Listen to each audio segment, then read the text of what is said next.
जयुराध माधवा ಹ್ಮ್. कुंज विहारी ಆಮೇಲೆ ತಗೋತೀನಿ.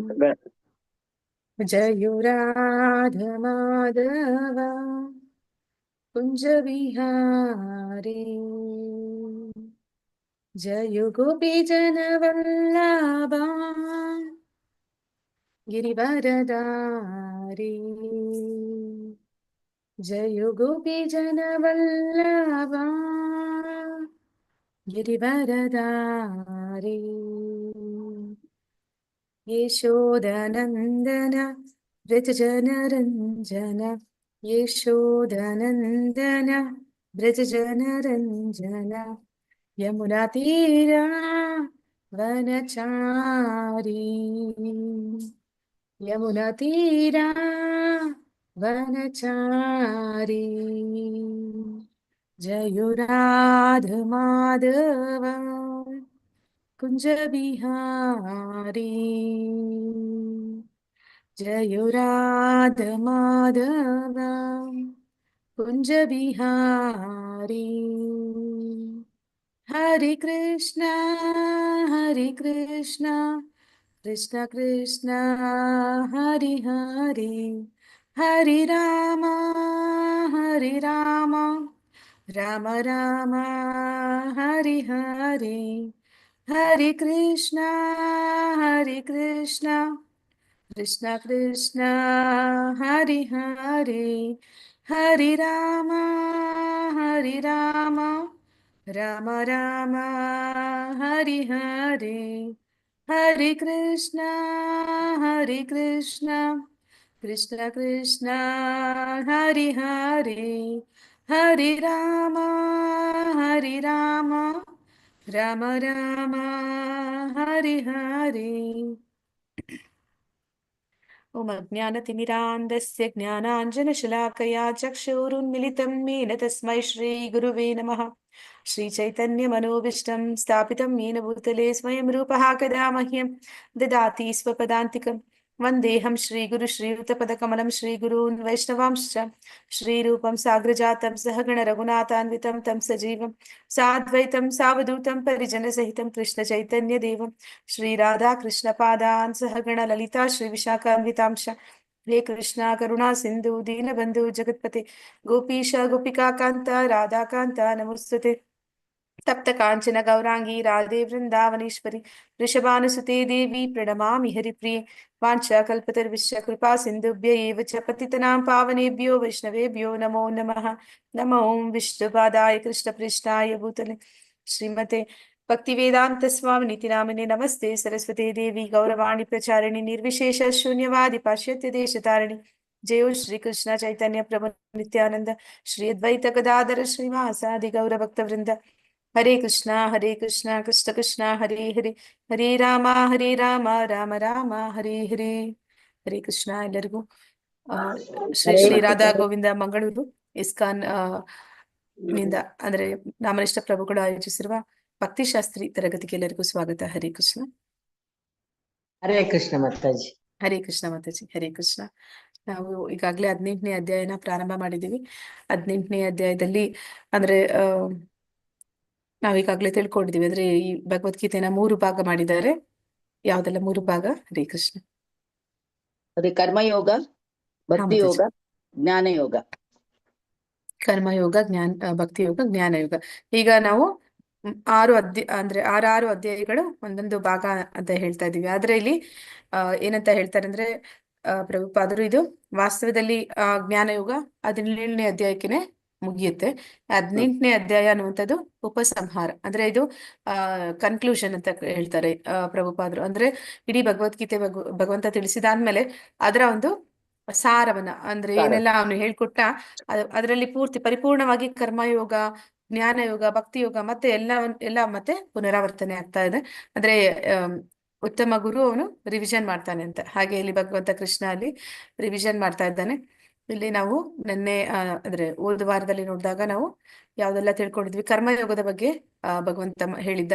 ಈಗ ಜ್ಞಾನಯೋಗದ ಬಗ್ಗೆ ಪ್ರಾರಂಭ ಆಗಿತ್ತು.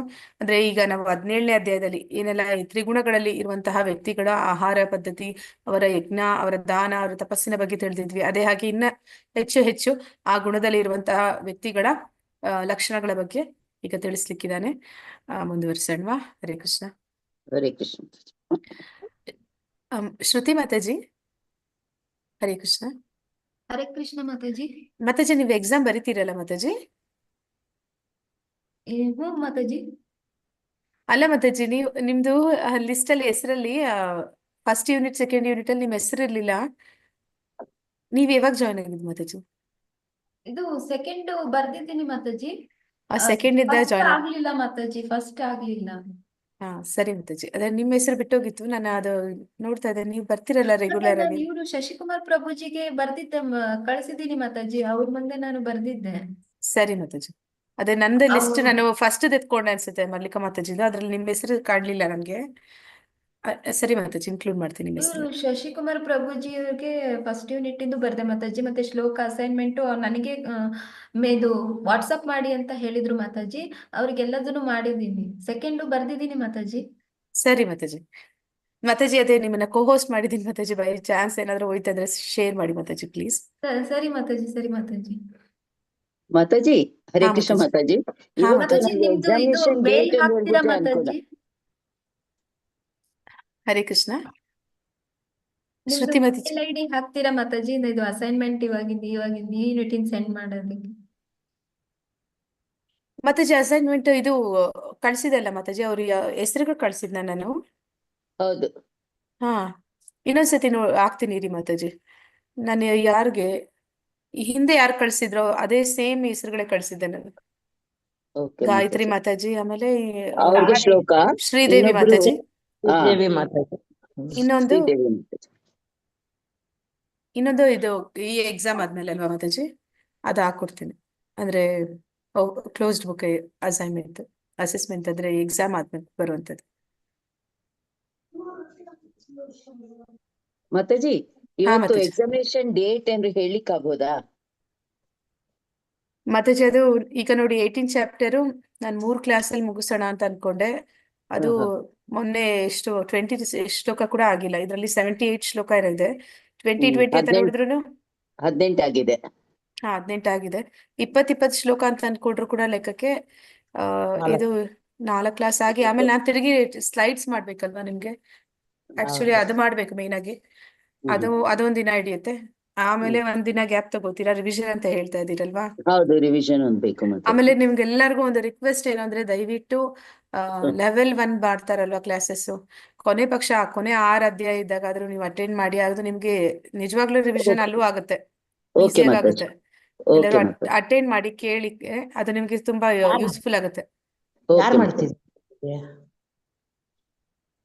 Okay level 1 18 days ಶ್ಲೋಕಶಾ?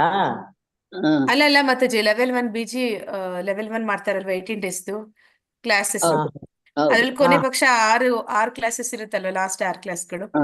ಅದನ್ನ ಕೇಳಿದ್ರು ನಿಮ್ಗೆ ಅದು ಹೆಲ್ಪ್ ಆಗುತ್ತೆ, ಅಂದ್ರೆ ಎಲ್ಲ ನೆನಪಿಸ್ಕೊಳಕ್ಕೆ.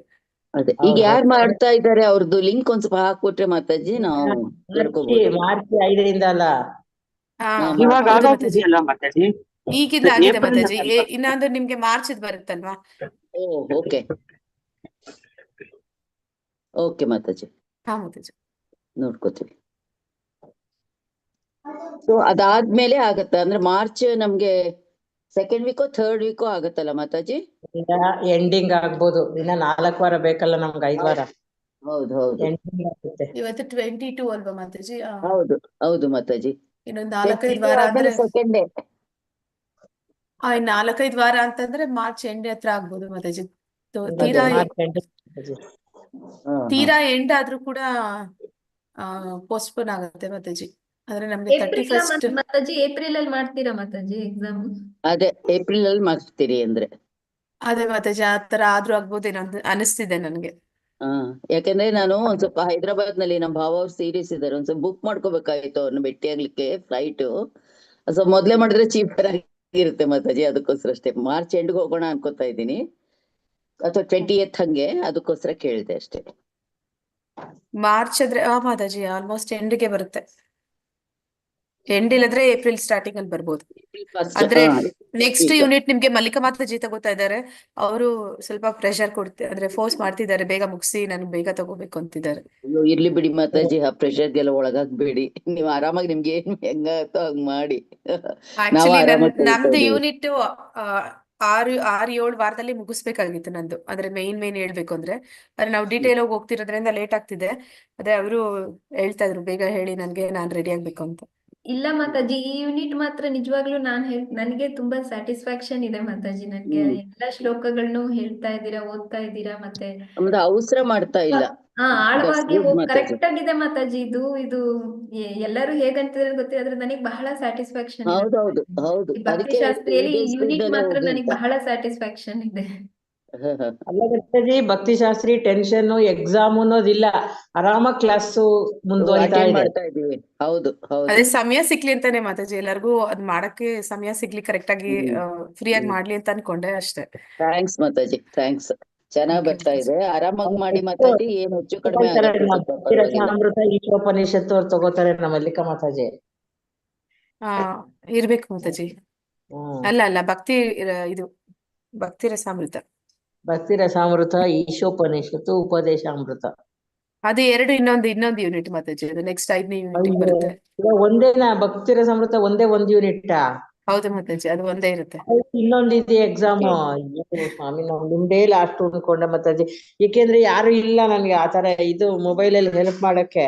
ಕ್ಲಾಸ್ ಒಂದ್ ಕೇಳಕ್ ಅಷ್ಟೇ ನನಗೆ ಕೆಪಾಸಿಟಿ ಇರೋದು. ಈ ಮಾರ್ಕ್ಸ್ ಇಲ್ಲ ಆಗ್ಬಿಟ್ರೆ ನಿಮ್ಮ ಎಕ್ಸಾಮ್ ಆದ್ರೆ ಅಷ್ಟರಲ್ಲಿ ಮೊಮ್ಮಕ್ಳು ಯಾರನ್ನ ಇಬ್ರು ಇರ್ತಾರೆ, ಓಕೆ, ನನ್ಗೆ ಒಂಥರ ಸಮಾಧಾನ. ಅದಾಗ್ಬಿಟ್ರೆ ಯಾರು ಇರಲ್ವಲ್ಲ ಅಂತ ಅದಕ್ಕೊಂದು ಟೆನ್ಷನ್. ಸಂಡೇ ಇರುತ್ತಲ್ಲ ಮಾತಾಜಿ ಯಾವಾಗ್ಲೂ. ಸಂಡೇ ಆದ್ರೆ ಎಲ್ಲ Sunday. ಬೇರೆ ಬೆಂಗಳೂರು ಮಾತಾಜಿ, ನಾವಿರೋದು ಹಾಸನಲ್ಲಿ, ಎಲ್ಲ ಬೆಂಗಳೂರಲ್ಲಿ ಇದಾರೆ. ಓ ಹ್ಮ್ ಸರಿ ಮಾತಾಜಿ, ಮುಂದುವರ್ಸೋಣ. ಯಾರಾದ್ರೂ ಶ್ಲೋಕ ಓದಿ. ಶುರು ಮಾಡಿ ಮಾತಾಜಿ.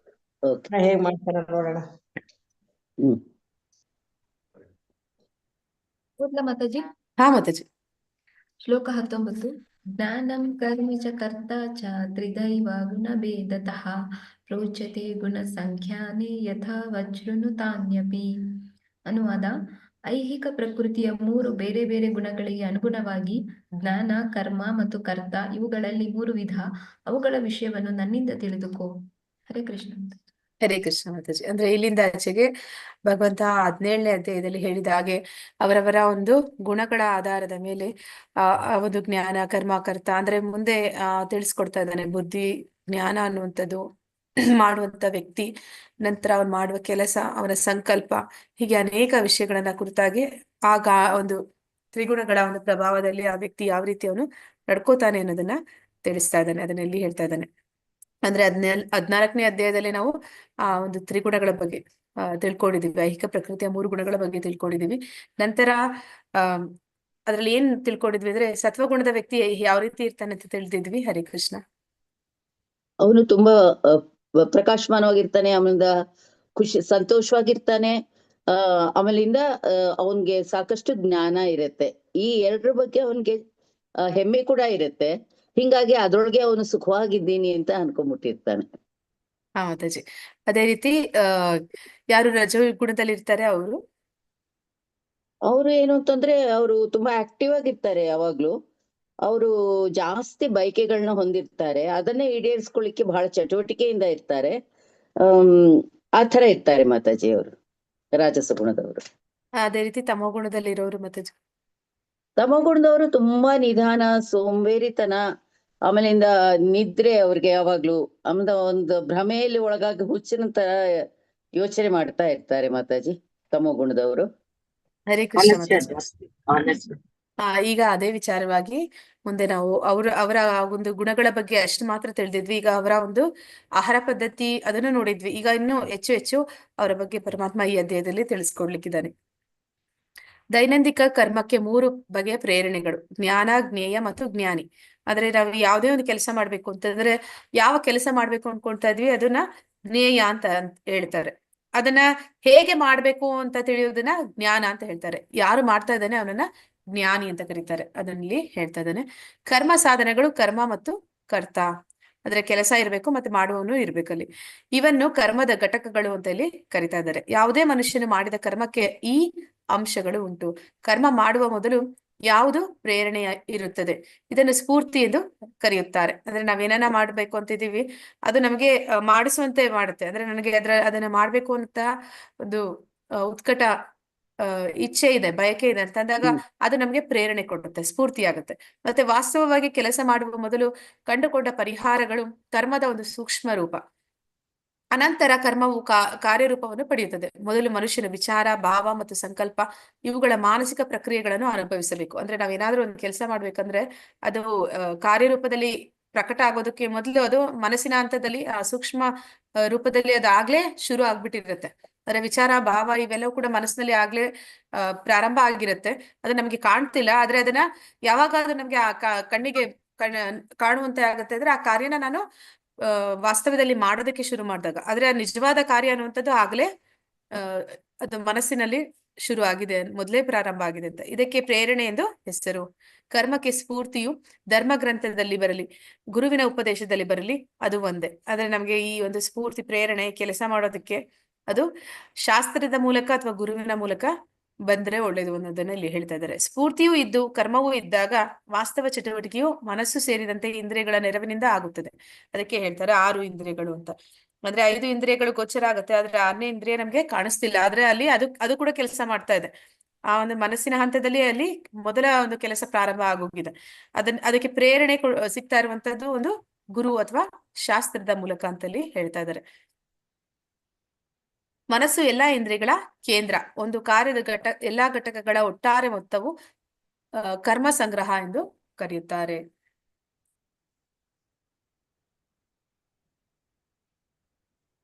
ಕೃಷ್ಣ 19 ಅಲ್ವಾ ಮಾತಾಜಿ ನಾವು ಓದಿದ್ದು? ಹೌದು, ಹೇಳ್ಬೇಕು ಮಾತಾಜಿ. ಭಾವಾರ್ಥ 19 ಹೇಳ್ಬೇಕು. ಪರವಾಗಿಲ್ಲ ಮಾತಾಜಿ, ರಿವಿಷನ್ ಆದಂಗ ಆಯ್ತು. ಅದೇ ನಾನು 18 ಮುಗಿಸಿದ್ನಾ? ಹೌದು. 18 ಹೇಳಿದ್ರಿ ನೀವು. ನಾ ಅದೇ ನೋಡ್ತಾ ಇದ್ದೀನಿ, ಎಲ್ಲಿ ಇದು 14ನೇದು ಅಂತಂದ್ರಲ್ಲ, ಎಲ್ಲಿ ಬರ್ಲೇ ಇಲ್ವಿ ಅಂತ. 14ನೇ ಅಧ್ಯಾಯದಲ್ಲಿ ನಾವು ತ್ರಿಗುಣಗಳ ಬಗ್ಗೆ ಆಗ್ಲೇ ತಿಳಿದಿದ್ವಿ. ನನ್ ಮಾತಾಜಿ ಹತ್ರ ರಜಗುಣ, ತಮೋಗುಣ ಎಲ್ಲ ಕೇಳಿದೆ, ಮತ್ತೆ ಹೇಗೆ ಅದು ಸ್ಕಿಪ್ ಆಗಿ ಮೇಲೋಯ್ತು ಗೊತ್ತಿಲ್ಲ. ಓಕೆ, ಸತ್ವಗುಣ ಜ್ಞಾನಪೂರ್ಣವಾದದ್ದು, ರಜಗುಣ ಮತ್ತೆ ತಮೋಗುಣ ಅದು ಸೋಮಾರಿತನ ಮತ್ತೆ ಜಡತ್ವ ಅನ್ನುವಂಥದ್ದು ಇರುತ್ತೆ. ರಾಕ್ಷಸಿ ಗುಣಗಳು ಅಂತ ಹೇಳ್ತೀವಿ ರಜೋಗುಣ ತಮೋಗುಣಗಳನ್ನ. ಮತ್ತೆ ಐಹಿಕ ಪ್ರಕೃತಿ ಗುಣಗಳನ್ನ ಎಲ್ಲವೂ 3 ಕೂಡ ಬಂಧಿಸುವಂಥದ್ದು. ಸತ್ವಗುಣ ಜ್ಞಾನಿ ಅಂದ್ರೆ ಅವನು ಇದ್ದದ್ದನ್ನ ಇದ್ದ ಹಾಗೆ ತಪ್ಪಿಲ್ಲದೆ ಮಾಡುವಂಥದ್ದು. ಅಂದ್ರೆ ಅವನಿಗೆ ಎಲ್ಲವೂ ಕೂಡ ಸರಿಯಾದ ರೀತಿಯಲ್ಲಿ ಅವನು ಅರ್ಥೈಸ್ಕೋತಾನೆ, ಸರಿಯಾದ ರೀತಿಯಲ್ಲಿ ಅವನು ಕಾಣ್ತಾನೆ, ಸರಿಯಾದ ರೀತಿಯಲ್ಲಿ ಅವನು ಪ್ರತಿಕ್ರಿಯೆಗಳನ್ನ ನೀಡ್ತಾನೆ. ಆದ್ರೆ ಏನು ಅವನಲ್ಲಿ ಒಂದು ಬಂಧನಕ್ಕೆ ಕಾರಣ ಅಂತಂದ್ರೆ ಅವನಿಗೆ ಆ ಸತ್ವಗುಣ ಅನ್ನುವಂಥದ್ದು ಅವನಿಗೆ ಸುಖದ ಅನುಭವ ಅವನಿಗೆ ಆಗುತ್ತೆ, ಹೆಚ್ಚು ಸುಖ ಆಗುತ್ತೆ. ಅಂದ್ರೆ ಅವನು ತೀರಾ ಕಷ್ಟ ಪಡೋದಿಲ್ಲ, ಯೋಚನೆ ಮಾಡ್ತಾನೆ. ತುಂಬಾ ಶ್ರಮ ಪಟ್ಟು ಅವನು ಮಾಡಿದ ಕೆಲಸ ಇವತ್ತು ವ್ಯರ್ಥ ಆಗೋದಿಲ್ಲ. ಮತ್ತೆ ಅವನು ಯೋಚನೆ ಮಾಡ್ತಾನೆ. ಮೊದಲೇ ಯೋಚನೆ ಮಾಡೋದ್ರಿಂದ ಅದು ಸರಿಯಾದ ಫಲವನ್ನೇ ಕೊಡ್ತಾ ಇರುತ್ತೆ. ಅದಕ್ಕೆ ಅವನು ಹೆಚ್ಚು ಶ್ರಮ ಇಲ್ದಿರೋ ಸುಖವಾದ ಜೀವನವನ್ನ ಮಾಡ್ತಾನೆ. ಮತ್ತೆ ಅವನು ಅದೇ ಸಮಯದಲ್ಲಿ ಅಪೂರ್ಣ ಜ್ಞಾನವನ್ನು ಕೂಡ ಹೊಂದಿರ್ತಾನೆ. ಅವನಿಗೆ ಎಲ್ಲವೂ ತಿಳಿದಿರುತ್ತೆ. ಆದ ಕಾರಣ ಅವನಲ್ಲಿ ಅದು ಬಂಧಿಸುತ್ತೆ. ಅಂದ್ರೆ ನನಗೆಲ್ಲ ತಿಳಿದಿದೆ ಅನ್ನುವಂತಹ ಒಂದು ಮನಸ್ಥಿತಿ, ಅಥವಾ ನಾನು ಈ ಒಂದು ಸ್ಥಿತಿಯಲ್ಲಿ ಸುಖವಾಗಿದ್ದೀನಿ ಅನ್ನುವಂತಹ ಒಂದು ಏನು ಮನಸ್ಸಿನಲ್ಲಿ ಬರುತ್ತೆ, ಅವನಿಗೆ ಇನ್ನೇನು ಬೇಡ ಅಂತ ಅನ್ಸುತ್ತೆ. ಅಂದ್ರೆ ನಾನು ಆಧ್ಯಾತ್ಮಿಕವಾಗಿ ಇನ್ನೇನೋ ಪ್ರಯತ್ನ ಪಡ್ಬೇಕು, ಭಗವಂತನ ಧಾಮಕ್ಕೆ ಹೋಗ್ಬೇಕು ಅಂತ ಏನು ಅನ್ಸೋದಿಲ್ಲ. ಇಲ್ಲೇ ನಾನು ಸಂತೋಷವಾಗಿದ್ದೀನಿ ಅಂತ ಅನ್ಕೋತಾನೆ. ಮತ್ತೆ ಅದು ಇಲ್ಲಿ ಅವನನ್ನ ಸಂತೋಷವಾಗಿದ್ದೀನಿ ಅನ್ನುವಂಥ ಭಾವನೆ ಅವನನ್ನ ಈ ಭೌತಿಕ ಜಗತ್ತಿಗೆ ಬಂಧಿಸ್ತಾ ಇರುತ್ತೆ. ರಜೋಗುಣದಲ್ಲಿರುವಂತ ವ್ಯಕ್ತಿ ಅವನೇನ್ ಮಾಡ್ತಾನೆ, ಅವನು ಯಾವಾಗ್ಲೂ ಕ್ರಿಯಾಶೀಲನಾಗಿರ್ತಾನೆ. ಅವನ ಆಸೆಗಳಿಗೆ ಕೊನೆ ಅನ್ನೋದಿಲ್ಲ. ಆ ಆಸೆಗಳು ಅವನನ್ನ ಇನ್ನಷ್ಟು ಮತ್ತಷ್ಟು ಕಾರ್ಯದಲ್ಲಿ ಮುಳುಗಿಸಿಬಿಡುತ್ತೆ. ಎಂತಹ ಕಾರ್ಯದಲ್ಲಿ ಮುಳುಗಿಸ್ಬಿಡುತ್ತೆ ಅಂತಂದ್ರೆ ಎಲ್ಲವೂ ಏನಂತಾರೆ ಕಾಮ್ಯ ಕರ್ಮಗಳು. ಅಂದ್ರೆ ಎಲ್ಲವೂ ಕೂಡ ಏನೋ ಒಂದು ಇಚ್ಛೆ ಇಟ್ಕೊಂಡು ಮಾಡುವಂತ ಕರ್ಮಗಳು. ಅಂತ ಕಾಮ್ಯ ಕರ್ಮಗಳಿಗೆ ಪ್ರತಿಕ್ರಿಯೆಗಳು ಇರುತ್ತೆ. ಆದ ಕಾರಣ ಅವನು ಇಲ್ಲಿಯೇ ಭೌತಿಕ ಜಗತ್ತಿನಲ್ಲಿಯೇ ಆ ಬ್ರಹ್ಮ ಭುವನ ಲೋಕ ಅಂದ ಹಾಗೆ ಅವನು ಏನಾದ್ರೂ ಅಲ್ಪ ಸ್ವಲ್ಪ ಪುಣ್ಯ ಮಾಡಿದ ಅಂದ್ರೆ ಸ್ವರ್ಗಕ್ಕೆ ಹೋಗ್ತಾನೆ, ಅಥವಾ ಮತ್ತೆ ಪ್ರಾಣಿಗಳ ಹಾಗೆ ಜೀವನ ನಡೆಸ್ತಾ ಅಂತಂದ್ರೆ ಅಧೋಲೋಕಗಳಿಗೆ ಹೋಗ್ತಾನೆ. ಮತ್ತೆ ಅವನ ಆಸೆಗಳನ್ನು ಒಂದು ಬಯಕೆಗಳ ಬಿಸಿಲು ಕುದುರೆ ಏರಿ ಅವನು ಮತ್ತೆ ಈ ಭೌತಿಕ ಜಗತ್ತಿನಲ್ಲಿ ಸುತ್ತಾ ಇರ್ತಾನೆ. ಅವನು ಬಂಧನದಲ್ಲೇ ಇದ್ದಾನೆ. ತಮೋಗುಣದಲ್ಲಿರುವಂತ ವ್ಯಕ್ತಿ ಅವನು ಪರಿಪೂರ್ಣ ಅಜ್ಞಾನದಲ್ಲಿ ಇರ್ತಾನೆ.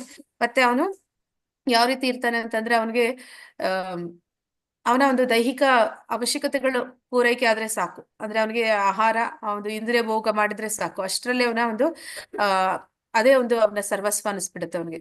ಅದಕ್ಕಿಂತ ಹೆಚ್ಚಿಗೆ ಅವನು ಏನು ಪ್ರಯತ್ನ ಪಡೋದಕ್ಕೆ ಹೋಗೋದಿಲ್ಲ.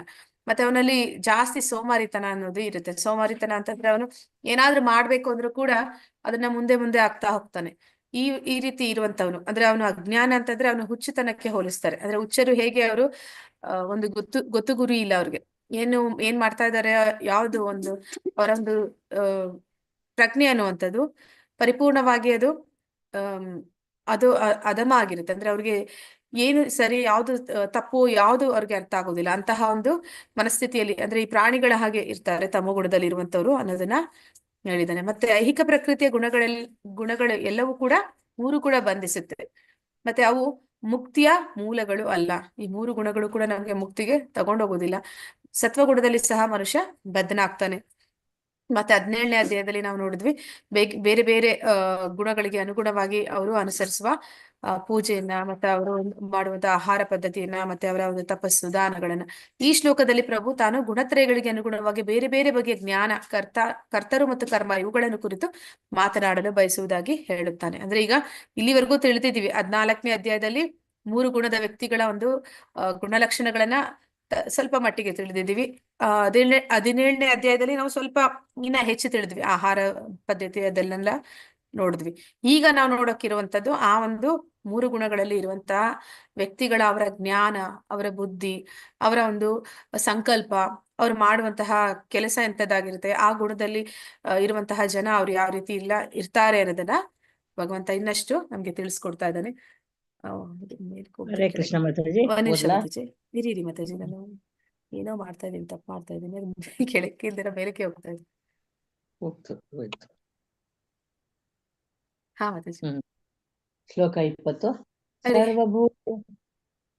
ಸರ್ವಭೂತೇಷು ಏನೈಕಂ ಭಾವಮವ್ಯಯಮೀಕ್ಷತೆ ಅವಿಭಕ್ತಂ ವಿಭಕ್ತೇಷು ತಜ್ಞಾನಂ ವಿದ್ಧಿ ಸಾತ್ವಿಕಂ. ಅನುವಾದ: ಜೀವಿಗಳಲ್ಲಿ ಅಸಂಖ್ಯಾತ ರೂಪಗಳು, ಆದರೂ ಅವೆಲ್ಲವುಗಳಲ್ಲೂ ಒಂದೇ ಅಭಿನ್ನ ಆಧ್ಯಾತ್ಮಿಕ ಸ್ವಭಾವವನ್ನು ಕಾಣಿಸಬಲ್ಲ ಜ್ಞಾನವನ್ನು ಸಾತ್ವಿಕ ಎಂದು ನೀನು ಅರ್ಥ ಮಾಡಿಕೊಳ್ಳಬೇಕು. ಹರೇ ಕೃಷ್ಣ ಮಾತಾಜಿ. ಹರೇ ಕೃಷ್ಣ ಮಾತಾಜಿ. ಈಗ ಸತ್ವಗುಣದಲ್ಲಿರುವಂತಹ ವ್ಯಕ್ತಿಗಳ ಬಗ್ಗೆ ತಿಳಿಸ್ತಾ ಇದ್ದಾನೆ. ಆದ್ರೆ ಸತ್ವಗುಣದಲ್ಲಿರುವಂತಹ ವ್ಯಕ್ತಿ ಅವನು ಯಾವ ರೀತಿ ಅವನ ಜ್ಞಾನ ಅನ್ನುವಂಥದ್ದು ಇರುತ್ತೆ ಅನ್ನೋದನ್ನ ಹೇಳ್ತಾ ಇದ್ದಾನೆ. ಅವನ ಜ್ಞಾನದ ಆಧಾರದ ಮೇಲೆ ಈ ಒಂದು ಗುಣಗಳನ್ನ ತಿಳಿಸೋಕೆ ಭಗವಂತ ಪ್ರಾರಂಭ ಮಾಡಿದ್ದಾನೆ. ಸತ್ವಗುಣದ ವ್ಯಕ್ತಿ ಯಾವ ರೀತಿ ಮಾಡ್ತಾನೆ ಅಂದ್ರೆ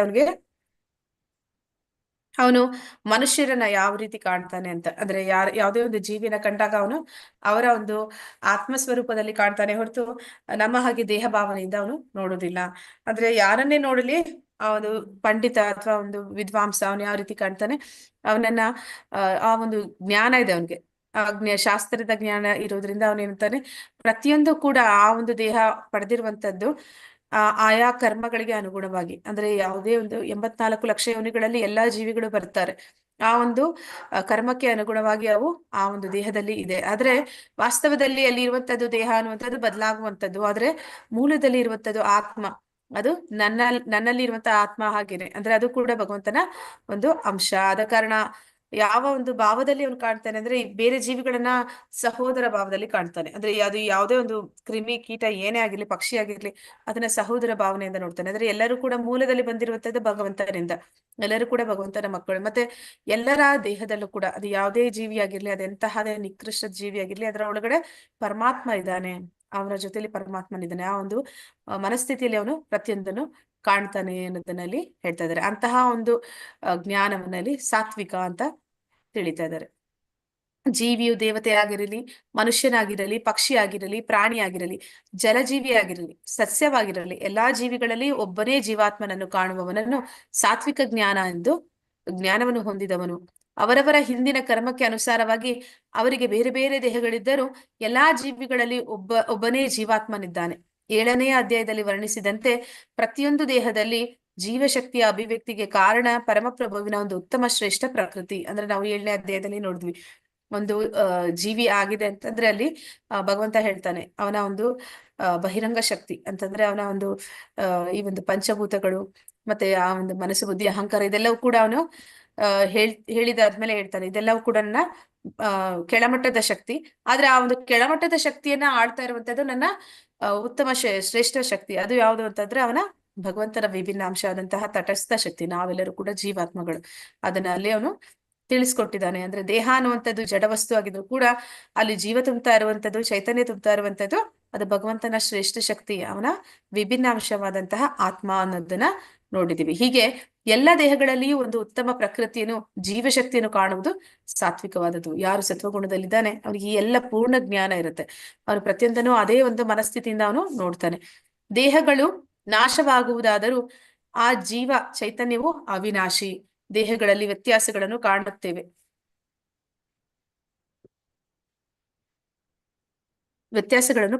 ಬದ್ಧ ಜೀವನದಲ್ಲಿ ಐಹಿಕ ಅಸ್ತಿತ್ವದ ಹಲವಾರು ರೂಪಗಳಿರುವುದರಿಂದ ಜೀವಶಕ್ತಿಯು ವಿಭಾಗವಾದಂತೆ ಕಾಣುತ್ತದೆ.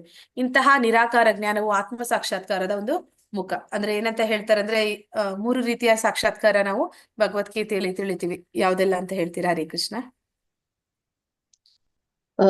ಒಂದು 3 ವಿಧಗಳು ಅಂತಂದ್ರೆ, ಒಂದು ಬ್ರಹ್ಮ ಸಾಕ್ಷಾತ್ಕಾರ, ಬ್ರಹ್ಮನ್ ಸಾಕ್ಷಾತ್ಕಾರ, ಪರಮೇತಿ ಸಾಕ್ಷಾತ್ಕಾರ ಪರಮಾತ್ಮಂದು, 3ನೇದೇನು ಅಂದ್ರೆ ಭಗವಾನ್ ಸಾಕ್ಷಾತ್ಕಾರ. ಅದರ ಮೊದಲ ಹಂತದಲ್ಲಿ ನಾವು ನೋಡುವಂತದ್ದು ಬ್ರಹ್ಮನ್ ಸಾಕ್ಷಾತ್ಕಾರ.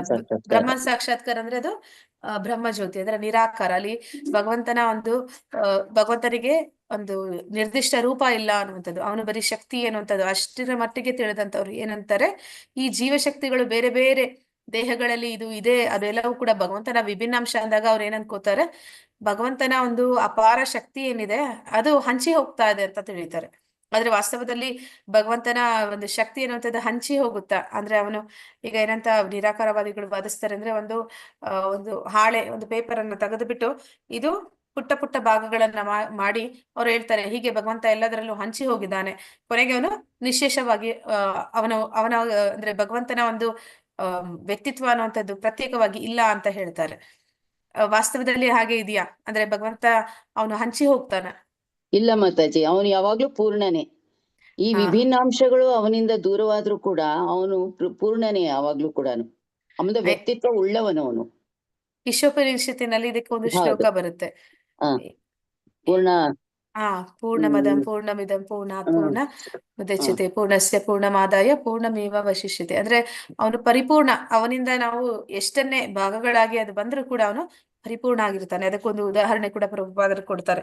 ಆದ್ರೆ ನಾವು ಭಗವಂತನಿಗೆ ನೈವೇದ್ಯ ಅರ್ಪಿಸಿದಾಗ ಎಲ್ಲರೂ ಹೇಳ್ತಾರೆ, ಪುಟ್ಟ ಮಕ್ಕಳು ಹೆಚ್ಚಾಗಿ, ಭಗವಂತನಿಗೆ ನೈವೇದ್ಯ ಅರ್ಪಿಸಿ ಭಗವಂತ ಸೇವಿಸಿದಾದ್ಮೇಲೆ ತಗೋಬೇಕು ಅಂತಂದ್ರೆ, ಹೌದಾ ಭಗವಂತ ತಿಂದಿಲ್ವಲ್ಲ, ನನ್ ಮಗನು ಹೇಳ್ತಿದ್ದ ಚಿಕ್ಕವಾಗ, ರವೆ ಉಂಡೆ ಅಂತದ್ ಏನಾದ್ರು ಇಟ್ರೆ ಅವ ಅಷ್ಟೇ ಇದೆಯಲ್ಲ, ಎತ್ಕೊಂಡಿಲ್ಲ ದೇವ್ರಿಗೆ ಇಷ್ಟ ಆಗಿಲ್ಲ ಅನ್ಸುತ್ತೆ, ಅಷ್ಟೇ ಇದೆ ಅಮ್ಮ, ಒಂಚೂರು ತಿಂದಿಲ್ಲ ಅಂತ ಇದ್ದ. ಅಂದ್ರೆ ಇದು ಭಗವಂತ ಅವನು ಕಣ್ಣಿನಿಂದ ಅದನ್ನ ಸ್ವೀಕಾರ ಮಾಡ್ತಾನೆ. ಅವನು ಸ್ವೀಕಾರ ಮಾಡದ್ಮೇಲೆ ಅವನು ಸ್ವೀಕಾರ ಮಾಡಿದದು ಪೂರ್ಣವಾಗಿ ಅವನು ವಾಪಸ್ ಕೊಡ್ತಾನೆ. ಅದನ್ನೇ ಅಲ್ಲಿ ಹೇಳುವಂಥದ್ದು. ಹಾಗೆ ಭಗವಂತ ಅವನು ಏನು ವಿಭಿನ್ನಾಂಶಗಳನ್ನ ಮಾಡಿದ್ದಾನೆ, ಈ ಸೃಷ್ಟಿಯನ್ನ ಮಾಡಿದ್ದಾನೆ, ಅದನ್ನೆಲ್ಲ ಮಾಡಿದ್ಮೇಲೆ ಅವನಲ್ಲಿ ಅವನು ಪರಿಪೂರ್ಣ ಆಗೋದಿಲ್ಲ, ಅವನು ಪೂರ್ಣನಾಗಿಯೇ ಉಳಿತಾನೆ. ಆದ್ರೆ ಇಲ್ಲಿ ನಿರಾಕಾರವಾದಿಗಳು ಅದನ್ನ ಒಪ್ಪೋದಿಲ್ಲ. ಅವ್ರೇನಂತಾರೆ, ಈ ಜೀವಾತ್ಮಗಳಾಗಿ ಅವನು ಹಂಚಿ ಹೋಗಿದ್ದಾನೆ, ಅವನಿಗೆ ವಾಸ್ತವವಾಗಿ ಯಾವುದೇ ವ್ಯಕ್ತಿತ್ವ ಇಲ್ಲ ಅಂತ ತಿಳಿತಾರೆ. ಹರೇ ಕೃಷ್ಣ. ಮಾತಾಜಿ.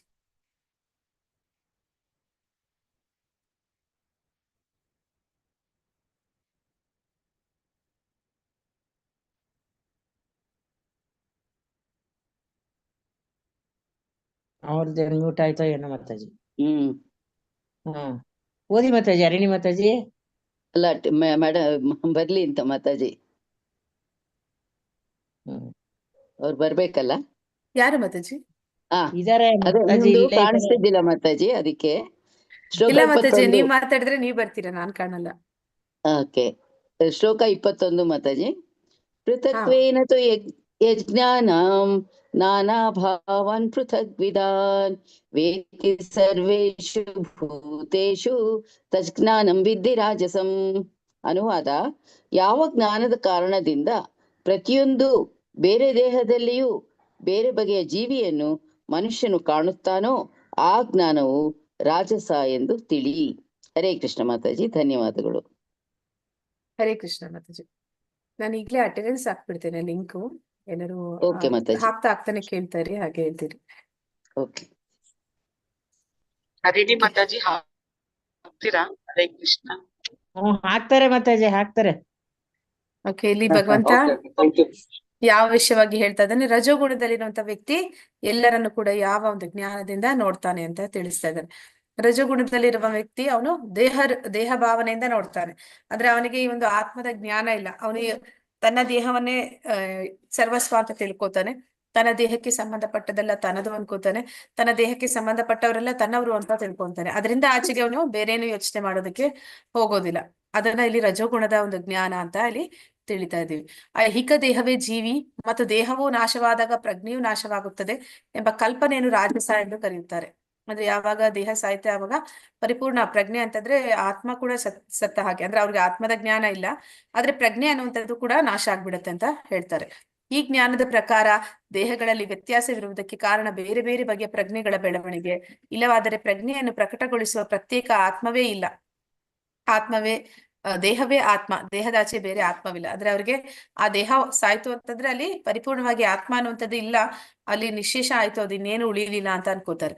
ಮತ್ತೆ ಈ ಜ್ಞಾನದ ಪ್ರಕಾರ ಪ್ರಜ್ಞೆಯು ಸ್ವಲ್ಪ ಕಾಲದ್ದು ಅಥವಾ ಪ್ರತ್ಯೇಕ ಆತ್ಮಗಳೇ ಇಲ್ಲ, ಸರ್ವವ್ಯಾಪಿಯಾದ ಒಂದು ಆತ್ಮವಿದೆ, ಅದು ಜ್ಞಾನಮಯ.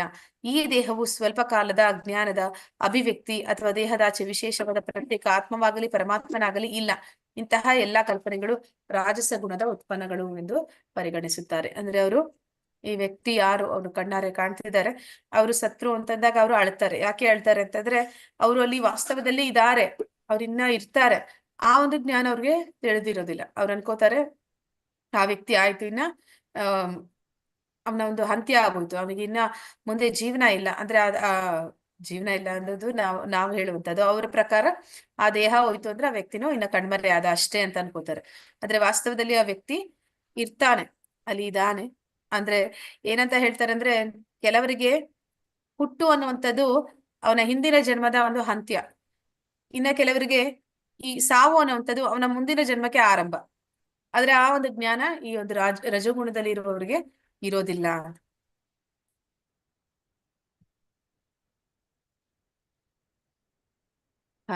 ಗೀತಾ ಮಾತಾಜಿ ಓದಿ ಮಾತಾಜಿ. ಹರೇ ಕೃಷ್ಣ.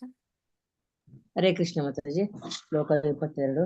ಯತ್ ಕೃಷ್ಣ ವೇದೇ ಕಸ್ಮಿನ್ ಕಾರ್ಯೇ ಸಕ್ತಮಹೈತುಕಂ ಅತತ್ವಾರ್ಥವದಲ್ಪಂ ಚ ತತ್ತಾಮಾಸಮುದಾಹೃತಂ.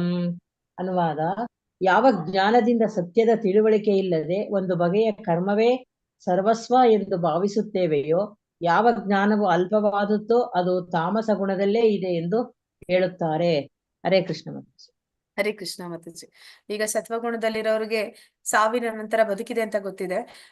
ರಜಗುಣದಲ್ಲಿರೋರಿಗೆ ಸಾವಿನವರೆಗಾದ್ರೂ ಬದುಕಿದೆ ಅಂತ ಗೊತ್ತಿದೆ. ಈ ತಮಗುಣದವ್ರಿಗೆ ಆವತ್ತಿನ ದಿನ ಅಷ್ಟೇ ಅವರ ಲೆಕ್ಕಕ್ಕೆ. ಅಂದ್ರೆ ಅವರು ಪ್ರಾಣಿಗಳ ಹಾಗೆ ಇಂದ್ರಿಯ ಭೋಗ ಮಾಡುವಂಥದ್ದು. ನನಗೆ ಹೊಟ್ಟೆ ಹಸಿತು, ಊಟ ಬೇಕು, ನನ್ಗೆ ಇನ್ನೇನೋ ಇಂದ್ರಿಯ ಭೋಗ ಮಾಡುವ ಇಚ್ಛೆ ಆಗ್ತದೆ, ನಾ ಅದನ್ನ ಮಾಡ್ಬೇಕು. ಅದರಿಂದ ಆಚೆಗೆ ಬೇರೆ ಏನು ಅವರು ಯೋಚನೆ ಮಾಡೋದಿಲ್ಲ, ಬೇರೆ ಏನು ಅವ್ರಿಗೆ ಜ್ಞಾನ ಅದು ತಿಳಿದಿಲ್ಲ.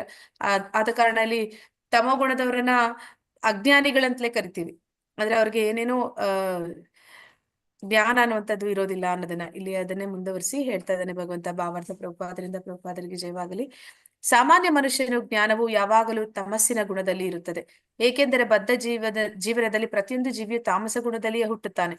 ಅಧಿಕೃತ ಜನರ ಮಾರ್ಗದರ್ಶನದಿಂದ ಅಥವಾ ಧರ್ಮಗ್ರಂಥಗಳ ಆದೇಶದಿಂದ ಜ್ಞಾನವನ್ನು ಕೊಳ್ಳದವನು ಜ್ಞಾನವು ದೇಹಕ್ಕೆ ಸೀಮಿತವಾಗಿರುತ್ತದೆ. ಅಂದ್ರೆ ಅವನು ಪ್ರಾಣಿಗಳ ಹಾಗೆಯೇ ಇರ್ತಾನೆ. ಆಲ್ಮೋಸ್ಟ್ ಆ ದೇಹ ಏನು ಅವಶ್ಯಕತೆ ಅದು ಅವತ್ತು ಅವನಿಗೆ ಬೇಕು ಅಂತ ಆಗ್ತಿದೆ, ಅದನ್ನಷ್ಟೇ ಅವನು ಪಡ್ಕೊಳ್ಳೋ ಪ್ರಯತ್ನನ ಮಾಡ್ತಾನೆ.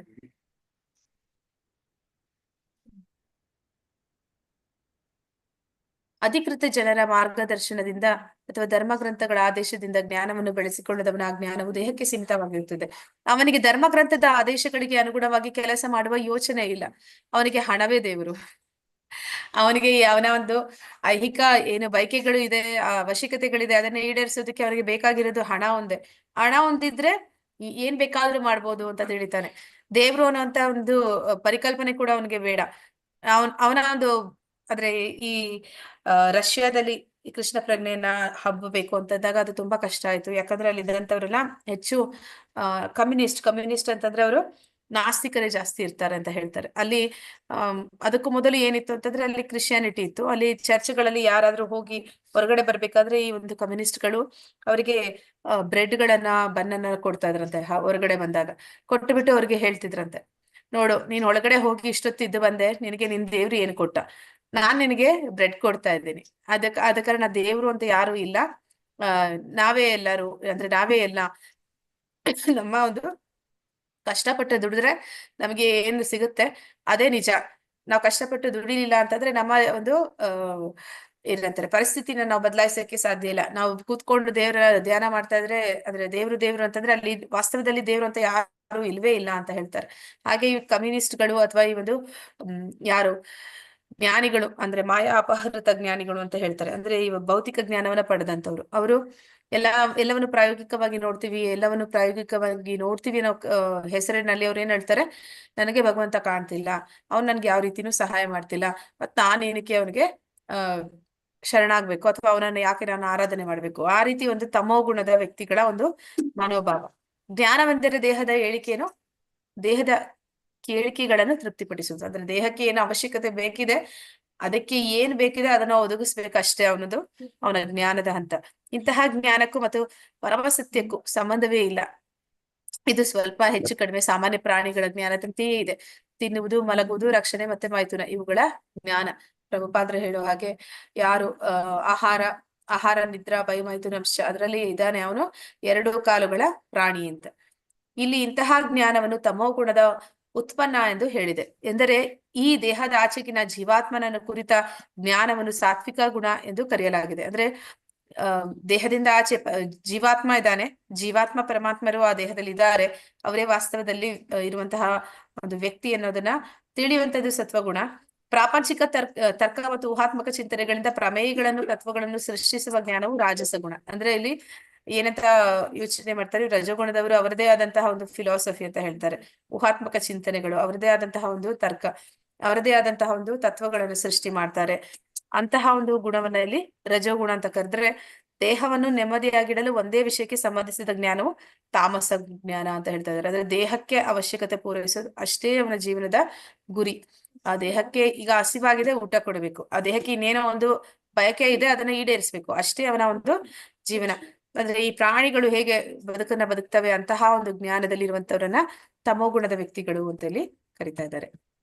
ಹರೇ ಕೃಷ್ಣ. ಲಲಿತಾ ಮಾತಾಜಿ. ಹರೇ ಕೃಷ್ಣ ಮಾತಾಜಿ. ಶ್ಲೋಕ 23. ನಿಯತಂ ಸಂಗರಹಿತಂ ಅರಾಗ ದ್ವೇಷ ಕೃತಂ ಅಫಲ ಪ್ರೇಪ್ಸುನಾ ಕರ್ಮ ಯತ್ತತ್ಸಾಂ ಸಾತ್ವಿಕ ಮುಚ್ಯತೆ. ಅನುವಾದ: ನಿಯತವಾಗಿ ಮತ್ತು ಯಾವ ಮೋಹವಿಲ್ಲದೆ, ರಾಗದ್ವೇಷಗಳಿಲ್ಲದೆ ಮತ್ತು ಕರ್ಮ ಫಲಾಪೇಕ್ಷೆ ಇಲ್ಲದೆ ಮಾಡಿದ ಕರ್ಮವನ್ನು ಸಾತ್ವಿಕ ಎಂದು ಹೇಳಲಾಗುತ್ತದೆ. ಹರೇ ಕೃಷ್ಣ. ಹರಿ ಕೃಷ್ಣ ಮಾತಾಜಿ. ಅಂದ್ರೆ ನಿಯತವಾಗಿ ಅಂದ್ರೆ ಎಲ್ಲರಿಗೂ ಕೂಡ ಅವರವರದೇ ಒಂದು ಕೆಲಸ ಇದೆ, ಎಲ್ಲರಿಗೂ ಅವರವರದೇ ಆದ ಒಂದು ಜವಾಬ್ದಾರಿ ಇದೆ. ಅದನ್ನ ಮೋಹ ಇಲ್ಲದೆ, ರಾಗದ್ವೇಷಗಳಿಲ್ಲದೆ ಮತ್ತೆ ಕರ್ಮಫಲದ ಅಪೇಕ್ಷೆ ಇಲ್ಲದೆ ಮಾಡಿದ ಕರ್ಮ ಅಂತ ಹೇಳ್ತಾ ಇದ್ದಾರೆ ಇಲ್ಲಿ. ಯಾರಾದ್ರೂ ನಿಮ್ಗೆ ಏನಾದ್ರೂ ಒಂದು ಕೆಲಸ ಇದ್ರೆ ಅದನ್ನ ನೀವು ಯಾವುದೇ ಒಂದು ಅಟ್ಯಾಚ್ಮೆಂಟ್ ಇಲ್ದಿರ ಮಾಡಕ್ಕಾಗತ್ತ. ನಾವು ಸಾಮಾನ್ಯವಾಗಿ ಏನಂತ ಅನ್ಕೋತೀವಿ ಅಂದ್ರೆ, ನಮ್ಮ ಆ ಒಂದು ಫಲದ ಮೇಲೆ ಇರುವ ಆಸಕ್ತಿನೇ ನಮ್ಗೆ ಆ ಕೆಲಸವನ್ನ ಪ್ರೇರಣೆ ಮಾಡ್ತಾ ಇರುತ್ತೆ, ಮಾಡೋದಕ್ಕೆ ನಮ್ಗೆ ಪ್ರೇರಣೆ ಕೊಡುತ್ತೆ. ಆ ರೀತಿ ಇಲ್ದಿರ ನಾವ್ ಯಾವ್ದಾದ್ರು ಕೆಲಸ ಮಾಡ್ತೀವ ಅಂದ್ರೆ ನಮ್ಗೆ ಫಲದ ಮೇಲೆ ಆಸಕ್ತಿ ಇಲ್ದಿರ. ಹರೇ ಕೃಷ್ಣ. ಮಾಡೋದಿಲ್ಲ ಮಾತಾಜಿ. ಮಾತಾಜಿ ಫಲಾಪೇಕ್ಷೆ ಇಟ್ಕೊಂಡೇ ಮಾಡ್ತಿರ್ತೀವಿ, ಅದಿಲ್ಲದೆ ಮಾಡೋದೇ ಇಲ್ಲ. ಆದ್ರೆ ಈಗ ನೀವು ಭಕ್ತಿ ಮಾಡಿ ಅಂದ್ರೆ ಕೂಡ ನಿಮ್ಗೆ ಅಲ್ಲೇನೋ ಒಂದು ಅಂದ್ರೆ ಎಕ್ಸ್ಪೆಕ್ಟೇಷನ್ ಇದೆ ಅಲ್ವಾ, ಆದ್ರೆ ನಾನು ಭಗವಂತನ ಧಾಮಕ್ಕೆ ಹೋಗ್ಬೇಕು, ಈ ಕಷ್ಟದಿಂದ ನನ್ಗೆ ಮುಕ್ತಿ ಬೇಕು, ಮತ್ತೆ ಈ ಜ್ಞಾನ ನಾನು ಏನ್ ಬೆಳೆಸ್ಕೊಂಡಿದೀನಿ ಅದರ ಮೂಲಕ ನಾನು ತಿಳಿತಾ ಇದ್ದೀನಿ, ನನಗೆ ಇದು ಸರಿ ಇದು ತಪ್ಪು ಅಂತ ಆ ಒಂದು ಪ್ರೇರಣೆಯಿಂದಲೇ ನಾವು ಮಾಡ್ತಾ ಇದೀವಿ. ಆದ್ರೆ ನಿಜವಾದ ಭಕ್ತರು ಯಾರಿದ್ದಾರೆ ಅವರು ಏನಂತಾರೆ ಅಂದ್ರೆ, ಭಗವಂತನ ಸೇವೆ ಮಾಡುವಂತದ್ದು ಅವ್ರಿಗೂ ಒಂದು ಎಕ್ಸ್ಪೆಕ್ಟೇಷನ್ ಅಂತಾನೆ ಹೇಳ್ಬೋದು ಅದನ್ನ. ಅಂದ್ರೆ ಅವ್ರಿಗಿರೋದು ಒಂದ್ ಎಕ್ಸ್ಪೆಕ್ಟೇಷನ್ ಏನಂದ್ರೆ, ಭಗವಂತನನ್ನ ಹೇಗೆ ನಾನು ಖುಷಿ ಪಡಿಸೋದು, ತೃಪ್ತಿ ಪಡಿಸೋದು. ಅಂದ್ರೆ ಎಲ್ಲರೂ ಯಾರನ್ನಾದ್ರೂ ತೃಪ್ತಿ ಪಡಿಸೋದಕ್ಕೆ ಅಥವಾ ಯಾರನ್ನಾದ್ರೂ ಖುಷಿ ಪಡಿಸೋದಕ್ಕೆ, ಯಾರನ್ನಾದ್ರೂ ಏನಂತಾರೆ ಅವರ ಪ್ರೀತಿ ಗಳಿಸೋದಕ್ಕೆ ಎಲ್ಲರೂ ಪ್ರಯತ್ನ ಪಡ್ತಾ ಇರ್ತೀವಿ. ಆದ್ರೆ ಈ ಒಂದು ಭಕ್ತ ಆದವನ್ ಏನ್ ಮಾಡ್ತಾನೆ, ಅವನು ಭಗವಂತನನ್ನ ಪ್ರೀತಿ ಪಡಿಸೋದಕ್ಕೆ, ಅವನಿಗೆ ಸಂತೋಷ ಪಡಿಸೋ ಪ್ರಯತ್ನದಲ್ಲಿ ಇರ್ತಾನೆ. ಆದ್ರೆ ಈ ಜ್ಞಾನಿ ಆದವನು ಯಾರಿದ್ದಾನೆ, ಅವನು ಸತ್ವಗುಣದಲ್ಲಿದ್ದಾನೆ. ಅಂದ್ರೆ ಇವನು ಭಗವಂತನನ್ನ ಪ್ರೀತಿ ಪಡಿಸ್ತಾನೆ, ಅದು ಆಧ್ಯಾತ್ಮಿಕಕ್ಕೆ ಬಂದಾಗ. ಆದ್ರೆ ಅವನು ಭೌತಿಕದಲ್ಲೇ ಬಂಧನದಲ್ಲಿ, ತ್ರಿಗುಣಗಳ ಬಂಧನದಲ್ಲಿದ್ದಾಗ ಏನ್ ಮಾಡ್ತಾರೆ, ಜ್ಞಾನವನ್ನ ಪಡೆದಿದ್ದಾನೆ. ಆ ಜ್ಞಾನವನ್ನ ಪಡೆದ ಕಾರಣ ಅವನು ಏನ್ ಅನ್ಕೋತಾನೆ, ಯಾವ್ದನ್ನು ಮಾಡಿದ್ರು ಕೂಡ ಅಂದ್ರೆ ಒಂದು ಮೊದಲ ಹಂತದ ಜ್ಞಾನ ಅಂತ ಹೇಳ್ಬೋದು. ಅಂದ್ರೆ ಅವನು ಈ ಒಂದು ನಿರಾಕಾರವಾದ ಅಲ್ಲಿಗೆ ಅವನ ಒಂದು ಜ್ಞಾನ ಅಂತ ಹೇಳ್ಬೋದು. ಆ ನಿರಾಕಾರವಾದದಲ್ಲಿ ಇರುವಂತವ್ರಿಗೆ ತಿಳಿದಿದೆ, ಇಲ್ಲಿ ನಾನು ಏನೇ ಮಾಡಿದ್ರು ಕೂಡ ಅಲ್ಲಿ ಕಷ್ಟ ಸುಖ ಅನ್ನೋದು ಬರ್ತಾನೆ ಇರುತ್ತೆ. ನಾ ಮಾಡೋ ಕೆಲ್ಸಕ್ಕೆ ನನ್ನ ಕರ್ಮಕ್ಕೆ ಅನುಗುಣವಾಗಿ ಫಲಗಳು ಸಿಗ್ತಾ ಇರುತ್ತೆ. ಕೆಲವೊಂದ್ಸಲ ಏನಾಗುತ್ತೆ, ನಾವು ತುಂಬಾ ಒಳ್ಳೆ ಕೆಲ್ಸನೇ ಮಾಡಿದೀವಿ ಅಂತ ಅನ್ಸುತ್ತೆ, ಕಷ್ಟಪಟ್ಟೆ ಮಾಡಿದೀವಿ ಅನ್ಸುತ್ತೆ, ಆದ್ರೆ ಅದಕ್ಕೆ ಫಲ ತದ್ವಿರುದ್ಧವಾಗಿ ಬರುತ್ತೆ. ಆ ರೀತಿ ಹರಿಕೃಷ್ಣ ಬರುತ್ತಲ್ವಾ, ನಾವು ಬರುತ್ತೆ ಅನ್ಕೊಂಡಿದ್ದೆ ಮಾತಾಜಿ. ನಿರೀಕ್ಷೆ ಮಾಡಿದ್ದು ಆಗಿರೋದಿಲ್ಲ. ಯಾಕೆ ಆಗತ್ತೆ ಮಾತಾಜಿ. ಆಗಿರೋದಿಲ್ಲ, ಯಾಕೆ ಆತರ ಆಗುತ್ತೆ ಅಂತ ನಾವ್ ಅದು ಅನ್ಕೊಂಡಾಗ ನಮ್ಮ ಅಂದ್ರೆ ಹಿಂದಿನ ಕರ್ಮ ಫಲದ ಇದರಿಂದಾಗಿ ಹಾಗಾಗತ್ತೆ ಮಾತಾಜಿ. ನಮ್ಮ ಅಕೌಂಟ್ ಕರೆಕ್ಟ್ ಆಗಿ ಲೆಕ್ಕ ಇಡ್ತಾ ಇದ್ದಾನೆ, ಅದಕ್ಕೆ ಒಬ್ಬರನ್ನ ಕೂರಿಸಿದಾನೆ ಭಗವಂತ. ಅವನು ಬೈ ಮಿಸ್ಟೇಕ್ ಕೂಡ ಅತ್ತಿತ್ತ ಮಾಡೋದಿಲ್ಲ. ನಾವು ತಪ್ಪು ಮಾಡ್ತೀವಿ, ಮನುಷ್ಯರಾದವರು ತಪ್ಪು ಮಾಡುವ ಪ್ರವೃತ್ತಿ ನಮ್ದು. ಆದ್ರೆ ಆ ದೇವತೆಗಳು ಅಥವಾ ಭಗವಂತನ ನಿಯೋಜಿಸಿರುವ ಶಕ್ತಿ ಅಲ್ಲಿ ಯಾವುದೇ ಒಂದು ಸಣ್ಣ ತಪ್ಪು ಕೂಡ ಆಗೋದಿಲ್ಲ. ಆದ್ರೆ ನನಗೆ ಯಾರೋ ಒಂದು ಲೆವೆಲ್ 1 ಅಲ್ಲಿ ಕ್ಲಾಸ್ ಅಲ್ಲಿ ಕೇಳಿದ್ರು, ಮಾತಾಜಿ ಎಷ್ಟೊಂದ್ ಜನ ಒಂದೇ ಸತಿಗೆ ಸಾಯ್ತಾರೆ, ಮತ್ತೆ ಎಲ್ಲರ ಕರ್ಮ ಅಂತದೇ ಆಗಿರುತ್ತಾ ಅಂತ. ಅಂದ್ರೆ ಭಗವಂತ ಅಲ್ಲಿ 18 ಅಕ್ಷೋಣಿ ಸೈನ್ಯನ ಏನ್ ಸೇರಿಸ್ತಾನೆ, ಅವರ ಒಂದು ಅಂದ್ರೆ ಅವರ ಒಂದು ಏನು ಅವ್ರಿಗೆ ಏನಾಗ್ಬೇಕು ಅಂತಿದೆ ಅದು ಆಗ್ಲೇ ನಿರ್ಧಾರ ಆಗೋಗಿದೆ. ಭಗವಂತ ಒಂದು ವಿಶ್ವರೂಪದಲ್ಲಿ ತೋರಿಸ್ತಾನೆ. ಅಂದ್ರೆ ಅವನ ಒಂದು ಲೆಕ್ಕಾಚಾರದಲ್ಲಿ 1 ಇಂಚು ಅತ್ತಿತ್ತ ಆಗೋದಿಲ್ಲ. ಯಾರೆಲ್ಲ ಸಾಯ್ಬೇಕು ಅಂತಿದೆ ಅವ್ರನ್ನೆಲ್ಲ ಒಂದು ಕಡೆ ಸೇರಿಸಿ ಅವನು ಕರ್ಕೊಂತಾನೆ ಅಂತ. ಹಾಗೆ ಕೆಲವೊಂದ್ಸಲ ನಾವು ನೋಡ್ತೀವಿ, ಒಂದು ಏರೋಪ್ಲೇನ್ ಬ್ಲಾಸ್ಟ್ ಆಯ್ತು ಅಂತ ಹೇಳ್ತಾರೆ, ಅಲ್ಲಿ ನಿಜವಾಗ್ಲೂ ಅಲ್ಲಿದ್ದವ್ರು ಅಷ್ಟು ಜನನು ಸಾಯ್ಬೇಕು ಅಂತಿತ್ತ, ಅವ್ರೆಲ್ಲರ ಒಂದು ಹಣ್ಣಿನಲ್ಲಿ ಅದೇ ಬರ್ದಿತ್ತ ಅಂತ. ಅಲ್ಲಿ ಏನಾಗುತ್ತೆ ಅಂತಂದ್ರೆ ಯಾರು ಒಬ್ರು ಕೂಡ ಆ ತರ ಇರ್ಲಿಲ್ವಾ ಅಂತ. ಕೆಲವೊಂದು ಸಲ ತುಂಬಾ ಆಶ್ಚರ್ಯಕರವಾಗಿ ಆಗುತ್ತೆ. ಅಂದ್ರೆ ಅಷ್ಟು ಬ್ಲಾಸ್ಟ್ ಆಗಿ ಅಷ್ಟು ಜನ ಸತ್ತಿದ್ದಾರೆ, ಒಂದೇ ಒಂದು ಪುಟ್ಟ ಮಗುನೋ ಇನ್ಯಾರೋ ಒಬ್ರೇ ಒಬ್ರು ಬದುಕೊಂಡ್ರು ಅಂತ ಹೇಳ್ತಾರೆ. ಅದು ತುಂಬಾ ಅದ್ಭುತ ಅನ್ನೋ ತರ ಅನಿಸ್ತಾ ಇರುತ್ತೆ. ಹಾಗೆ ಭಗವಂತ ಅವನ ಲೆಕ್ಕಾಚಾರದಲ್ಲಿ ಕರೆಕ್ಟ್ ಆಗಿ ಇರ್ತಾನೆ.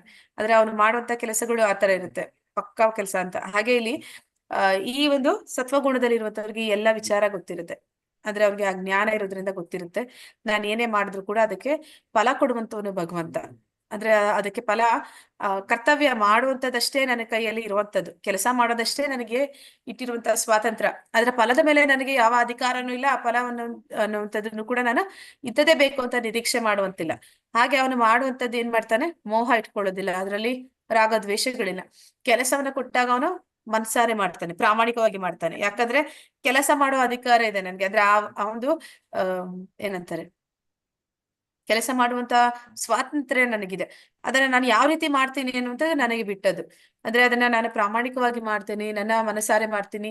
ಅದ್ರ ಫಲ ಏನಾದ್ರೂ ಆಗ್ಲಿ. ಇದನ್ನ ಸುಮಾರು ಸತಿ ಶಾಲೆಗಳಲ್ಲಿ ಮಕ್ಕಳಿಗೂ ಕೂಡ ಹೇಳ್ತಾರೆ, participation is important, don't worry about the whether you will win or lose ಅಂತ ಹೇಳ್ತಾರೆ. ಹಾಗೆ ಪಾರ್ಟಿಸಿಪೇಷನ್ ಮಾಡೋದಷ್ಟೇ ನಮ್ಮಿಂದ ಆಗುವಂಥದ್ದು.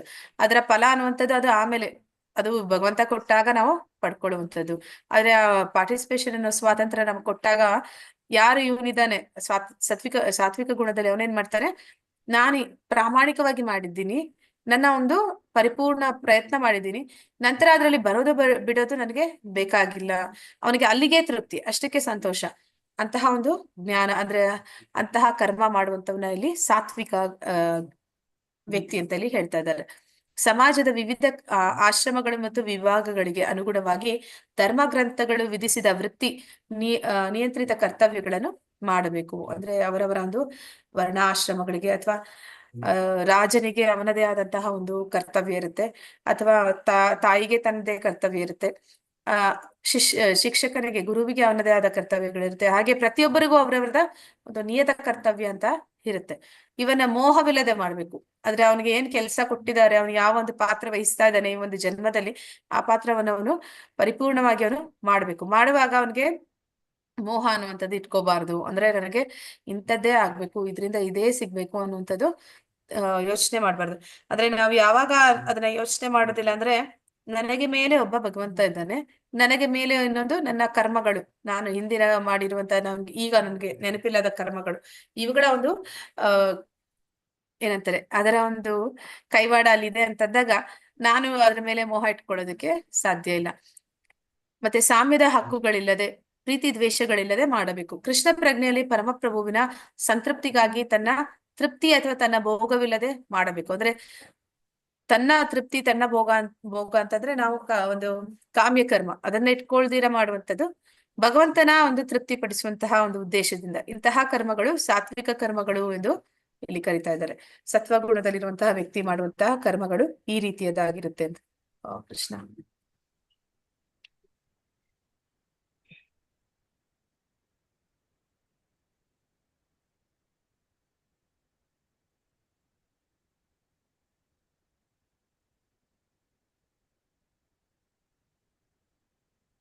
ಹರೇ ಕೃಷ್ಣ. ಯಾವ್ದಿತ್ತು ಮಾತಾಜಿ? 24 ಇತ್ತ? ಶ್ಲೋಕ 24 ಓದ್ಬೇಕು ಮಾತಾಜಿ. ಅದು ಎಲ್ಲೋ ಹೋಗ್ತಿದೆ, ನಾನು ಟಚ್ ಮಾಡಿದ್ರೆ ಸಾಕು, ಏನೋ ಆಗ್ತಾ ಇದೆ ಲ್ಯಾಪ್ಟಾಪ್. ಶ್ಲೋಕ 24 ಓದ್ಬೇಕು. ಬಿಡ್ತಾನೆ ಇಲ್ಲ ಮಾತಾಜಿ.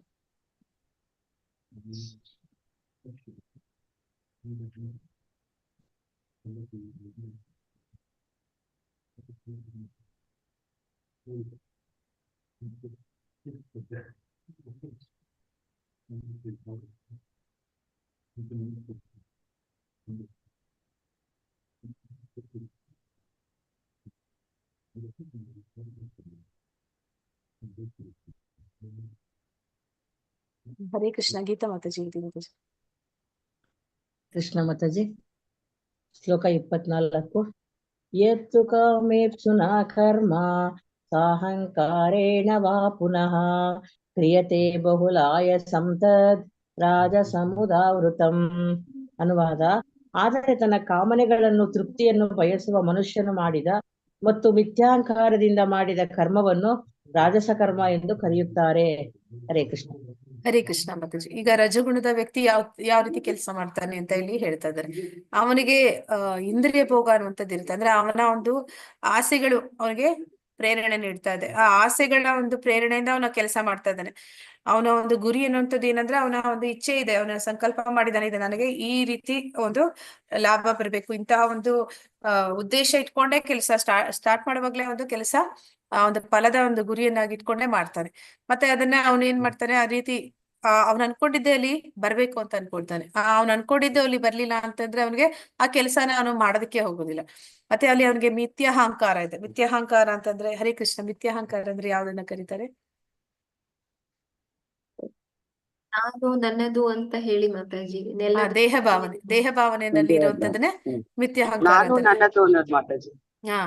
ಅವನು ಏನ್ ಕೆಲಸ ಮಾಡ್ತಾ ಇದ್ದಾನೆ ಅದರ ಲಾಭ ನನಗೆ ಸಿಗ್ಬೇಕು, ಅದರಿಂದ ನನಗೆ ಇಷ್ಟೇ ಲಾಭ ಬರ್ಬೇಕು. ಇಲ್ಲಿ 90ಕ್ಕಿಂತನೂ ಹೆಚ್ಚು 99% ಎಲ್ಲ ಜನ ಇಂಥ ಉದ್ದೇಶ ಇಟ್ಕೊಂಡೆ ನಾವು ಕೆಲಸ ಮಾಡ್ತೀವಿ.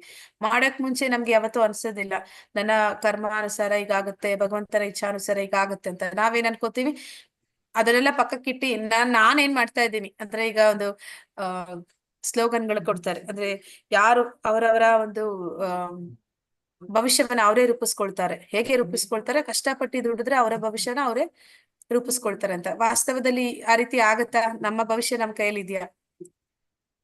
ಇಲ್ಲ ಮಾತಾಜಿ. ನಮ್ಮ ಆದ್ರೆ ಪ್ರಯತ್ನ ಇರ್ಬೇಕಾಗ್ಲಿ, ದೇವರ ಒಂದು ಇದು ಇರ್ಬೇಕು ಅಂತ ಹೇಳಿ ಅಂತ. ಆದ್ರೆ ಇವರು ಆಶೀರ್ವಾದ. ಪರಿಪೂರ್ಣವಾಗಿ ಆ ಸ್ಲೋಗನ್ನ ಒಪ್ಕೋತಾರೆ. ನನ್ನ ಮುಂದಿನ ಭವಿಷ್ಯ ನನ್ನ ಕೈಯಲ್ಲಿದೆ, ನಾನ್ ಏನ್ ಆಗ್ಬೇಕು ಅಂತಿದೆ ಅದನ್ನ ನಾನ್ ಮಾಡಿದ್ರೆ ಅದು ಸಾಕು, ನಾನ್ ಮಾಡಿದ್ರೆ ಅಂದ್ರೆ ಅದು ಆಗುತ್ತೆ ಅನ್ನೋಂಥದ್ದು ಅವರು ಯೋಚನೆ ಇರುತ್ತೆ. ಅಂತಹ ಒಂದು ಮಿಥ್ಯಾಹಂಕಾರದಲ್ಲಿ ಇರುವಂತವ್ರು ರಜೋಗುಣದಲ್ಲಿ ಇರುವಂತಹ ವ್ಯಕ್ತಿಗಳು. ಅಂದ್ರೆ ಅವರಿಗೆ ಕೊಡ್ತಾ ಇರುವಂತ ಪ್ರೇರಣೆ ಯಾವ್ದು ಅಂತಂದ್ರೆ, ಆ ಒಂದು ಕಾರ್ಯ ಅವ್ರು ಮಾಡುವಾಗ ಅದರ ಒಂದು ಫಲವನ್ನ ಬಯಸಿ ಅವರು ಮಾಡ್ತಾರೆ. ಅದು ಈಡೇರದೆ ಇದ್ದಾಗ ಅವರು ದುಃಖದಲ್ಲಿ ಯಾತನೆಯಲ್ಲಿ ಅದ್ರ ಆ ಮೋಹ ಅನ್ನುವಂಥದ್ದು ಅವರನ್ನ ಸಿಕ್ಕಿಸ್ಬಿಡುತ್ತೆ. ಶ್ರುತಿ ಮಾತಾಜಿ. ಹರೇ ಕೃಷ್ಣ.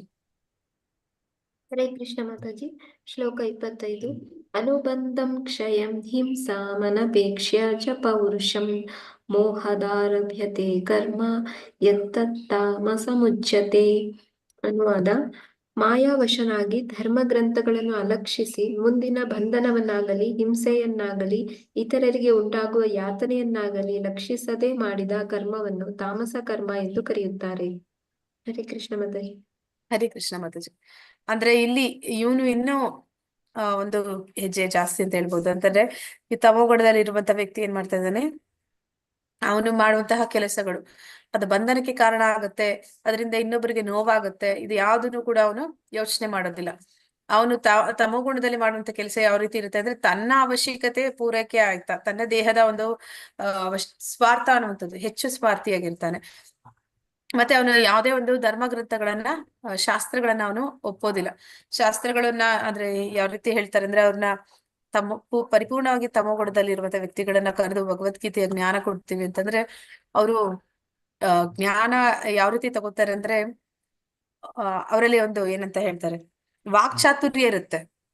ಅಂದ್ರೆ ಕೆಲಸ ಮಾಡೋದ್ರಲ್ಲಿ ಸೋಮಾರಿತನ ಇರ್ಬೋದು, ಆದ್ರೆ ಕೂತ್ಕೊಂಡ್ ಮಾಡೋ ಕೆಲಸಗಳು, ಬುದ್ಧಿ ಓಡಿಸೋದು ಅದ್ರಲ್ಲೆಲ್ಲ ಅವ್ರಿಗೂ ಕೂಡ ಇರುತ್ತೆ. ಬುದ್ಧಿ ಏನಂತದ್ದು ತಮಗುಣದಲ್ಲಿರೋರ್ಗೂ ಇರುತ್ತೆ. ಎಷ್ಟು ನಿಪುಣರು ಇರ್ತಾರೆ ಅಂದ್ರೆ ಅವ್ರ ಜೊತೆ ನಾವು ಮಾತಾಡ್ತಾ ಇದ್ರೆ ನಾವು ಕೂಡ ಅವ್ರದ್ದು ನಿಜ ಏನೋ ಅನ್ನಿಸ್ಬಿಡುತ್ತೆ. ಆ ರೀತಿಯ ಒಂದು ವಾದ ಇರುತ್ತೆ. ಆದ್ರೆ ಈ ತಮಗುಣದವ್ರು ಯಾವ ತರ ಇರ್ತಾರೆ ಅಂದ್ರೆ ಅವ್ರಿಗೆ ಎಂತಹ ಉದಾಹರಣೆಗಳನ್ನ ಕೊಡ್ತಾರೆ ಅಂದ್ರೆ ಕಣ್ಣಿಗೆ ಕಾಣುವಂತ ಉದಾಹರಣೆಗಳನ್ನೇ ಕೊಡ್ತಾರೆ. ಯಾರು ಸತ್ವಗುಣದಲ್ಲಿ ಇರ್ತಾರೆ ಈ ಒಂದು ಸೂಕ್ಷ್ಮ ವಿಷಯಗಳನ್ನ ಹೇಳ್ತಾರೆ. ಅಂದ್ರೆ ಭಗವಂತ, ಆತ್ಮ ಇದ್ಯಾವುದು ಕೂಡ ಕಣ್ಣಿಗೆ ಕಾಣೋದಿಲ್ಲ. ಇವ್ರು ಕಣ್ಣಿಗೆ ಕಾಣುವ ನಿದರ್ಶನಗಳನ್ನ ಕೊಟ್ಟು ಎಂತ ಒಂದು ಚಾಕಚಕ್ಯತೆಯಿಂದ ವಾದ ಮಾಡ್ತಾರೆ ಅಂತಂದ್ರೆ ನಮ್ಗೆ ಒಂದು ಧರ್ಮನ ಅಧರ್ಮ ಅಂತ, ಅಧರ್ಮನ ಧರ್ಮ ಅಂತ ಒಂದು ತಿರ್ಚಿ ಹೇಳುವಷ್ಟು ಜ್ಞಾನವನ್ನ, ಅಂದ್ರೆ ಅಂತಹ ಒಂದು ಜ್ಞಾನವನ್ನ ಅವರು ಇಟ್ಕೊಂಡಿರ್ತಾರೆ. ಆದ ಕಾರಣ ಅವರು ಧರ್ಮಗಳನ್ನ ಅಲಕ್ಷಿಸ್ತಾರೆ. ಅವರದೇ ಆದ ಒಂದು ರೀತಿಯಲ್ಲಿ ಅವರದೇ ಆದಂತ ಒಂದು ತತ್ವಗಳನ್ನ ಸೃಷ್ಟಿ ಮಾಡ್ಕೊಂಡು ಇರುವಂತ ಶಾಸ್ತ್ರವನ್ನ ಅವರು ಅಲಕ್ಷ್ಯ ಮಾಡ್ತಾರೆ. ಮತ್ತೆ ಮುಂದಿನ ಬಂಧನ ಅಂದ್ರೆ ಈಗ ನೀನ್ ಇದನ್ನ ಮಾಡಿದ್ರೆ ನಿನ್ಗೆ ಮುಂದೆ ಒಂದು ಕರ್ಮ ಬಂಧನ ಇದೆ ಅಂತ ಹೇಳಿದ್ರೆ ಅವ್ರೇನಂತಾರೆ, ಕರ್ಮ ಬಂಧನ ಮುಂದೆ ಏನಿದೆ ಅದು ನನ್ಗೆ ಗೊತ್ತಿಲ್ಲ, ಈ ಸಮಯಕ್ಕೆ ನನಗೆ ನನ್ನ ಒಂದು ಈ ಅವಶ್ಯಕತೆ ಈಡೇರ್ಬೇಕು, ಅದಕ್ಕೆ ನಾನು ಯಾವ ದಾರಿಯನ್ನ ಬೇಕಾದ್ರೂ ಬಳಸ್ಬೋದು, ಅದರಿಂದ ಯಾರಿಗೆ ಏನ್ ಹಿಂಸೆ ಆದ್ರೂ ಪರವಾಗಿಲ್ಲ, ನನಗೆ ಒಂದು ಲಾಭ ಸಿಗ್ತದೆ, ನನಗೆ ಅದರಿಂದ ಏನೋ ಒಂದು ನನಗೆ ಇಷ್ಟಪಟ್ಟಿದ್ದು ಆಗ್ತಾ ಇದೆ ಅಂತಂದ್ರೆ ಬೇರೊಬ್ಬರ ಬಗ್ಗೆ ಆಗ್ಲಿ, ಧರ್ಮ ಗ್ರಂಥದ ಬಗ್ಗೆ ಆಗ್ಲಿ ಅಥವಾ ಒಂದು ಕರ್ಮ ಬಂಧನದ ಬಗ್ಗೆ ಆಗ್ಲಿ ಅವರು ಹೆಚ್ಚು ತಲೆ ಕೆಡಿಸ್ಕೊಳ್ಳೋದಕ್ಕೆ ಹೋಗೋದಿಲ್ಲ. ಮತ್ತೆ ಅಂತಹ ಜನ ಮಾಡುವಂತ ಕರ್ಮವನ್ನ ತಮೋಗುಣದ ಕರ್ಮ ಅಂತ ಇಲ್ಲಿ ಭಗವಂತ ಹೇಳ್ತಾ ಇದ್ದಾನೆ. ಭಾವಾರ್ಥ ಪ್ರಭುಪಾದರಿಂದ ಪ್ರಭುಪಾದರಿಗೆ ಜಯವಾಗಲಿ.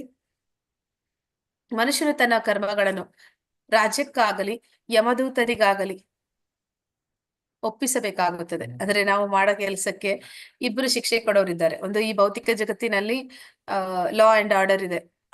ಒಂದು ಮನುಷ್ಯ ಆದವನು ತಪ್ಪು ಮಾಡಿದ್ರೆ ಅವ್ರಿಗೆ ಹೆದರ್ಬೇಕು, ಅಥವಾ ಕರ್ಮ ಬಂಧನ ಮತ್ತೆ ಒಂದು ಭಗವಂತನ ಒಂದು ಧಾವಕ್ಕೆ ಹೋಗುವಾಗ ನಮ್ಮ ಒಂದು ತಪ್ಪುಗಳಿಗೆ ಶಿಕ್ಷೆ ಕೊಡುವಂತ ಯಮದೂತರು ಇವರು ಅದನ್ನ ನೋಡ್ಕೋತಾರೆ. ಆದ್ರೆ ಈ ಒಂದು ವಿಚಾರ ತಮೋಗುಣದಲ್ಲಿರುವ ವ್ಯಕ್ತಿ ಏನ್ ಮಾಡ್ತಾರೆ ಅಂತ ಇಲ್ಲಿ ನೋಡಿದ್ರೆ ಹೊಣೆಗೇಡಿತನದ ಕರ್ಮವು ವಿನಾಶಕರವಾದದ್ದು. ಅಂದ್ರೆ ಇವನ್ ಮಾಡುವಂತ ಕೆಲಸಗಳು ಹೊಣೆಗೇಡಿತನ.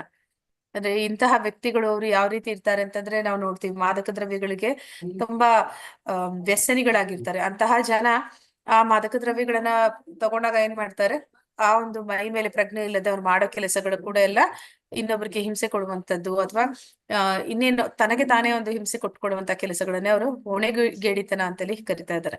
ಆ ಸಂದರ್ಭದಲ್ಲಿ ಮಾಡೋ ಕಾರ್ಯಗಳಿಗೆ ಅವರಿಗೆ ಶಿಕ್ಷೆಗಳಾಗತ್ತೆ. ಒಂದು ಕೋರ್ಟಿನಲ್ಲಿ ಪೊಲೀಸ್ ಆ ರೀತಿ ಒಂದು ಕೆಲಸ ಇಲ್ಲಿ ಭೌತಿಕ ಜಗತ್ತಿನಲ್ಲಿ ಆದ್ರೆ ಅವ್ರು ಮಾಡಿದ ಕರ್ಮಗಳಿಗೆ ನರಕಗಳಿಗೆ ಕರ್ಕೊಂಡು ಹೋಗ್ತಾರೆ. ಅಲ್ಲಿ ಅವ್ರಿಗೆ ನರಕ ಯಾತನೆಗಳನ್ನ ಅನುಭವಿಸ್ಬೇಕಾಗಿ ಬರುತ್ತೆ. ಇಂತಹ ಒಂದು ಹೊಣೆಗೇಡಿತನದ ಕರ್ಮವನ್ನ ತಮೋಗುಣದಲ್ಲಿ ಇರುವಂತವ್ರು ಮಾಡ್ತಾರೆ. ಏಕೆಂದರೆ ಅದು ಧರ್ಮ ಗ್ರಂಥದ ನಿಯಂತ್ರಕ ತತ್ವಗಳನ್ನು ನಾಶ ಮಾಡುತ್ತದೆ. ಅಂದ್ರೆ ಅವ್ರಿಗೆ ಯಾವುದೇ ಒಂದು ನಿಯಂತ್ರಕ ತತ್ವಗಳೇ ಇಲ್ಲ.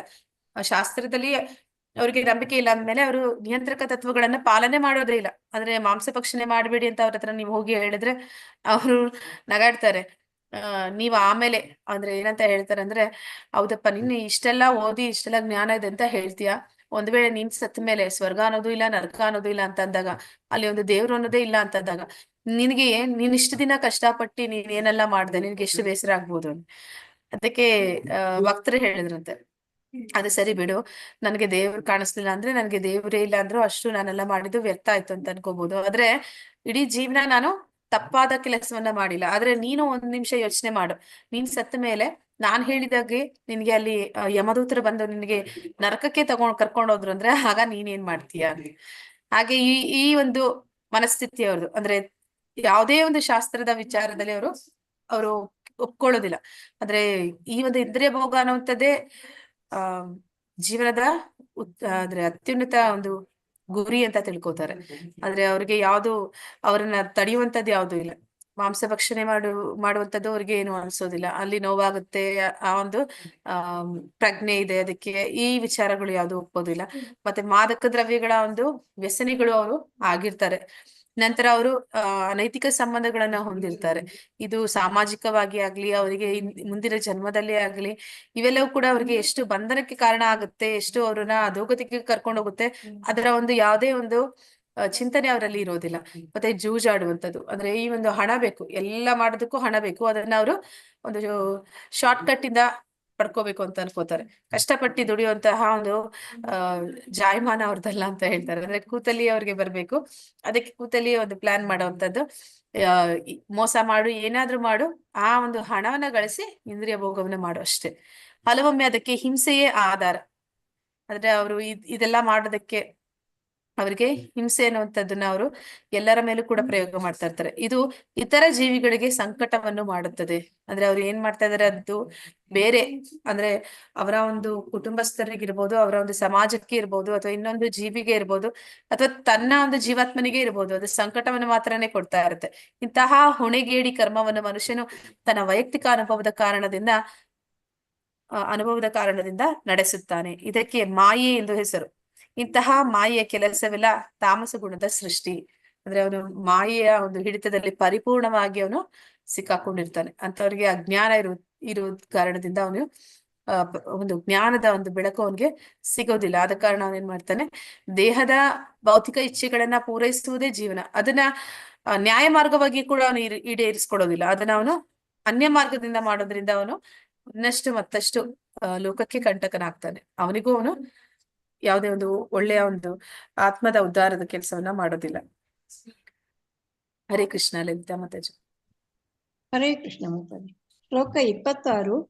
ಮುಕ್ತ ಸಂಗಾನ ಹಂಬಾತಿ ಧೃತ್ಯುತ್ಸಾಹ ಸಮನ್ವಿತಃ ಸಿದ್ಧ್ಯ ಸಿದ್ಧ್ಯೋ ನಿರ್ವಿಕಾರಃ ಕರ್ತಾ ಸಾತ್ವಿಕ ಉಚ್ಯತೆ. ಅನುವಾದ: ಐಹಿಕ ಪ್ರಕೃತಿಯ ಗುಣಗಳ ಸಂಘವಿಲ್ಲದೆ, ಮಿಥ್ಯ ಅಹಂಕಾರವಿಲ್ಲದೆ, ಜಯ ಅಪಜಯಗಳಲ್ಲಿ ವಿಚಲಿತನಾಗದೆ, ದೃಢ ನಿಶ್ಚಯ ಮತ್ತು ಉತ್ಸಾಹದಿಂದ ತನ್ನ ಕರ್ತವ್ಯವನ್ನು ಮಾಡುವವನು ಸಾತ್ವಿಕ ಕರ್ತ ಎಂದು ಹೇಳಲಾಗುತ್ತದೆ. ಹರೇ ಕೃಷ್ಣ. ಹರೇ ಕೃಷ್ಣ. ಈಗ ಸಾತ್ವಿಕ ಕರ್ತ ಯಾರು ಸತ್ವಗುಣದಲ್ಲಿ ಕೆಲಸವನ್ನ ಮಾಡ್ತಾರೆ ಅವನ ಬಗ್ಗೆ ತಿಳಿಸ್ತಾ ಇದ್ದಾರೆ. ಆ ಸಾತ್ವಿಕ ಕರ್ತ ಅವನು ಯಾವ ರೀತಿ ಮಾಡ್ತಾ ಇದ್ದಾನೆ, ಅವನಿಗೆ ಯಾವುದೇ ಒಂದು ಪ್ರಕೃತಿಯ ಗುಣಗಳ ಸಂಘ ಇಲ್ಲ ಅಂತ ಇಲ್ಲಿ ಹೇಳ್ತಾ ಇದ್ದಾರೆ. ಅವನಲ್ಲಿ ಅಹಂಕಾರ ಇಲ್ಲ, ಮಿಥ್ಯ ಅಹಂಕಾರ ಇಲ್ಲ, ಮತ್ತೆ ಅವನು ಜಯ ಅಪಜಯಗಳಲ್ಲಿ ವಿಚಲಿತನಾಗೋದಿಲ್ಲ. ಅಂದ್ರೆ ನಾವು ಹಿಂದೆ ಒಂದು ಅವನು ಕರ್ಮ ಯಾವ ರೀತಿ ಮಾಡ್ತಾನೆ ಅಂತ ನೋಡಿದ್ವಿ. ಅಂದ್ರೆ ಅದರ ಒಂದು ಲಾಭ ನಷ್ಟಗಳಲ್ಲಿ ಅವನಿಗೆ ಯಾವುದೇ ಒಂದು ಮನಸ್ಸು ಒಂದು ವಿಚಲಿತ ಆಗೋದಿಲ್ಲ. ಯಾವಾಗ ಒಬ್ಬ ವ್ಯಕ್ತಿಗೆ ಗೊತ್ತಾಗುತ್ತೆ ನಾನ್ ಮಾಡುವಂತ ಕೆಲಸದ ಒಂದು ಪರಿಣಾಮ ನನಗೆ ಲಾಭನೂ ಆಗ್ಬೋದು ನಷ್ಟನೂ ಆಗ್ಬೋದು ಅಂತ, ಆ ಒಂದು ಪರಿಸ್ಥಿತಿ ಬಂದಾಗ ಯಾರಾದ್ರೂ ದೃಢ ನಿಶ್ಚಯದಿಂದ ಮಾಡೋದಕ್ಕೆ ಕೆಲಸ ಆಗತ್ತಾ? ಹರೇ ಕೃಷ್ಣ. ನಾವು ಸಾಧಾರಣವಾಗಿಲ್ಲ ರಜೋಗುಣದಲ್ಲಿ ಇದ್ದೀವಿ, ಆದ ಕಾರಣ ನಮ್ಗೆ ಈ ಒಂದು ವಿಚಾರ ಕೇಳಿದಾಗ ಆಶ್ಚರ್ಯ ಅನ್ಸುತ್ತೆ. ಅಂದ್ರೆ ಈ ವ್ಯಕ್ತಿಗೆ ಗೊತ್ತಿದೆ ನಾ ಮಾಡ್ತಾ ಇರೋ ಕೆಲಸದಿಂದ ನನಗೆ ಲಾಭನೂ ಬರ್ಬೋದು ನಷ್ಟನೂ ಬರ್ಬೋದು ಅಂತ.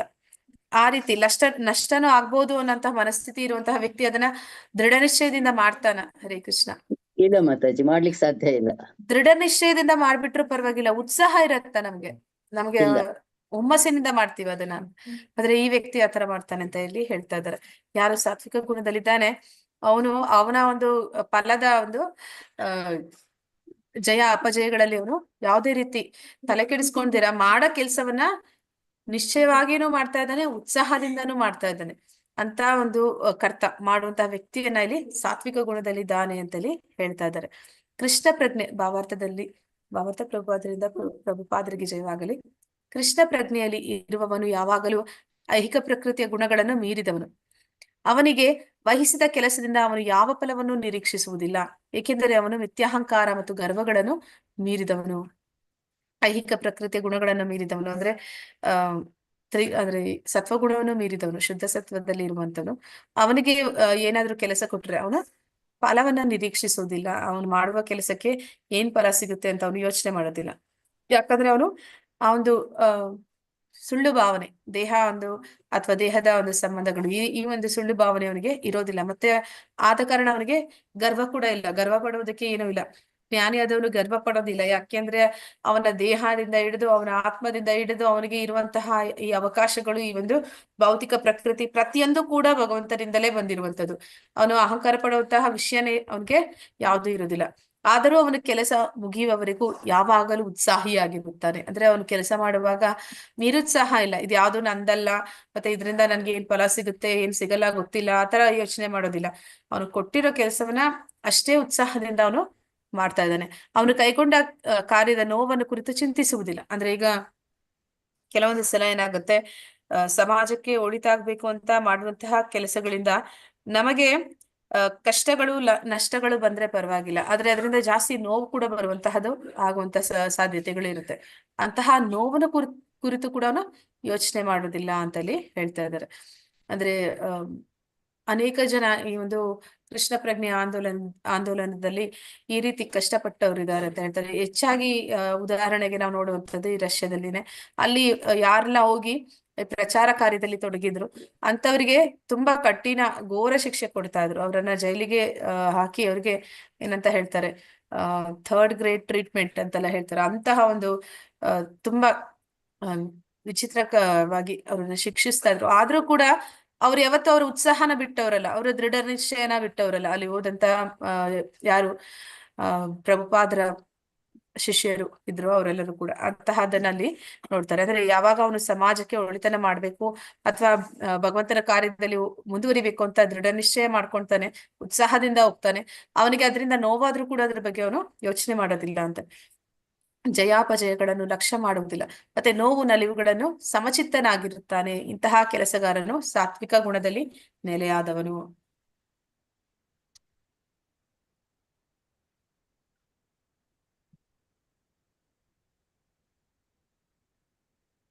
ಹರಿ ಕೃಷ್ಣ. ಗೀತಾ ಮಾತಾಜಿ. ಹರೇ ಕೃಷ್ಣ ಮಾತಾಜಿ. ಶ್ಲೋಕ 27. ರಾಗಿ ಕರ್ಮ ಫಲ ಪ್ರೇಪ್ಸುರ್ಲಬ್ಧೋ ಹಿಂಸಾತ್ಮಕೋ ಶುಚಿ ಹರ್ಷ ಶೋಕಾನ್ವಿತ ಕರ್ತ ರಾಜಸ ಪರಿಕೀರ್ತತ.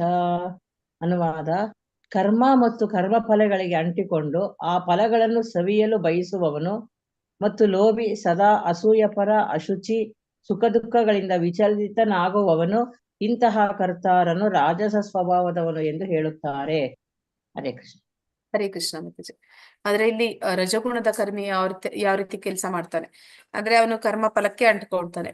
ಆ ಫಲ ಅನ್ನುವಂಥದ್ದು ಉತ್ತಮದೇ ಆಗಿರ್ಬೇಕು ಅನ್ನುವಂಥದ್ದು ಅವನು ಮನಸ್ಸಿನಲ್ಲಿ ನಿರ್ಧಾರ ಮಾಡ್ಬಿಟ್ಟಿರ್ತಾನೆ. ಹಾಗೊಂದ್ ವೇಳೆ ಆಗಿಲ್ಲ ಅಂದ್ರೆ ಅವನು ಒಂದು ದುಃಖಕ್ಕೆ ಬಿದ್ದು ಬಿಡ್ತಾನೆ. ಅಂದ್ರೆ ಅಲ್ಲಿ ಅವನು ಸುಖ ದುಃಖದಲ್ಲಿ ವಿಚಲಿತನಾಗ್ತಾನೆ. ಅವನು ಅನ್ಕೊಂಡಿದ್ದು ನಡೀತು ಈಡೇರ್ತು ಅಂತಂದ್ರೆ ಅವನ ಒಂದು ಆಸೆಗೆ ಕೊನೆ ಇಲ್ಲ, ಇನ್ನ ಮಾಡ್ಬೇಕು ಅನ್ನೋಂಥದ್ದು ಅವನಿಗೆ ಇರುತ್ತೆ. ಅಂದ್ರೆ ಅವನ ಒಂದು ಸಕ್ಸಸ್ ಏನಾಯ್ತು ಅದು ಇನ್ನೂ ಹೆಚ್ಚುತ್ತಾ ಹೋಗ್ಬೇಕು ಅಂತ ಇರುತ್ತೆ. ಅದಕ್ಕೆ ಅವ್ನು ಮತ್ತೆ ಮತ್ತೆ ಕಾರ್ಯದಲ್ಲಿ ತೊಡಗ್ತಾ ಇರ್ತಾನೆ. ಹಾಗೊಂದ್ ವೇಳೆ ಅದು ಫೇಲಿಯರ್ ಆದಾಗ ಅವನು ದುಃಖದಲ್ಲಿ ಮುಳುಗು ಬಿಡ್ತಾನೆ. ಅಂದ್ರೆ ಅವನು ಏನಂತಾರೆ, ಡಿಪ್ರೆಷನ್ಗೆ ಹೋಗ್ಬಿಡ್ತಾರೆ. ಅವರು ಯಾಕೆ ಆ ರೀತಿ ಆಗ್ತಾರೆ ಅಂತಂದ್ರೆ ಆ ಒಂದು ಕರ್ಮ ಫಲಕ್ಕೆ ಅವರು ಹೆಚ್ಚು ಅಂಟ್ಕೊಳ್ತಾರೆ. ಮತ್ತೆ ಅವರು ಬಯಸಿದ್ದು ಸಿಗ್ತಾ ಇದೆ ಅಂದಾಗ ಇನ್ನು ಮತ್ತಷ್ಟು ಮಾಡುವಂತಹ ಒಂದು ಲೋಭ ಅವರಲ್ಲಿ ಹೆಚ್ಚಿರುತ್ತೆ. ಅಸೂಯಪರ ಅಂತಂದ್ರೆ ಅವನಿಗೆ ಬದುಕಿನಲ್ಲಿ ಕಾಂಪಿಟೇಟರ್ಸ್ ಯಾರೆಲ್ಲ ಬರ್ತಾರೆ ಅವರ ಮೇಲೆ ಅವನಿಗೆ ಜಾಸ್ತಿ ಇದಿರುತ್ತೆ, ಕಾಂಪಿಟೇಷನ್ ಇರುತ್ತೆ, ಅವರೆಲ್ಲ ಅವನ ಶತ್ರುಗಳಾಗ್ತಾರೆ. ಇಂತಹ ಒಂದು ಮನುಷ್ಯರನ್ನ, ಅಂತಹ ಒಂದು ಸ್ವಭಾವ ಇರುವಂತಹ ಕರ್ತಾರನ್ನ ಇಲ್ಲಿ ರಜಗುಣದ ಒಂದು ವ್ಯಕ್ತಿ ಅಂತ ಇಲ್ಲಿ ಹೇಳ್ತಾ ಇದ್ದಾರೆ. ಭಾವಾರ್ಥ ಪ್ರಭುಪಾದರಿಗೆ ಜಯವಾಗಲಿ. ಪ್ರಾಪಂಚಿಕತೆ, ಮನೆ, ಹೆಂಡತಿ, ಮಕ್ಕಳು ಇವರಲ್ಲಿ ಅತೀ ಮೋಹದ ಕಾರಣದಿಂದ ಒಂದು ಬಗೆಯ ಕರ್ಮಕ್ಕೆ ಅಥವಾ ಫಲಕ್ಕೆ ಮನುಷ್ಯನು ಅಂಟಿಕೊಳ್ಳುತ್ತಾನೆ. ಇಂತಹ ಮನುಷ್ಯನಿಗೆ ಬದುಕಿನಲ್ಲಿ ಮೇಲೇರಬೇಕೆಂಬ ಅಪೇಕ್ಷೆ ಏನು ಇರುವುದಿಲ್ಲ. ಇಂತಹ ಈ ಜಗತ್ತನ್ನು ಐಹಿಕವಾಗಿ ಸಾಧ್ಯವಾದಷ್ಟು ನೆಮ್ಮದಿಯಾಗಿ ಮಾಡಿಕೊಳ್ಳುವುದೇ ಅವನ ಕಾಳಜಿ. ಅಂದ್ರೆ ಅವನಿಗೆ ಈ ಒಂದು ಭೌತಿಕ ಜೀವನ ಏನಿದೆ ಅಷ್ಟೇ ಅವನ ಒಂದು ಜೀವನದ ಒಂದು ಧ್ಯೇಯ ಅಥವಾ ಗುರಿಯಾಗಿರುತ್ತೆ.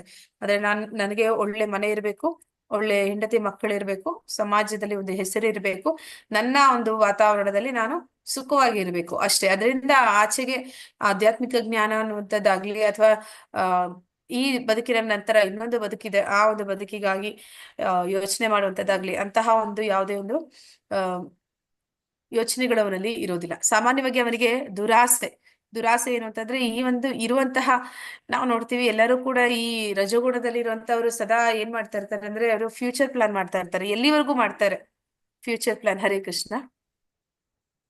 ಎಲ್ಲಿವರೆಗೂ ಈ ರಜಗುಣದಲ್ಲಿ ಇರುವಂತವ್ರು ಫ್ಯೂಚರ್ ಪ್ಲಾನ್ ಮಾಡಕ್ ಸಾಧ್ಯ? ತಾನು ಸಾಯುವವರೆಗೂ ತನಗೆ ಸಾಕಷ್ಟು ಸಂಪತ್ತು ಇರಬೇಕು ಅಂತನೋ ಇದ್ರೊಳಗೆ ಮಾಡ್ತಾ ಇರ್ತಾನೆ. ತನ್ನ ನಂತರ ಕೂಡ ಮಕ್ಕಳು ಮೊಮ್ಮಕ್ಕಳಿಗೋಸ್ಕರನು ಮಾಡ್ತಾರೆ. ಅದರಿಂದ ಆಚೆಗೆ ಅವನಿಗೋಸ್ಕರ ಅವನಿಗೆ ಫ್ಯೂಚರ್ ಪ್ಲಾನ್ ಮಾಡಿದ್ರೆ ಇನ್ನ ಚೆನ್ನಾಗಿತ್ತು ಅಂತ ಅನ್ಸುತ್ತೆ. ಅಂದ್ರೆ ಅವನ ಅದೇ ಫ್ಯೂಚರ್ ಸಾವಿವರೆಗೂ ಮಾತ್ರನೇ ಅನ್ಕೋತಾನೆ, ಸಾವಿನಾಚೆ ಬದುಕಿದೆ ಅನ್ನೋದು ಅವನಿಗೆ ಗೊತ್ತಿಲ್ಲ. ಗೊತ್ತಿಲ್ಲ. ಸಾವಿನಾಚೆ ಬದುಕಿದೆ ಅನ್ನೋಂಥದ್ದು ಗೊತ್ತಾಗಿದ್ದಿದ್ರೆ ಪಾಪ ಆ ಬದುಕಿಗೂ ಅವನ್ ಏನಾದ್ರೂ ಪ್ಲಾನ್ ಮಾಡೋದಕ್ಕೆ ಸಾಧ್ಯ ಆಗ್ತಿತ್ತು. ಆದ್ರೆ ಈ ಸತ್ವಗುಣದಲ್ಲಿ ಅಥವಾ ಯಾರು ಶುದ್ಧ ಸತ್ವದಲ್ಲಿ ಇರ್ತಾರೆ ಅವರು ಮೇನ್ ಆಗಿ ಇವಾಗಿರುವಂತ ತಾತ್ಕಾಲಿಕ ಬದುಕಿಗಾಗಿ ಅವರು ಯಾವುದೇ ಪ್ಲಾನ್ ಮಾಡೋದಿಲ್ಲ. ಅವರ ಪ್ಲಾನ್ ಏನಿದ್ರು ಕೂಡ ಅದರಿಂದ ಆಚೆ ಬರುವಂತದ್ದು ಜೀವನ, ಅದು ನಿಜವಾದ ಜೀವನ ಅಂತ. ಇಲ್ಲಿ ನೀನ್ ಎಷ್ಟು ಪ್ಲಾನ್ ಮಾಡಿದ್ರು ಕೂಡ ಅವನ ಪ್ಲಾನ್ ಗಳೆಲ್ಲ ಫೇಲಿಯರೇ ಆಗೋದಂತ ಅವ್ನಿಗೆ ಗೊತ್ತಿರುತ್ತೆ. ಆದ ಕಾರಣ ಅವ್ನು ಏನ್ ಮಾಡ್ತಾ ಇರ್ತಾನೆ, ನಂದು ಎಂತಹ ಪ್ಲಾನ್ ಇರ್ಬೇಕಂದ್ರೆ ಸುದೃಢವಾದ ಪ್ಲಾನ್, ಎಲ್ಲಿಗೆ ಹೋದ್ರೆ ಮತ್ತೆ ಈ ಪ್ಲಾನ್ ಮಾಡುವಂತಹ ಪರಿಸ್ಥಿತಿ ನನಗೆ ಬರೋದಿಲ್ಲ ಅನ್ನುವಂತಹ ಒಂದು ರೀತಿಯಲ್ಲಿ ಅವನು ಯೋಚನೆ ಮಾಡ್ತಾನೆ. ಆದ್ರೆ ಈ ರಜಗುಣದಲ್ಲಿರುವಂತವ್ರಿಗೆ ಅವನ ಜ್ಞಾನ ಸೀಮಿತವಾದ ಕಾರಣ ಅವನು ಸಾವಿನವರೆಗೂ ಮಾತ್ರನೇ ಅವನು ಎಲ್ಲಾ ರೀತಿ ಪ್ಲಾನ್ ಮಾಡ್ತಾನೆ. ನಾನು ಎಲ್ಲ ಸಂಪತ್ತನ್ನ ಸೇರಿಸ್ಬೇಕು, ನನ್ನ ಮಕ್ಕಳು ಚೆನ್ನಾಗಿ ಓದ್ಬೇಕು, ನಾನು ನಾಳೆ ಹಾಸಿಗೆ ಹಿಡಿಬಹುದು, ಇಲ್ಲ ನಾಳೆ ನಾನು ಸಾಯ್ಬೋದು, ಅಥವಾ ನಾಳೆ ಇನ್ನೇನೋ ಒಂದು ಕೆಟ್ಟ ಪರಿಸ್ಥಿತಿ ಬರ್ಬೋದು, ಆದ್ರೆ ಅದಕ್ಕೂ ಸೇರಿಸಿ ನಾನು ಇವತ್ತೇ ಸೇರಿಸಿಟ್ಬಿಡ್ಬೇಕು, ಅಲ್ಲಿವರೆಗೂ ನಾನು ಭದ್ರತೆಯನ್ನ ಮಾಡ್ಬೇಕು ಅಂತಹ ಒಂದು ಯೋಚನೆಗಳು ಅವನಲ್ಲಿ ಇರುತ್ತೆ. ಸಾಮಾನ್ಯವಾಗಿ ಅವನಿಗೆ ದುರಾಸೆ, ತಾನು ಗಳಿಸಿದ್ದೆಲ್ಲ ಶಾಶ್ವತ ಎಂದು ಕಳೆದು ಹೋಗುವುದಿಲ್ಲ ಎಂದು ಅವನು ಭಾವಿಸುತ್ತಾನೆ. ನಾವು ಗಳಿಸಿದ್ದೆಲ್ಲ ನಾವು ಸತ್ ಮೇಲೆ ಬಿಟ್ಟು ಹೋಗ್ತೀವಿ, ಅದು ಆಮೇಲೆ. ಆದ್ರೆ ಇಲ್ಲಿ ಈ ಭೌತಿಕ ಜಗತ್ತು ಅದು ಎಷ್ಟು ಅಶಾಶ್ವತ ಅಂತಂದ್ರೆ ಯಾವ ನಿಮಿಷ ಏನಾಗುತ್ತೆ ಯಾರು ಊಹೆ ಮಾಡೋದಕ್ಕೂ ಸಾಧ್ಯ ಇಲ್ಲ. ನಾವು ಎಲ್ಲಾದ್ರೂ ನೋಡಿದೀವ, ಅಂದ್ರೆ ಜನರೇಷನ್ಗಳು, ತುಂಬಾ ಜನರೇಷನ್ಗಳವರೆಗೆ ಅವರು ಯಾವತ್ತೂ ಫೇಲಿಯರೇ ನೋಡಿಲ್ಲ, ಅವ್ರಿಗೆ ಕಷ್ಟನೇ ಬಂದಿಲ್ಲ, ಅವರು ಯಾವಾಗ್ಲೂ ಶ್ರೀಮಂತರಾಗೇ ಇದ್ರು ಅಂತ ಯಾವ್ದಾದ್ರು ಒಂದು ಜನರೇಷನ್ ಅಥವಾ ಯಾವ್ದಾದ್ರು ಒಂದು ವಂಶಾವಳಿ. ಹರೇ ಕೃಷ್ಣ. ಇಲ್ಲ ಮಾತಾಜಿ, ಆತರ ನೋಡಿಲ್ಲ. ಸುಮಾರು ಸತಿ ಯಾವ ತರ ಇರುತ್ತೆ ಅಂತಂದ್ರೆ, ತಂದೆ ಶ್ರೀಮಂತ ಇರ್ತಾನೆ, ಮಗ ತುಂಬಾ ಕಡುಬಡತನಕ್ಕೆ ಹೋಗ್ತಾನೆ, ಅಥವಾ ತಂದೆ ಬಡವನಾಗಿರ್ತಾನೆ, ಮಗ ತುಂಬಾ ಶ್ರೀಮಂತನಾಗ್ಬಿಡ್ತಾರೆ. ಈ ಒಂದು ಚಕ್ರದ ಹಾಗೆ ಮೇಲೆ ಹತ್ತಿ ಹಿಡಿಯುವಂತದ್ದು ನಡೀತಾನೆ ಇರುತ್ತೆ, ಇದಾಗ್ತಾನೆ ಇರುತ್ತೆ. ಈಗ ಅಂಬಾನಿ ಕೂಡ ಹೇಳ್ತಾರೆ, ಅಂಬಾನಿ ಈಗ ಅವರು ಶ್ರೀಮಂತ ಅಂತ ಹೇಳ್ತಾರೆ, ಆದ್ರೆ ಅವರ ತಂದೆ ಏನಂತಾರೆ, ಅವರಷ್ಟು ಶ್ರೀಮಂತರಿರ್ಲಿಲ್ಲ ಅಂತ. ಈಗ ಅವರ ಅಣ್ಣನಿಗೆ ಕಂಪೇರ್ ಮಾಡಿದ್ರೆ ತಮ್ಮ ಶ್ರೀಮಂತ ಅಂತ ಹೇಳ್ತಾರೆ. ಅಂದ್ರೆ ಈ ಒಂದು ಶ್ರೀಮಂತಿಕೆ ಅನ್ನುವಂಥದ್ದು ಅಥವಾ ಇವ್ರೇನ್ ಸೇರ್ಸಿಡ್ತಾ ಇದ್ದಾರೆ ಅನ್ನುವಂಥದ್ದು ಅದು ಸದಾಕಾಲ ಉಳಿಯುವಂತದ್ದು ಅಲ್ಲ, ಉಳಿದು ಇತ್ತು ಅನ್ನುವಂತಹ ಒಂದು ಇತಿಹಾಸ ಕೂಡ ಇವತ್ತು ಇರ್ಲಿಲ್ಲ. ಆದ ಕಾರಣ ಇದನ್ನ ಅವರು ಯೋಚನೆ ಮಾಡೋದಿಲ್ಲ. ಆದ್ರೆ ನಾನು ಗಳಿಸಿದ್ದೆಲ್ಲ ಶಾಶ್ವತ, ನಾನು ಇದನ್ನ ಕಳ್ಕೊಳ್ಳೋದಿಲ್ಲ ಅಂತ ಅವರು ಅನ್ಕೋತಾರೆ. ಇಂತಹ ಮನುಷ್ಯರಿಗೆ ಇತರರನ್ನು ಕಂಡರೆ ಅಸೂಯೆ, ಅಂದ್ರೆ ಬೇರೊಬ್ಬರ ಮೇಲೆ ಅವ್ರಿಗೆ ಅಸೂಯೆ. ಅಂದ್ರೆ ಅವರು ನೋಡಿದ್ದು ಏನು, ಯಾವ್ದೆಲ್ಲ ಒಳ್ಳೆ ವಿಷಯಗಳಿದೆ ಅದೆಲ್ಲ ತನ್ನ ಹತ್ರ ಇರ್ಬೇಕು ಅನ್ಕೊಳ್ತಾರೆ, ಹೊಟ್ಟೆ ಕಿಚ್ಚು. ಅದನ್ನ ಬೇರೆ ಯಾರ ಹತ್ರ ನೋಡಿದ್ರೆ ಅವ್ರಿಗೆ ಅಸೂಯೆ, ಅಂದ್ರೆ ಹೊಟ್ಟೆ ಕಿಚ್ಚು ಬರುತ್ತೆ. ಅದು ನನ್ನ ಹತ್ರ ಇರ್ಬೇಕಿತ್ತು ಅನ್ನುವಂತಹ ಒಂದು ಮನಸ್ಥಿತಿ ಇರುತ್ತೆ. ಇಂದ್ರಿಯ ಸುಖಕ್ಕಾಗಿ ಎಂತಹ ಕೆಟ್ಟ ಕೆಲಸವನ್ನಾದರೂ ಮಾಡಲು ಅವನು ಸಿದ್ಧ.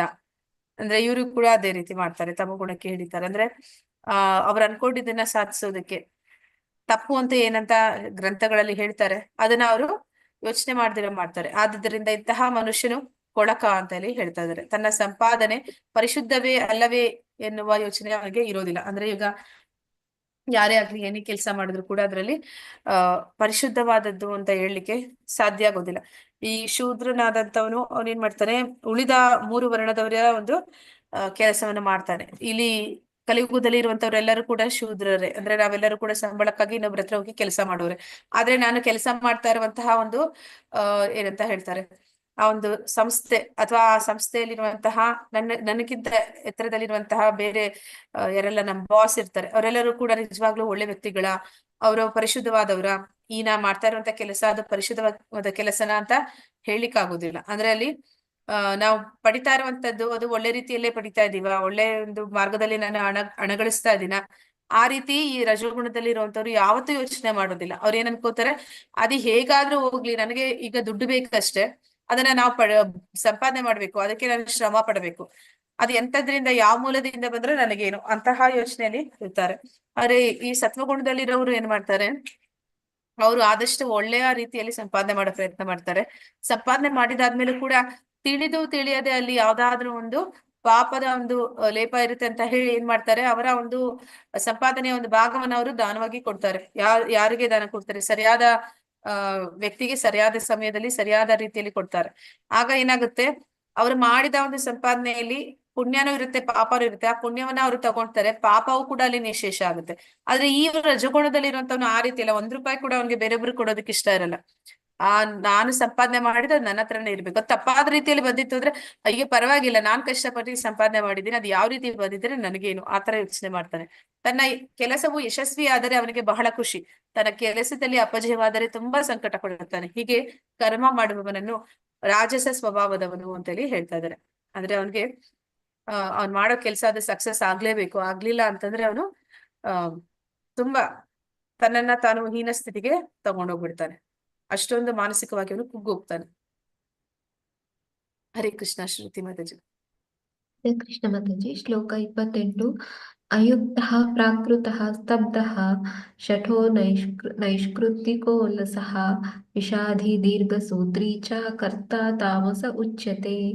ಅನುವಾದ: ಧರ್ಮ ಗ್ರಂಥಗಳ ಆದೇಶಗಳಿಗೆ ವಿರುದ್ಧವಾಗಿಯೇ ಯಾವಾಗಲೂ ಕೆಲಸ ಮಾಡುವವನು, ಪ್ರಾಪಂಚಿಕ ಮನೋಧರ್ಮದವನು, ಹಠಮಾರಿಯು, ಮೋಸ ಮಾಡುವವನು, ಇತರರಿಗೆ ಅವಮಾನ ಮಾಡುವುದರಲ್ಲಿ ನಿಪುಣನು, ಸೋಮಾರಿಯು, ಸದಾ ವಿಷಾದದಲ್ಲಿರುವವನು, ಮಾಡಬೇಕಾದ ಕೆಲಸವನ್ನು ಮುಂದಕ್ಕೆ ಹಾಕುವವನೂ ಆದ ಕರ್ತನನ್ನು ತಾಮಸ ಗುಣದ ಕರ್ತನೆನ್ನುತ್ತಾರೆ. ಹರೇ ಕೃಷ್ಣ ಮಾತಾಜಿ. ಹರೇ ಕೃಷ್ಣ ಮಾತಾಜಿ. ಇಲ್ಲಿ ತಮೋಗುಣದ ಕರ್ತ ಅಂದ್ರೆ ವ್ಯಕ್ತಿಯ ಬಗ್ಗೆ ಹೇಳ್ತಾ ಇದ್ದಾರೆ, ಕೆಲಸ ಮಾಡುವಂತವನು. ಅವನು ಯಾವಾಗ್ಲೂ ಧರ್ಮ ಗ್ರಂಥಗಳಿಗೆ ವಿರುದ್ಧವಾಗಿಯೇ ಹೋಗ್ತಾನೆ. ಅಂದ್ರೆ ಶಾಸ್ತ್ರದಲ್ಲಿ ಏನ್ ಹೇಳಿದೆ ಅದನ್ನ ಅವನು ಯಾವತ್ತೂ ಆ ಜೀವನದಲ್ಲಿ ಅಳವಡಿಸ್ಕೊಳ್ಳೋದಿಲ್ಲ. ಮತ್ತೆ ಅವನು ಯಾವಾಗ್ಲೂ ಕೆಲಸ ಮಾಡುವಂಥದ್ದು ಪ್ರಾಪಂಚಿಕ ಮನೋಧರ್ಮದಿಂದ. ಅಂದ್ರೆ ಈ ಒಂದು ದೇಹ ಭಾವನೆ ಹೆಚ್ಚು ಇರುತ್ತೆ ಅವನಿಗೆ. ಅವನಿಗೆ ಏನ್ ಬೇಕು ಆ ಅವಶ್ಯಕತೆಗಳಿಗೆ ಮಾತ್ರನೇ ಅವನು ಯೋಚನೆ ಮಾಡ್ತಾನೆ. ಮತ್ತೆ ಹಠಮಾರಿ ಇರ್ತಾನೆ, ಅವನಲ್ಲಿ ಒಂದು ಹಠ ಇರುತ್ತೆ. ಹಠ ಅಂತಂದ್ರೆ ಯಾವ್ದಾದ್ರು ಒಳ್ಳೆ ರೀತಿಯ ಹಠ ಇರೋದಿಲ್ಲ, ಬೇಡದ ವಿಷಯಗಳಿಗೆ ಹಠ ಅಂತಂದ್ರೆ ಈಗ ನಾವು ನೋಡ್ತೀವಿ ವ್ಯಸನಿಗಳು ಯಾವ ರೀತಿ ಇರ್ತಾರೆ ಅಂದ್ರೆ ಹಠಮಾರಿಗಳು ಇರ್ತಾರೆ. ಅವರ ಮನೆಯವರು ಎಷ್ಟು ಕಷ್ಟ ಪಡ್ತಾರೆ ಅವರ ಒಂದು ವ್ಯಸನದಿಂದ ಅವ್ರನ್ನ ಹೊರಗಡೆ ತರಕ್ಕೆ. ಅಂದ್ರೆ ಎಷ್ಟು ಪ್ರಯತ್ನ ಪಟ್ಟರು ಅದು ಸಾಧ್ಯನೇ ಇಲ್ಲ ಅಂತ ಹೇಳ್ಬೇಕು. ಆ ಮಟ್ಟಕ್ಕೆ ಅವರು ಹಠ ಹಿಡ್ಕೊಂಡಿರ್ತಾರೆ, ಪಟ್ಟು ಹಿಡ್ಕೊಂಡಿರ್ತಾರೆ. ಅವರ ಒಂದು ಹಠವನ್ನ ಅವರು ಭಕ್ತಿ ಕಡೆಗೆ, ಭಗವಂತನ ಕಡೆಗೆ ಇಟ್ರೆ ಅವ್ರ ಜೀವನ ಉದ್ಧಾರ ಆಗ್ಬಿಡುತ್ತೆ. ನಾವು ನೋಡ್ತೀವಿ ಬಿಲ್ವ ಮಂಗಳ ಠಾಕೂರರು, ಅವರಿಗೆ ಒಂದು ವ್ಯಸನ ಯಾವ್ದಿರುತ್ತೆ ಅಂದ್ರೆ ಒಂದು ವ್ಯಭಿಚಾರಿ ಹತ್ರ ಹೋಗ್ತಾ ಇರ್ತಾರೆ, ಬ್ರಾಹ್ಮಣರಾಗಿರ್ತಾರೆ, ಆದ್ರೆ ಅವ್ರಿಗೆ ಒಂದು ವ್ಯಸನ ಇರುತ್ತೆ. ಆದ್ರೆ ಯಾವ ರೀತಿ ಅವರು ಹೋಗ್ತಾರೆ ಅಂತಂದ್ರೆ ಅವರ ತಂದೆ ತೀರ್ಕೊಂಡಿರ್ತಾರೆ. ಆ ದಿನ ಅವರು ಅವರ ಒಂದು ಅಂತ್ಯ ಸಂಸ್ಕಾರ ಮುಗಿಸ್ಬಿಟ್ಟು ಆ ದಿನ ಪ್ರತಿದಿನ ಅವಳನ್ನ ನೋಡ್ಲೇಬೇಕು, ನೋಡಿಲ್ಲ ಅಂತಂದ್ರೆ ಅವರಿಂದ ಆಗೋದಿಲ್ಲ. ಆ ದಿನ ಎಲ್ಲ ಅಂದ್ರೆ ಶವ ಸಂಸ್ಕಾರ ಆಗೋಷ್ಟರಲ್ಲಿ ರಾತ್ರಿ ಆಗ್ಬಿಡುತ್ತೆ. ರಾತ್ರಿ ಆದ್ರೂ ಪರವಾಗಿಲ್ಲ, ಜೋರು ಮಳೆ ಬರ್ತಾ ಇರುತ್ತೆ, ನದಿ ತುಂಬಿ ಹರಿತಿದೆ. ನದಿ ದಾಟಿ ಒಂದು ಕಾಡು ದಾಟಿ ಅವಳ ಮನೆಗೆ ಹೋಗಿ ಭೇಟಿ ಮಾಡ್ಬೇಕು. ಆ ಮಧ್ಯರಾತ್ರಿಯಲ್ಲಿ ಅವರು ಒಂದು ಹೆಣದ ಮೇಲೆ ಹೋಗ್ತಾರೆ ಅಂತ ಹೇಳ್ತಾರೆ. ಹೆಣದ ಮೇಲೆ ಕೂತು ಆ ನದಿಯನ್ನ ದಾಟಿ ಹೋಗೋ ದಾರಿನಲ್ಲಿ ಮಾರ್ಗದಲ್ಲಿ ಹಾವುಗಳನ್ನ ಹಗ್ಗದ ಹಾಗೆ ಬಳಸ್ಕೊಂಡು ಕಾಡಿನಲ್ಲಿ ಅವರು ಹಾರಿ ಹಾರಿ ಹೋಗಿ ಅವಳ ಮನೆ ಬಾಗಿಲು ತಟ್ಟುತ್ತಾರಂತೆ. ಆಗ ಅವಳು ಹೇಳ್ತಾರಂತೆ ಅವ್ರು, ನೋಡಿ ಇಷ್ಟು ರಾತ್ರಿಯಲ್ಲಿ ನಾನು ಬಂದಿದ್ದೀನಿ, ಈ ರೀತಿಯಲ್ಲಿ ನಿನ್ನ ನೋಡ್ಬೇಕು ಅಂತಂದ್ರೆ ಅಂದ್ರೆ ಗುರುವಿನ ರೀತಿ ಅವಳು ಅವನಿಗೆ ಒಂದು ಪೆಟ್ಟನ್ನ ಕೊಡ್ತಾಳೆ ಅಂತ ಹೇಳ್ತಾರೆ. ಅಂದ್ರೆ ಅವಳು ಹೇಳ್ತಾಳಂತೆ ಎಷ್ಟು ಹಠ ಅಂದ್ರೆ ಹಠಮಾರಿತನ ಅನ್ನುವಂಥದ್ದು ಅವರ ಒಂದು ಮನಸ್ಥಿತಿ. ನೀನ್ ಇಷ್ಟೆಲ್ಲ ಕಷ್ಟಪಟ್ಟಿ ನನ್ನ ಹತ್ರ ಬರೋದಕ್ಕೆ ನೀನ್ ಮಾಡಿದ ಪ್ರಯಾಸ ಏನಿತ್ತು, ಅದ್ರಲ್ಲಿ ನೀನ್ ಸ್ವಲ್ಪ ಮಾತ್ರ ನೀನು ಭಗವಂತನ ಕಡೆಗೆ ತಿರುಗಿಸಿದ್ರೆ ನಿನ್ ಜೀವನ ಉದ್ಧಾರ ಆಗ್ಬಿಡ್ತಿತ್ತಲ್ಲ ಅಂತಾಳೆ. ಅದು ಅವಳು ಕೊಟ್ಟ ಒಂದು ಪೆಟ್ಟು. ಅವನಿಗೆ ಕೊಟ್ಟ ಪೆಟ್ಟು ಹೇಗಿತ್ತು ಅಂತಂದ್ರೆ ಕೂಡಲೇ ಅವ್ರಿಗೆ ಅಂದ್ರೆ ಆ ಒಂದು ಜ್ಞಾನ ಅನ್ನುವಂಥದ್ದು ಏನಂತಾರೆ ದಿಮಾಕಿ ಬತ್ತಿ ಜಲಗಯ ಅಂತ, ಹಾಗೆ ಅವರು ಏನ್ ಮಾಡ್ತಾರೆ, ಹೋಗಿ ಕೃಷ್ಣನ ಒಂದು ಭಕ್ತಿಯಲ್ಲಿ ತೊಡಗ್ತಾರೆ. ಅಂದ್ರೆ ಆ ಒಂದು ಹಠ ಅನ್ನುವಂಥದ್ದು, ಅಂತಹ ಒಂದು ಹಠವನ್ನ ಇವರು ಹೊಂದಿರ್ತಾರೆ. ಮತ್ತೆ ಮೋಸ ಮಾಡುವವನು, ಆದ್ರೆ ಅವನು ನಾವು ನೋಡ್ತೀವಿ ಮಾದಕ ದ್ರವ್ಯ ವ್ಯಸನಿಗಳು ಏನ್ ಮಾಡ್ತಾರೆ, ಅವ್ರ ಹತ್ರ ಹಣ ಇದ್ದದನ್ನೆಲ್ಲ, ಅದ್ರ ತಂದೆ ನಾವ್ ಹೇಳಿದ್ವಲ್ಲ ಆಗ್ಲೇ, ಶ್ರೀಮಂತ ತಂದೆಗೆ ಮಗ ಎಲ್ಲವನ್ನು ಹೇಗೆ ಹಾಳು ಮಾಡ್ತಾನೆ ಅಂತಂದ್ರೆ ಈ ವ್ಯಸನಗಳಿಂದ ಹೆಚ್ಚಾಗಿ ಹಾಳು ಮಾಡ್ತಾರೆ. ಆ ವ್ಯಸನಿಗಳಾದವ್ರು ಏನ್ ಮಾಡ್ತಾರೆ, ಬೇಡದ ಒಂದು ವಿಷಯಗಳಲ್ಲಿ ಆ ಹಣವನ್ನ ಹಾಳು ಮಾಡ್ತಾರೆ, ಜೂಜಾಡುವಂಥದ್ದು ಅಥವಾ ಇನ್ಯಾವ್ದೋ ಮಾದಕ ದ್ರವ್ಯಗಳಿಗೆ ಬಳಸುವಂಥದ್ದು. ಕೊನೆಗೆ ಯಾವ ಮಟ್ಟಕ್ಕೆ ಹೋಗ್ಬಿಡ್ತಾರೆ ಅಂತಂದ್ರೆ ಅವ್ರ ಹತ್ರ ಎಷ್ಟು ಕೋಟಿ ಅವರ ತಂದೆ ತಾತ ಸೇರ್ಸಿಟ್ಟಿದ್ರು ಕೂಡ ಎಲ್ಲ ನಿಶೇಷ ಕಂಪ್ಲೀಟ್ ಆಗಿ ಇನ್ನೇನು ಉಳ್ದಿಲ್ಲ ಅಂತ. ಕೊನೆಗೆ ಏನ್ ಮಾಡಕ್ ಶುರು ಮಾಡ್ತಾರೆ, ಮೋಸ ಮಾಡೋದಕ್ಕೆ, ಮತ್ತೆ ಕಳ್ಳತನ ಮಾಡೋದಕ್ಕೆ, ಸುಳ್ಳು ಹೇಳೋದಕ್ಕೆ, ಇಂತಹ ಕೆಲಸಗಳಲ್ಲಿ ಅವ್ರು ತೊಡಗ್ತಾರೆ. ಇತರರಿಗೆ ಅವಮಾನ ಮಾಡೋದು, ಅಂದ್ರೆ ಅವರು ಅದರಲ್ಲಿ ನಿಪುಣ ಅಂತ ಹೇಳ್ತಾ ಇದಾರೆ. ಅಂದ್ರೆ ಬುದ್ಧಿವಂತಿಕೆ ಏನು ಕಡಿಮೆ ಇರೋದಿಲ್ಲ, ಕೆಲಸ ಮಾಡೋದಕ್ಕೆ ಸೋಮಾರಿತನ ಇದ್ರು ಕೂಡ ಕೂತಲ್ಲಿ ತಲೆ ತುಂಬಾ ಜಾಸ್ತಿ ಓಡಿಸ್ತಾ ಇರ್ತಾರೆ. ಮತ್ತೆ ಸದಾ ವಿಷಾದದಲ್ಲಿ ಇರುವವನು. ವಿಷಾದ ಯಾಕೆ ಅಂತಂದ್ರೆ ಪ್ಲಾನ್ಗಳು ಸಿಕ್ಕಾಪಟ್ಟೆ ಇರುತ್ತೆ, ಕೂತಲ್ಲಿಯೇ ಹಂಗೆ ಅರಮನೆ ಕಟ್ತಾ ಇರ್ತಾರೆ. ಅಂದ್ರೆ ಅದು ವಾಸ್ತವದಲ್ಲಿ ನಡೆಯೋದಿಲ್ಲ. ಯಾಕೆ ಅಂದ್ರೆ ಅವ್ರು ಎದಕ್ ಕೆಲಸ ಮಾಡಲ್ಲ, ರಜಗುಣಿಗಳ ಹಾಗೆ ಕೂಡ ಕೆಲಸ ಮಾಡೋದಿಲ್ಲ. ಆದ ಕಾರಣ ಅವರಲ್ಲಿ ಯಾವಾಗ್ಲೂ ವಿಷಾದ ಇರುತ್ತೆ. ಮಾಡಬೇಕಾದ ಕೆಲಸವನ್ನ ಮುಂದಕ್ಕೆ ಹಾಕುವವನು. ಏನಾದ್ರೂ ಒಂದು ಕೆಲಸ ಮಾಡ್ಲೇಬೇಕು ಅಂತಿದ್ರೆ ಅದನ್ನ ತಿಂಗಳಾನ್ಗಟ್ಲೆ ತಗೊಳ್ಳುವಂತವ್ರು, ಒಂದೇ ದಿನದಲ್ಲಿ ಆಗೋ ಕೆಲ್ಸಕ್ಕೆ ತಿಂಗಳಾನ್ಗಟ್ಲೆ ಅದನ್ನ ಮುಂದೆ ಮುಂದೆ ಆಗ್ತಾ ಹೋಗ್ತಾ ಇರ್ತಾನೆ. ಅಂತವನನ್ನ ಇಲ್ಲಿ ತಮೋ ಗುಣದವನು ಅಂತಲ್ಲಿ ಹೇಳ್ತಾ ಇದ್ದಾರೆ. ಕೃಷ್ಣ.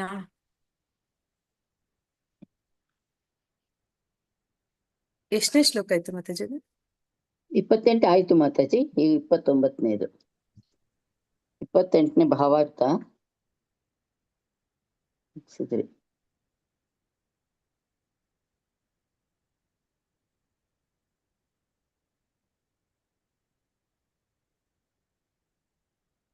ಭಾವಾರ್ಥ ಪ್ರಭುಪಾದರಿಗೆ ಜಯವಾಗಲಿ. ಧರ್ಮ ಗ್ರಂಥಗಳ ಆದೇಶಗಳಲ್ಲಿ ಯಾವ ಬಗೆಯ ಕೆಲಸವನ್ನು ಮಾಡಬೇಕು, ಯಾವ ಬಗೆಯ ಕೆಲಸವನ್ನು ಮಾಡಬಾರದು ಎನ್ನುವುದು ಕಾಣುತ್ತೇವೆ. ಈ ಆದೇಶಗಳಿಗೆ ಲಕ್ಷ್ಯ ಮಾಡದವರು ಮಾಡಬಾರದ ಕೆಲಸಗಳಲ್ಲಿ ನಿರತರಾಗುತ್ತಾರೆ. ಇಂಥವರು ಸಾಮಾನ್ಯವಾಗಿ ಪ್ರಾಪಂಚಿಕ ಮನೋಧರ್ಮದವರು ಆಗಿರುತ್ತಾರೆ. ಅವರು ಪ್ರಕೃತಿ ಗುಣಗಳಿಗೆ ಅನುಗುಣವಾಗಿ ಕೆಲಸ ಮಾಡುತ್ತಾರೆ, ಧರ್ಮಗ್ರಂಥಗಳ ಆದೇಶಗಳಿಗೆ ಅನುಗುಣವಾಗಿ ಅಲ್ಲ. ಇಂತಹ ಕರ್ತರು ಅಷ್ಟೇನು ಮೃದುವಾಗಿರುವುದಿಲ್ಲ, ಅಂದ್ರೆ ಅವರ ಮೃದು ಸ್ವಭಾವದವರು ಅಲ್ಲ ಅಂತ ಹೇಳಿ ಹೇಳ್ತಾ ಇದ್ದಾರೆ. ಸಾಮಾನ್ಯವಾಗಿ ಅವರು ಉಪಾಯಗಾರರು. ಅಂದ್ರೆ ಈ ಒಂದು ಉಪಾಯಗಾರರು ಅಂತಂದ್ರೆ ಈ ಒಂದು ಬೆಕ್ಕು ಕೂಡ ಕೆಲಸ ಮಾಡುತ್ತೆ, ಅಂದ್ರೆ ಕದ್ದು ಹಾಲನ್ನ ಕುಡಿಯುತ್ತೆ ಅಂತಾರಲ್ಲ ಹಾಗೆ. ಮತ್ತು ಇತರರಿಗೆ ಅವಮಾನ ಮಾಡುವುದರಲ್ಲಿ ನಿಪುಣರು. ಅವರು ಬಹು ಸೋಮಾರಿಗಳು. ತಾವು ಮಾಡಬೇಕಾದ ಕರ್ತವ್ಯವಿದ್ದರೂ ಅದನ್ನು ಸರಿಯಾಗಿ ಮಾಡುವುದಿಲ್ಲ ಮತ್ತು ಮುಂದೆ ಮಾಡಲೆಂದು ಇಟ್ಟು ಬಿಡುತ್ತಾರೆ. ಆದುದರಿಂದ ಅವರು ಖಿನ್ನರಾಗಿ ಕಾಣುತ್ತಾರೆ. ಮಾಡಬೇಕಾದ ಕೆಲಸವನ್ನು ಮುಂದಕ್ಕೆ ಹಾಕುತ್ತಾರೆ, 1 ಗಂಟೆಯಲ್ಲಿ ಮಾಡಬಹುದಾದದ್ದನ್ನು ವರ್ಷಗಟ್ಟಲೆ ಎಳೆಯುತ್ತಾರೆ. ಇಂತಹ ಕರ್ತರು ತಾಮಸ ಗುಣದವರು. ಹರೇ ಕೃಷ್ಣ. ಲಲಿತಾ ಮಾತಾಜಿ. ಹರೇ ಕೃಷ್ಣ ಮಾತಾಜಿ. ಶ್ಲೋಕ 29.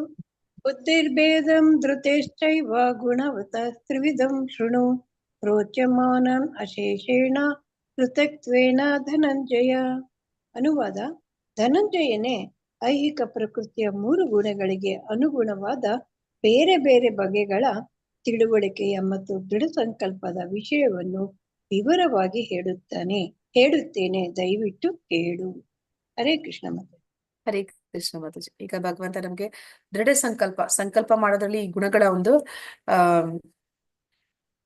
ಏನಂತಾರೆ, ಅದರ ಒಂದು ಕೈವಾಡ ಏನಿರುತ್ತೆ ಅನ್ನೋದನ್ನ ಹೇಳ್ತಾ ಇದ್ದಾರೆ. ಸಂಕಲ್ಪ ಮಾಡುದು ಆದ್ರೆ ನಾನು ಏನು ಮಾಡ್ತೀನಿ ಅದನ್ನ ಮಾಡಿಯೇ ತೀರ್ತೇನೆ ಅನ್ನುವಂಥದ್ದು. ಆ ಗುಣ ಯಾವ ಗುಣದಲ್ಲಿದ್ದಾರೆ ಅವರು ಆ ಒಂದು ಸಂಕಲ್ಪವನ್ನ ಯಾವ ರೀತಿ ಮಾಡ್ತಾರೆ ಅನ್ನೋದನ್ನ ಅಲ್ಲಿ ಭಗವಂತ ತಿಳಿಸ್ತಾ ಇದ್ದಾನೆ. ಜ್ಞಾನ, ಜ್ಞೇಯ ಮತ್ತು ಜ್ಞಾನಿ ಇವುಗಳನ್ನು ಐಹಿಕ ಪ್ರಕೃತಿಯ ಗುಣಗಳಿಗೆ ಅನುಗುಣವಾಗಿ 3 ವಿಭಾಗಗಳಲ್ಲಿ ವಿವರಿಸಿ ಇದೇ ರೀತಿಯಲ್ಲಿ ಪ್ರಭು ಕರ್ತನ ಬುದ್ಧಿ ಮತ್ತು ದೃಢ ಸಂಕಲ್ಪವನ್ನು ವಿವರಿಸುತ್ತಿದ್ದಾನೆ.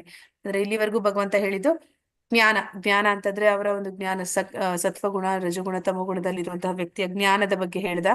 ಮತ್ತೆ ಅವರ ಒಂದು ಜ್ಞೇಯ ಅಂತಂದ್ರೆ ಅವ್ರು ಏನನ್ನ ಪಡ್ಕೋತಾರೆ ಅದರ ಬಗ್ಗೆ ಹೇಳ್ದ. ಮತ್ತೆ ಜ್ಞಾನಿ, ಅವನ ಒಂದು ಮಾಡುವಂತಹ ಜ್ಞಾನಿ, ಕರ್ತಾರ.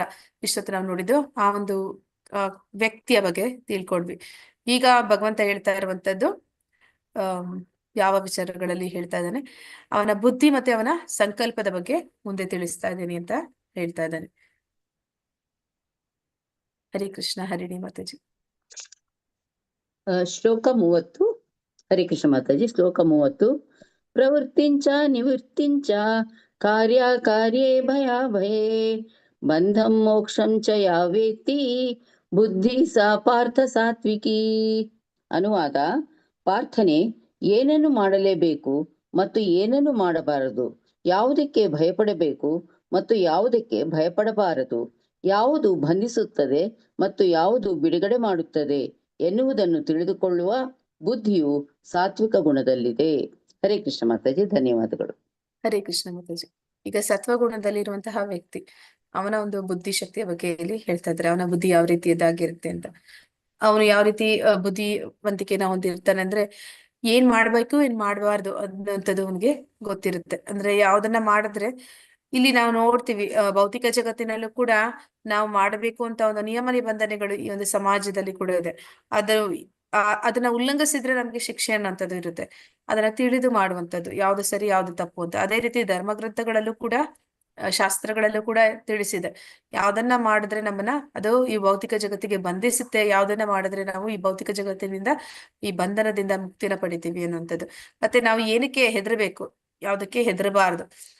ಪಾಪ ಕರ್ಮಗಳ ಆಧಾರದ ಮೇಲೆ ಯಾವ ಕರ್ಮ ಮಾಡೋದ್ರಿಂದ ನನಗೆ ಅದು ಅದರ ಪ್ರತಿಕ್ರಿಯೆಗಳು ನನ್ನನ್ನ ಅಧೋಗತಿಗೆ ಕೊಂಡೊಯ್ಯುತ್ತೆ ಅಥವಾ ಯಾವುದು ನನ್ನನ್ನ ಉನ್ನತ ಸ್ಥಿತಿಗೆ ತರುವಂತದ್ದು, ಅಂತಹ ಕರ್ಮಗಳ ಬಗ್ಗೆ ನಾವು ಹೆದರುವಂತದ್ದು, ಮತ್ತೆ ಯಾವುದಕ್ಕೆ ಹೆದರಬಾರದು ಅನ್ನುವಂಥದ್ದು, ಇದೆಲ್ಲವೂ ಕೂಡ ತಿಳಿದಂತಹ ಬುದ್ಧಿನ ಇಲ್ಲಿ ಸಾತ್ವಿಕ ಗುಣದ್ದು ಅಂತೇಳಿ ಹೇಳ್ತಾ ಇದ್ದಾರೆ. ಭಾವಾರ್ಥ ಪ್ರಭುಪಾದರಿಗೆ ಜಯವಾಗಲಿ. ಧರ್ಮ ಗ್ರಂಥಗಳ ಆದೇಶಗಳಿಗೆ ಅನುಗುಣವಾಗಿ ಕೆಲಸ ಮಾಡುವುದಕ್ಕೆ ಪ್ರವೃತ್ತಿ ಎಂದು ಹೆಸರು. ಹೀಗೆಂದರೆ ಯೋಗ್ಯವಾದ ಕೆಲಸಗಳನ್ನು ಮಾಡುವುದು, ಹೀಗೆ ಆದೇಶಿಸಲ್ಪಡದ ಕಾರ್ಯಗಳನ್ನು ಮಾಡಬಾರದು. ಧರ್ಮ ಗ್ರಂಥಗಳ ಆದೇಶಗಳನ್ನು ತಿಳಿಯದವನು ಕರ್ಮದ ಕ್ರಿಯೆ ಮತ್ತು ಪ್ರತಿಕ್ರಿಯೆಗಳಲ್ಲಿ ಸಿಕ್ಕಿಕೊಳ್ಳುತ್ತಾನೆ. ಬುದ್ಧಿಶಕ್ತಿಯಿಂದ ತಾರತಮ್ಯ ಮಾಡುವುದು ಸಾತ್ವಿಕ ಗುಣಕ್ಕೆ ಸೇರಿದ್ದು. ಅಂದ್ರೆ ಈ ಸತ್ವಗುಣದಲ್ಲಿರುವಂತಹ ವ್ಯಕ್ತಿ ಜ್ಞಾನಿಯಾದ ಕಾರಣ ಅವನಿಗೆ ಸರಿ ತಪ್ಪು ಯಾವುದು ಅಂತ ತಿಳುವಳಿಕೆ ಇರುತ್ತೆ. ಅವನು ಕೆಲಸ ಮಾಡೋದಕ್ಕೆ ಮುಂಚೆ ಯೋಚನೆ ಮಾಡ್ತಾನೆ, ಈ ಯಾವುದೇ ಒಂದು ಕೆಲಸವನ್ನು ನಾನು ಮಾಡ್ತಾ ಇದ್ದೀನಿ, ಆ ಕೆಲಸದ ಪರಿಣಾಮ ಏನಾಗ್ಬೋದು ಅಂತ. ಆ ಪರಿಣಾಮವನ್ನ ತಿಳಿದು ಅವನು ಕೆಲಸ ಮಾಡೋದ್ರಿಂದ ಅವನ ಬುದ್ಧಿಶಕ್ತಿನ ಅಲ್ಲಿ ಬಳಸ್ತಾನೆ. ಅಂದ್ರೆ ಅವನಿಗೆ ಯಾವ್ದು ಸರಿ ಯಾವ್ದು ತಪ್ಪು ಅಂತ ಸರಿಯಾಗಿ ಅದನ್ನ ತಿಳ್ಕೊಳ್ಳುವಂತಹ ಶಕ್ತಿ ಅವನಲ್ಲಿ, ಆ ಬುದ್ಧಿಶಕ್ತಿ ಅವನಲ್ಲಿ ಇರುತ್ತೆ. ಆದ್ರೆ ರಜೋಗುಣದಲ್ಲಿರುವಂತಹ ವ್ಯಕ್ತಿ ಯಾವ ರೀತಿ ಇರ್ತಾನೆ ಅಂತ ನೋಡೋಣ. ಹರೇ ಕೃಷ್ಣ. ಗೀತಾ ಮಾತಾಜಿ. ಹರೇ ಕೃಷ್ಣ ಮಾತಾಜಿ. ಶ್ಲೋಕ 31. ಯಯಾ ಧರ್ಮಂ ಧರ್ಮಂ ಚ ಕಾರ್ಯಮೇವ ಚ ಆಯತಾವತ್ ಪ್ರಜಾನಾತಿ ಬುದ್ಧಿ ಸಾ ಪಾರ್ಥ ರಾಜಸಿ. ಅನುವಾದ: ಪಾರ್ಥನೆ, ಧರ್ಮಾಧರ್ಮಗಳ ನಡುವೆ, ಮಾಡಬಹುದಾದ ಮತ್ತು ಮಾಡಬಾರದ ಕಾರ್ಯಗಳ ನಡುವೆ ವ್ಯತ್ಯಾಸವನ್ನು ಗ್ರಹಿಸದ ಬುದ್ಧಿಯು ರಾಜಸ ಗುಣದಲ್ಲಿದೆ. ಹರೇ ಕೃಷ್ಣ. ಹರೇ ಕೃಷ್ಣ ಮಾತಾಜಿ. ರಜೋಗುಣದಲ್ಲಿರುವಂತ ವ್ಯಕ್ತಿ, ಅವನಲ್ಲಿ ಒಂದು ಪರಿಪೂರ್ಣ ಜ್ಞಾನ ಇಲ್ಲ. ಅವನು ಏನ್ ಮಾಡ್ತಾನೆ, ಯಾವ್ದು ಸರಿ ಯಾವ್ದು ತಪ್ಪು ಅಂತ ಅವನಿಗೆ ಅದರಲ್ಲಿ ಭೇದ ಮಾಡುವಂತಹ ಒಂದು ಶಕ್ತಿ, ಆ ಬುದ್ಧಿಶಕ್ತಿ ಅವನಲ್ಲಿ ಇರುವುದಿಲ್ಲ. ಅವನಿಗೆ ಯಾವ್ದು ಸರಿ ಇತ್ತು ಯಾವ್ದು ತಪ್ಪಿತ್ತು ಅಂತ ಗೊತ್ತಾಗೋದು ಅವನು ಕೆಲಸ ಮಾಡಿ ಮುಗಿಸಿದಾದ್ಮೇಲೆ. ಅದರ ಒಂದು ಫಲ ಯಾವ ರೀತಿ ಬರುತ್ತೆ ಅದು ಸಿಕ್ಕಿದಾದ್ಮೇಲೆ ಅವನಿಗೆ ಗೊತ್ತಾಗುತ್ತೆ, ನಾನು ಈ ರೀತಿ ಮಾಡಬಾರ್ದಾಗಿತ್ತು ಅಥವಾ ಇದು ನಾನು ಮಾಡಿದ್ ಸರಿ ಇದೆ ಅಂತ. ಅದಕ್ಕೂ ಮುಂಚೆ, ಕೆಲಸ ಶುರು ಮಾಡೋದಕ್ಕೂ ಮುಂಚೆ ಅವನು ಯೋಚನೆ ಮಾಡಿ ಅವನಿಗೆ ಸರಿಯಾದ ಒಂದು ನಿರ್ಣಯಕ್ಕೆ ಬರೋದಕ್ಕೆ ಸಾಧ್ಯ ಆಗುದಿಲ್ಲ. ಧರ್ಮಾಧರ್ಮದ ನಡುವೆ, ಅಂದ್ರೆ ಯಾವ್ದು ಧರ್ಮ ಯಾವ್ದು ಅಧರ್ಮ ಅನ್ನುವಂತಹ ಒಂದು ಪರಿವು ಅವನಿಗೆ ಇರೋದಿಲ್ಲ. ಮತ್ತೆ ಇಲ್ಲಿ ಹೇಳ್ತಾರೆ, ಈ ರಜಗುಣದಲ್ಲಿ ಇರುವಂತವ್ರು ಕ್ಷತ್ರಿಯರು ಅಂತ. ರಾಜರುಗಳು ಹಿಂದಿನ ಕಾಲದಲ್ಲಿ ಏನ್ ಮಾಡ್ತಾ ಇದ್ರು, ಅವರು ರಜಗುಣದಲ್ಲಿದ್ದ ಕಾರಣ ಅವರು ಯಾವಾಗ್ಲೂ ಕೂಡ ಯಾವ್ದಾದ್ರು ಒಂದು ನಿರ್ಧಾರಕ್ಕೆ ಬರ್ಬೇಕು ಅಂತಂದ್ರೆ ಈ ಋಷಿ ಮುನಿಗಳನ್ನ ಮತ್ತೆ ಆ ಒಂದು ಬ್ರಾಹ್ಮಣರ ಒಂದು ಸಹಾಯವನ್ನ ಪಡ್ಕೋತಾ ಇದ್ರು. ಅಂದ್ರೆ ಅವರ ಮೂಲಕ ಅವರು ಯಾವ್ದು ಸರಿ ಯಾವ್ದು ತಪ್ಪು ಅನ್ನೋದನ್ನ ಅವ್ರಿಗೆ ತಿಳಿಸ್ಕೊಡ್ತಾ ಇದ್ರು. ಅವ್ರಿಗೆ ಅಂದ್ರೆ ತಾವು ರಜಗುಣದಲ್ಲಿದ್ದೀವಿ, ತಮಗೆ ಆ ಒಂದು ನಿರ್ಧಾರ ಮಾಡುವಂತ ಸಾಮರ್ಥ್ಯ ಇಲ್ಲ ಅನ್ನುವಂಥದ್ದು ಅವ್ರಿಗೆ ಅರ್ಥ ಆಗ್ತಿತ್ತು. ಆದ ಕಾರಣ ಅವರು ಯಾರು ಸತ್ವಗುಣದಲ್ಲಿದ್ದಾರೆ ಅವರ ಒಂದು ಸಹಾಯವನ್ನ ಪಡಿತಿದ್ರು. ಹರೇ ಕೃಷ್ಣ. ಲಲಿತಾ ಮಾತಾಜಿ. ಹರೇ ಕೃಷ್ಣ ಮಾತಾಜಿ. ಅಧರ್ಮಂ ಧರ್ಮಮಿತೀಯ ಮನ್ಯತೆ ತಮಸಾವೃತ ಸರ್ವಾರ್ಥಾನ್ ವಿಪರೀತಾಂಶ ಬುದ್ಧಿ ಸಾ ಪಾರ್ಥ ತಾಮಸಿ. ಪ್ರಾರ್ಥನೆ: ಮಾಯೆ ಮತ್ತು ಕತ್ತಲ ಪ್ರಭಾವದಿಂದ ಅಧರ್ಮವನ್ನು ಧರ್ಮವೆಂದು, ಧರ್ಮವನ್ನು ಅಧರ್ಮವೆಂದು ತಿಳಿಯುವ ಮತ್ತು ಸದಾ ತಪ್ಪು ದಿಕ್ಕಿನಲ್ಲಿ ಶ್ರಮಿಸುವ ಬುದ್ಧಿಯು ತಾಮಸಿಕವಾದದ್ದು. ಹರೇ ಕೃಷ್ಣ ಮಾತಾಜಿ. ಅಂದ್ರೆ ಈಗ ನಾವು ಒಂದು ಉದಾಹರಣೆಗೆ ಮಹಾಭಾರತದಲ್ಲಿ ಶಕುನಿಯನ್ನ ನಾವು ತಗೋಬಹುದು. ಅವನು ಯಾವ ರೀತಿ ಒಂದು ಅತಿಯಾದ ಬುದ್ಧಿವಂತಿಕೆ, ಅವರಲ್ಲಿ ಬುದ್ಧಿವಂತಿಕೆ ಇಲ್ಲ ಅಂತಲ್ಲ, ಅವ್ರ ಹತ್ರ ತುಂಬಾ ಬುದ್ಧಿವಂತಿಕೆ ಇರುತ್ತೆ. ಅದಕ್ಕಾಗಿ ಅವ್ರು ಯಾವ ತರ ಒಂದು ಬುದ್ಧಿವಂತಿಕೆ ತೋರಿಸ್ತಾರೆ ಅಂತಂದ್ರೆ, ಯಾವ್ದನ್ನ ಮಾಡ್ಬಾರ್ದು ಅದನ್ನ ಮಾಡ್ಬೇಕು ಅನ್ನುವಂಥದ್ದು, ಯಾವ್ದನ್ನ ಮಾಡ್ಬೇಕು ಅಂತ ಇದೆಯೋ ಅದನ್ನ ಮಾಡ್ಬಾರ್ದು ಅನ್ನುವಂತಹ ಒಂದು ರೀತಿ ವಾದ ಮಾಡಿ ಎಲ್ಲರನ್ನ ಕೂಡ ಆ ದಿಕ್ಕಿನಲ್ಲಿ ಕರ್ಕೊಂಡು ಹೋಗುವಂತ ಶಕ್ತಿ ಅವ್ರಿಗೆ ಇರುತ್ತೆ. ಈಗ ವ್ಯಸನಿಗಳು ಕೂಡ ನಾವು ನೋಡ್ತೀವಿ, ಅವ್ರು ಏನ್ ಮಾಡ್ತಾರೆ, ಆ ಒಂದು ಹಣ ಬೇಕು ಅವ್ರಿಗೆ, ಹಣ ಬೇಕು ಅಂತಂದ್ರೆ ಅವರು ತುಂಬಾ ಸುಲಭವಾಗಿ ಬೇರೊಬ್ಬರನ್ನ ಮೋಸ ಮಾಡುವಂತಹ ಒಂದು ಗುಣವನ್ನ, ಬುದ್ಧಿ ಶಕ್ತಿಯನ್ನ ಅದರಲ್ಲಿ ಉಪಯೋಗಿಸಿರ್ತಾರೆ. ಅದನ್ನೇ ಇಲ್ಲಿ ಆಗ್ಲಿ ಹೇಳಿದ ಹಾಗೆ ಬುದ್ಧಿವಂತಿಕೆ ಅನ್ನುವಂಥದ್ದು ತಮ್ಮ ಗುಣದಲ್ಲಿ ಇರೋರ ಹತ್ರ ಕೂಡ ಇರುತ್ತೆ. ಈ ಒಂದು ತಮ್ಮ ಗುಣದಲ್ಲಿರುವಂತಹ ಪ್ರಾಣಿ ಅಂತ ಹೇಳ್ಬೋದು ಈ ಒಂದು ಬೆಕ್ಕು. ಅದು ಕದ್ದು ಹಾಲನ್ನ ಕುಡಿಬೇಕಂತಂದ್ರೆ ಅದಕ್ಕೆ ಅಷ್ಟು ಬುದ್ಧಿವಂತಿಕೆ ಇದೆ, ಯಾರಿಗೂ ಗೊತ್ತಿಲ್ಲದ ಹಾಗೆ ಹೋಗಿ ಮಾಡುವಂತ ಕೆಲಸ. ಅಷ್ಟು ಬುದ್ಧಿವಂತಿಕೆಯಿಂದ ಅವ್ರು ಏನ್ ಮಾಡ್ತಾರೆ, ಸರಿ ತಪ್ಪುಗಳನ್ನ ಅವರು ಅವರದೇ ರೀತಿಯಲ್ಲಿ ಅದಕ್ಕೆ ವ್ಯಾಖ್ಯಾನಗಳನ್ನ ಕೊಡ್ತಾರೆ. ನಾವು ನೋಡ್ತೀವಿ ಆ ಒಂದು ದುರ್ಯೋಧನಾದಿಗಳು ಆ ರೀತಿ ಅವರು ಕೆಟ್ಟ ಒಂದು ಮನಸ್ಥಿತಿಯಲ್ಲಿ ಬೆಳಿಬೇಕು ಅಂತಂದ್ರೆ ಅವರಿಗೆ ಹೆಚ್ಚು ಪ್ರೇರಣೆ ಕೊಡ್ತಾ ಇದ್ದಂಥದ್ದು ಆ ಶಕುನಿ. ಅವನು ಹಾಗೆ ಮಾಡ್ತಾ ಇದ್ದಿದ್ದು. ಆದ್ರೆ ಅವನಿಗೆ ಯಾವ್ದೆಲ್ಲ ಧರ್ಮ ಅಂತಿದೆ ಅದನ್ನ ಅಧರ್ಮದ ರೀತಿಯಲ್ಲಿ, ಅಧರ್ಮವನ್ನ ಧರ್ಮದ ರೀತಿಯಲ್ಲಿ ಅವ್ರಿಗೆ ಅವನ ಬುದ್ಧಿಶಕ್ತಿಯಿಂದನು ಅವರ ಒಂದು ದಿಕ್ಕನ್ನ ಬದಲಾಯಿಸ್ತಾ ಇದ್ದ. ಭಾವಾರ್ಥ ಪ್ರಭುಪಾದರಿಂದ ಪ್ರಭುಪಾದರಿಗೆ ಜಯವಾಗಲಿ. ತಾಮಸಿಕವಾದ ಬುದ್ಧಿಯು ಕೆಲಸ ಮಾಡಬೇಕಾದ ರೀತಿಗೆ ವಿರುದ್ಧವಾಗಿ ಕೆಲಸ ಮಾಡುತ್ತದೆ. ವಾಸ್ತವವಾಗಿ ಧರ್ಮಗಳಲ್ಲದ ಧರ್ಮಗಳನ್ನು ಒಪ್ಪಿಕೊಳ್ಳುತ್ತದೆ. ವಾಸ್ತವವಾದ ಧರ್ಮವನ್ನು ತಿರಸ್ಕರಿಸುತ್ತದೆ. ಅಜ್ಞಾನಿಗಳಾದವರು ಮಹಾತ್ಮನನ್ನು ಸಾಮಾನ್ಯವಾಗಿ ಮನುಷ್ಯನೆಂದು, ಸಾಮಾನ್ಯ ಮನುಷ್ಯನನ್ನು ಮಹಾತ್ಮನೆಂದು ತಿಳಿಯುತ್ತಾರೆ. ಸತ್ಯವನ್ನು ಅಸತ್ಯ ಎಂದು ಮತ್ತು ಅಸತ್ಯವನ್ನು ಸತ್ಯ ಎಂದು ಸ್ವೀಕರಿಸುತ್ತಾರೆ. ಅವರು ಎಲ್ಲ ಕೆಲಸ ಕಾರ್ಯಗಳಲ್ಲಿ ತಪ್ಪುದಾರಿಯನ್ನೇ ಹಿಡಿಯುತ್ತಾರೆ. ಆದುದರಿಂದ ಅವರದು ತಾಮಸಿಕ ಬುದ್ಧಿ. ಇದು ಈಗಿನ ಒಂದು ಪ್ರಜೆಗಳು ಎಲ್ಲರೂ ಕೂಡ ಈ ಗುಣದಲ್ಲಿದ್ದಾರೆ ಅನ್ನೋದಕ್ಕೆ ಒಂದು ಸಾಕ್ಷಿ ಏನು ಅಂತಂದ್ರೆ, ಯಾರಾದ್ರೂ ಒಬ್ಬ ಸಾಧು ಸತ್ಪುರುಷ ಇದ್ದಾನೆ ಅಂತಂದ್ರೆ ಅವನನ್ನ ಕೆಟ್ಟ ವ್ಯಕ್ತಿಯನ್ನ ಹಾಗೆ ಅವನನ್ನ ಬಿಂಬಿಸ್ತಾರೆ, ಮತ್ತೆ ಅವನನ್ನ ಹೀಯಾಳಿಸ್ತಾರೆ, ಅವನಿಗೆ ನೋವು ಕೊಡ್ತಾರೆ, ಎಲ್ಲ ಅಂತಹ ಒಂದು ಕಾರ್ಯದಲ್ಲಿ ತೊಡಗ್ತಾರೆ. ಆದ್ರೆ ಯಾವ ವ್ಯಕ್ತಿ ತುಂಬಾ ಕೆಟ್ಟ ವ್ಯಕ್ತಿ ಇದ್ದಾನೆ ಅವನನ್ನ ಉಪ್ಪರಿಗೆ ಮೇಲೆ ಕೂರಿಸ್ತಾರೆ ಅಂತ ಹೇಳ್ತಾರೆ. ಅಂದ್ರೆ ಈ ರಾಜಕೀಯ ವ್ಯಕ್ತಿಗಳು ಯಾರಿದ್ದಾರೆ ಅವರಲ್ಲಿ ಎಲ್ಲ ಬೇಡದ ಗುಣಗಳಿರುತ್ತೆ, ಅಂತವರನ್ನ ಮಹಾತ್ಮ ಅನ್ನುವಂತ ರೀತಿಯಲ್ಲಿ ಅವನನ್ನ ಪೂಜಿಸ್ತಾರೆ. ಈ ಒಂದು ಗುಣ ಅದು ತಾಮಸ ಗುಣ ಅನ್ನೋದನ್ನ ನಾವು ಇಲ್ಲಿ ನೋಡ್ತಾ ಇದೀವಿ.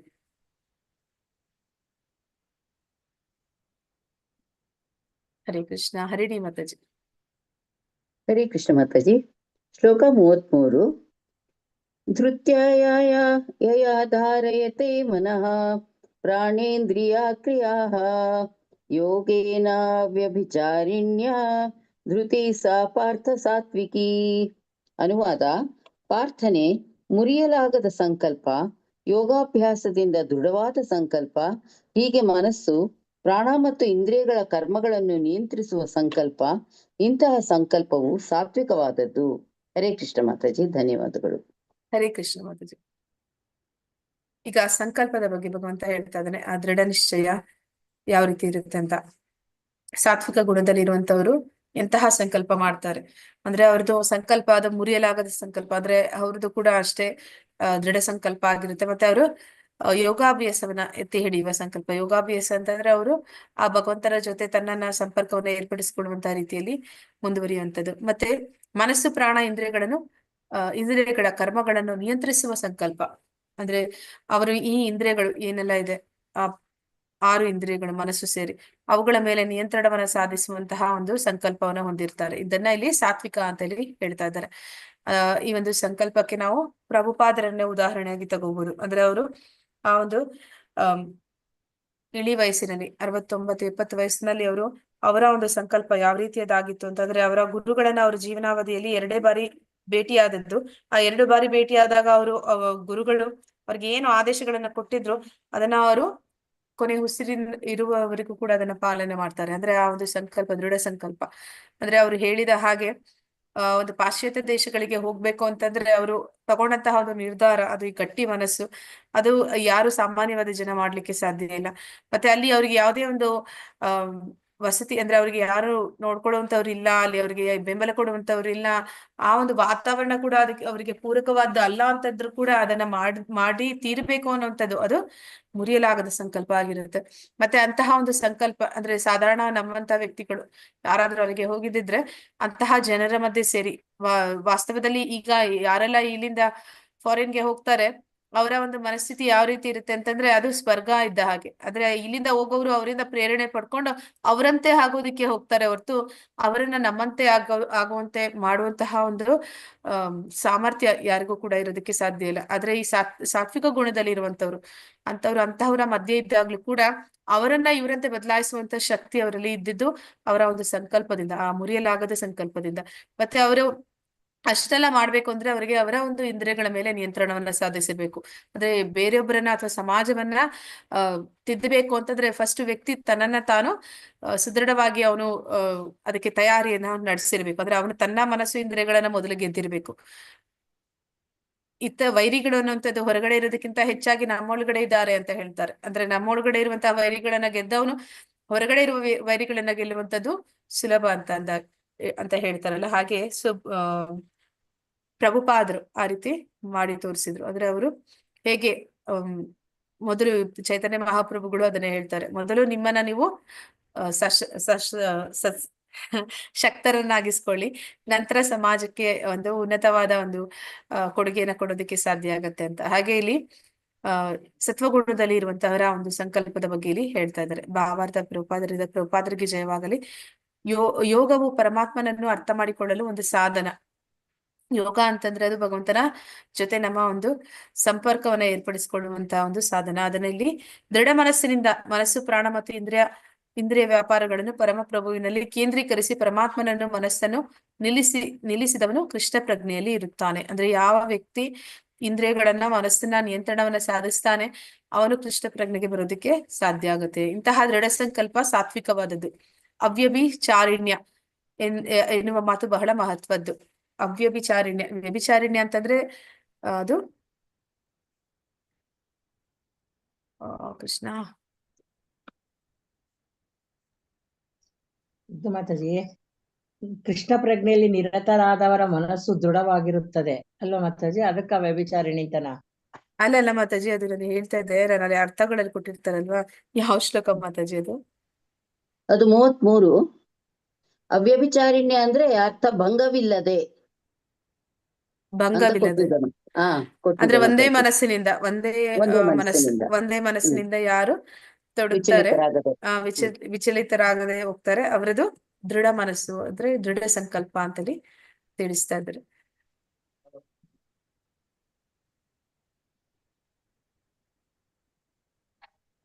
ಭಂಗವಿಲ್ಲದೆ.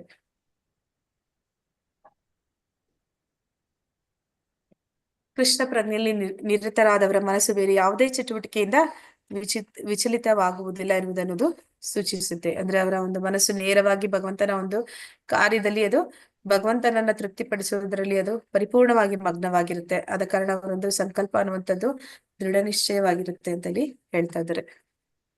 ಹರಿಣಿ ಮಾತಾಜಿ. ಹರಿ ಕೃಷ್ಣ. ಹರೇ ಕೃಷ್ಣ ಮಾತಾಜಿ. ಶ್ಲೋಕ 34. ಯಯಾತು ಧರ್ಮ ಕಾಮಾರ್ಥಾನ್ ಧಾತ್ಯಾಧಾರೇತೆ ಅರ್ಜುನ ಪ್ರಸಂಗೇನ ಫಲಾಕಾಂಕ್ಷಿ ಧೃತಿ ಸಾ ಪಾರ್ಥ ರಾಜಸಿ. ಅನುವಾದ: ಅರ್ಜುನನೇ, ಧರ್ಮದಲ್ಲಿ, ಆರ್ಥಿಕ ಬೆಳವಣಿಗೆಯಲ್ಲಿ ಮತ್ತು ಇಂದ್ರಿಯ ಭೋಗದಲ್ಲಿ ಕರ್ಮ ಫಲಕ್ಕೆ ಬಲವಾಗಿ ಅಂಟಿಕೊಂಡಿರುವ ದೃಢ ಸಂಕಲ್ಪವು ರಾಜಸವಾದದ್ದು. ಹರೇ ಕೃಷ್ಣ ಮಾತಾಜಿ. ಹರೇ ಕೃಷ್ಣ ಮಾತಾಜಿ. ಅಂದ್ರೆ ನಾವೀಗ ನೋಡಿದ್ವಿ ಸಾತ್ವಿಕ ಗುಣದ ಒಂದು ಸಂಕಲ್ಪ ಯಾವ ರೀತಿ ಇತ್ತಂದ್ರೆ ಭಗವಂತನ ಇಂದ್ರಿಯಗಳನ್ನ ತೃಪ್ತಿಪಡಿಸೋದು ಅವರ ಒಂದು ಸಂಕಲ್ಪ ಆಗಿರುತ್ತೆ. ಆದ್ರೆ ಇಲ್ಲಿ ರಜಗುಣದವರ ಸಂಕಲ್ಪ ಯಾವ ರೀತಿ ಇರುತ್ತೆ, ಅವರ ಇಂದ್ರಿಯಗಳನ್ನ ತೃಪ್ತಿಪಡಿಸೋದೇ ಅವರ ಒಂದು ಸಂಕಲ್ಪ ಆಗುತ್ತೆ. ರಜಗುಣದಲ್ಲಿ ಇರುವಂತವ್ರು ಅವರ ಇಂದ್ರಿಯಗಳನ್ನ ತೃಪ್ತಿಪಡಿಸೋದಕ್ಕಾಗಿ ಅವರು ಮಾಡುವಂತಹ ದೃಢ ಸಂಕಲ್ಪ. ಆರ್ಥಿಕ ಬೆಳವಣಿಗೆ ಅಂದ್ರೆ ಅದಕ್ಕೆ ಹಣ ಬೇಕು, ಹಣ ಗಳಿಸೋದು ಅವರ ಮೊದಲ ಉದ್ದೇಶ ಆಗಿರುತ್ತೆ, ಗುರಿಯಾಗಿರುತ್ತೆ. ಮತ್ತೆ ಆ ಹಣವನ್ನ ಗಳಿಸಿ ಏನ್ ಮಾಡ್ತಾರೆ, ಆ ಹಣವನ್ನ ಗಳಿಸಿ ಅವರು ಇಂದ್ರಿಯ ಭೋಗದಲ್ಲಿ ತೊಡಗುತ್ತಾರೆ. ಇಂತಹ ಒಂದು ಸಂಕಲ್ಪವನ್ನ ರಜಗುಣದ ಸಂಕಲ್ಪ ಅಂತ ಇಲ್ಲಿ ಕರಿತಾ ಇದ್ದಾರೆ. ಭಾವಾರ್ಥ ಪ್ರಭುಪಾದರಿಗೆ ಜಯವಾಗಲಿ. ರಾಜಸ ಸ್ವಭಾವದ ಧಾರ್ಮಿಕ ಅಥವಾ ಆರ್ಥಿಕ ಚಟುವಟಿಕೆಗಳಲ್ಲಿ, ರಾಜಸ ಸ್ವಭಾವದವರು ಧಾರ್ಮಿಕ ಅಥವಾ ಆರ್ಥಿಕ ಚಟುವಟಿಕೆಗಳಲ್ಲಿ ಯಾವಾಗಲೂ ಕರ್ಮ ಫಲಾಪೇಕ್ಷೆಯನ್ನು ಇಟ್ಟುಕೊಂಡಿರುತ್ತಾನೆ. ಇಂದ್ರಿಯ ತೃಪ್ತಿಯೊಂದೇ ಅವನ ಬಯಕೆ. ಅವನ ಮನಸ್ಸು, ಪ್ರಾಣ ಮತ್ತು ಇಂದ್ರಿಯಗಳು ಹೀಗೆ ಕರ್ಮದಲ್ಲಿ ತೊಡಗಿರುತ್ತವೆ. ಅಂದ್ರೆ ಇವನು ಧಾರ್ಮಿಕನಾಗಿದ್ರು ಕೂಡ, ಅಂದ್ರೆ ರಜಗುಣದಲ್ಲಿ ಇರುವಂತವ್ರು ಏನ್ ಮಾಡ್ತಾರೆ, ಕರ್ಮಕಾಂಡೀಯ ಕಾರ್ಯಗಳನ್ನ ಮಾಡ್ತಾರೆ. ಕರ್ಮಕಾಂಡೀಯ ಕಾರ್ಯಗಳು ಅಂದ್ರೆ ಅವ್ರು ಮಾಡುವಂತಹ ಯಾಗ ಯಜ್ಞಗಳು ಎಂತದ್ದಾಗಿರುತ್ತೆ, ಯಾವ್ದಾದ್ರು ಒಂದು ಫಲಾಪೇಕ್ಷೆನ ಇಟ್ಕೊಂಡು ಮಾಡುವಂತಹ ಕರ್ಮಗಳಾಗಿರುತ್ತೆ, ಅಂದ್ರೆ ಯಜ್ಞಗಳಾಗಿರುತ್ತೆ. ಆ ಎಲ್ಲ ಧಾರ್ಮಿಕವಾಗಿ ಅವನು ಏನು ಮಾಡ್ತಾನೆ ಅಥವಾ ಆರ್ಥಿಕವಾಗಿ ಹಣವನ್ನ ಏನು ಗಳಿಸ್ತಾನೆ, ಎಲ್ಲವನ್ನು ಕೂಡ ಅವನು ಒಂದು ಇಂದ್ರಿಯ ಭೋಗಕ್ಕಾಗಿ ಅವನು ಅದನ್ನ ಬಳಸ್ತಾನೆ. ಕರ್ಮ ಫಲಾಪೇಕ್ಷೆನ ಇಟ್ಕೊಂಡೆ ಅವನು ಮಾಡ್ತಾ ಇರ್ತಾನೆ. ಇಂತಹ ಒಂದು ಸಂಕಲ್ಪ ಏನಿದೆ ಅದನ್ನ ಇಲ್ಲಿ ರಜಗುಣದ ಸಂಕಲ್ಪ ಅಂತ ಕರಿತಾ ಇದ್ದಾರೆ. ಅವನು ಇಂದ್ರಿಯ ತೃಪ್ತಿಯೊಂದೇ ಅವನ ಬಯಕೆ. ಇಂದ್ರಿಯಗಳನ್ನ ತೃಪ್ತಿಪಡಿಸೋದಕ್ಕಾಗಿನೇ ಅವನು ಧರ್ಮ ಮಾಡುವಂಥದ್ದು, ಇಂದ್ರಿಯ ತೃಪ್ತಿಯನ್ನ ಪಡ್ಕೊಳ್ಳೋದಕ್ಕಾಗಿನೇ ಅವನು ಆರ್ಥಿಕ ಚಟುವಟಿಕೆ ಅಂದ್ರೆ ಈ ಕೆಲಸವನ್ನು ಮಾಡುವಂಥದ್ದು. ಮತ್ತೆ ಅವನ ಮನಸ್ಸು, ಪ್ರಾಣ, ಇಂದ್ರಿಯಗಳು ಹೀಗೆ ಸದಾ ಕೆಲಸದಲ್ಲಿ ತೊಡಗಿರುತ್ತೆ ಅಂತ ಹೇಳಿ ಹೇಳ್ತಾ ಇದ್ದಾರೆ. ಹರಿ ಕೃಷ್ಣ. ಗೀತಾ ಮಾತಾಜಿ. ಹರೇ ಕೃಷ್ಣ ಮಾತಾಜಿ. ಶ್ಲೋಕ 35. ಯಯಾ ಸ್ವಪ್ನಂ ಭಯಂ ಶೋಕಂ ವಿಷಾದಂ ಮದಮೇವ ಚ ನಾವಿಮುಚ್ಯತಿ ದುರ್ಮೇಧಾ ಧೃತಿ ಸಾ ಪಾರ್ಥ ತಾಮಸಿ. ಅನುವಾದ: ಪಾರ್ಥನೆ, ಕನಸು ಕಾಣುವುದು, ಭಯ, ಶೋಕ, ವಿಷಾದ ಮತ್ತು ಮಾಯೆ ಇವುಗಳಾಚೆ ಹೋಗಲಾರದ ಬುದ್ಧಿ ಇಲ್ಲದ ಸಂಕಲ್ಪವು ತಾಮಸಿಕವಾದದ್ದು.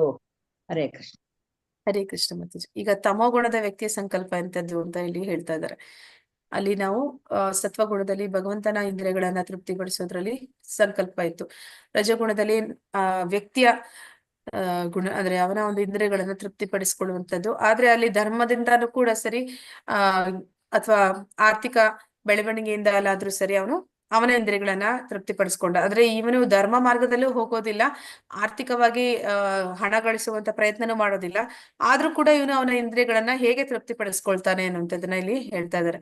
ಅಂದ್ರೆ ಇವನು ಸದಾ ಬರೀ ಕನಸು ಕಾಣೋದು, ಮತ್ತೆ ಆ ಕನಸು ಕಾರ್ಯರೂಪಕ್ಕೆ ಅವನೇ ಮಾಡೋದಿಲ್ಲ. ಅದರಿಂದ ಅವನಿಗೆ ಭಯ, ಶೋಕ, ವಿಷಾದ, ಮಾಯೆ, ಇದರಲ್ಲಿ ಅವನು ಒಂದು ಮೂರ್ಖ ಸಂಕಲ್ಪ ಅಂತ ಇಲ್ಲಿ ಇದನ್ನ ಕರಿತಾ ಇದ್ದಾರೆ. ಅಂತಹ ಸಂಕಲ್ಪವನ್ನಲ್ಲಿ ತಮೋ ಗುಣದ್ದು ಅಂತ ಹೇಳ್ತಿದ್ದಾರೆ. ಭಾವಾರ್ಥ ಪ್ರಭುಪಾದರಿಂದ ಪ್ರಭುಪಾದರಿಗೆ ಜಯವಾಗಲಿ. ಸಾತ್ವಿಕ ಸ್ವಭಾವದ ಮನುಷ್ಯನು ಕನಸನ್ನೇ ಕಾಣುವುದಿಲ್ಲ ಎಂದು ನಿರ್ಧರಿಸಬಾರದು. ಕೂತಲ್ಲಿ ಅವನು ಕನಸು ಚೆನ್ನಾಗಿ ಕಾಣ್ತಾ ಇರ್ತಾನೆ. ಅಂದ್ರೆ ಸಾತ್ವಿಕ ಎಲ್ಲಾ ಸ್ವಭಾವದವರು ಕೂಡ ಕನಸು ಕಾಣ್ತಾರೆ, ಆದ್ರೆ ಇಲ್ಲಿ ತಮೋಗುಣದವರ ಕನಸು ಎಂತದ್ದಾಗಿರುತ್ತೆ ಅನ್ನೋದನ್ನ ಹೇಳ್ತಾ ಇದ್ದಾರೆ. ಸಾತ್ವಿಕ ಸ್ವಭಾವದವರು ಕೂಡ ಕನಸು ಕಾಣ್ತಾರೆ. ಇಲ್ಲಿ ಸ್ವಪ್ನ ಎಂದರೆ ಅತಿ ನಿದ್ರೆ. ಸ್ವಪ್ನ ಕಾಣುವುದು ಯಾವಾಗಲೂ ಉಂಟು. ಸಾತ್ವಿಕ, ರಾಜಸ ಅಥವಾ ತಾಮಸ ಯಾವುದೇ ಗುಣದಲ್ಲಿಯೂ ಸ್ವಪ್ನ ಕಾಣುವುದು ಸಹಜ ಘಟನೆ. ಆದರೆ ಕೆಲವರು ಅತಿ ನಿದ್ರೆಯನ್ನು ಬಿಡಲಾರರು, ಐಹಿಕ ವಸ್ತುಗಳನ್ನು ಸವಿಯುವ ಜಂಬವನ್ನು ಬಿಡಲಾರರು. ಅವರು ಸದಾ ಐಹಿಕ ಜಗತ್ತಿನ ಮೇಲೆ ಯಜಮಾನಿಕೆ ನಡೆಸುವ ಸ್ವಪ್ನವನ್ನೇ ಕಾಣುತ್ತಿರುತ್ತಾರೆ. ಅವರ ಪ್ರಾಣ, ಮನಸ್ಸು ಮತ್ತು ಇಂದ್ರಿಯಗಳು ಹೀಗೆ ನಿರತವಾಗಿರುತ್ತವೆ. ಇಂಥವರಿಗೆ ತಾಮಸಿಕ ಸಂಕಲ್ಪ ಎಂದು ಭಾವಿಸಲಾಗುತ್ತದೆ.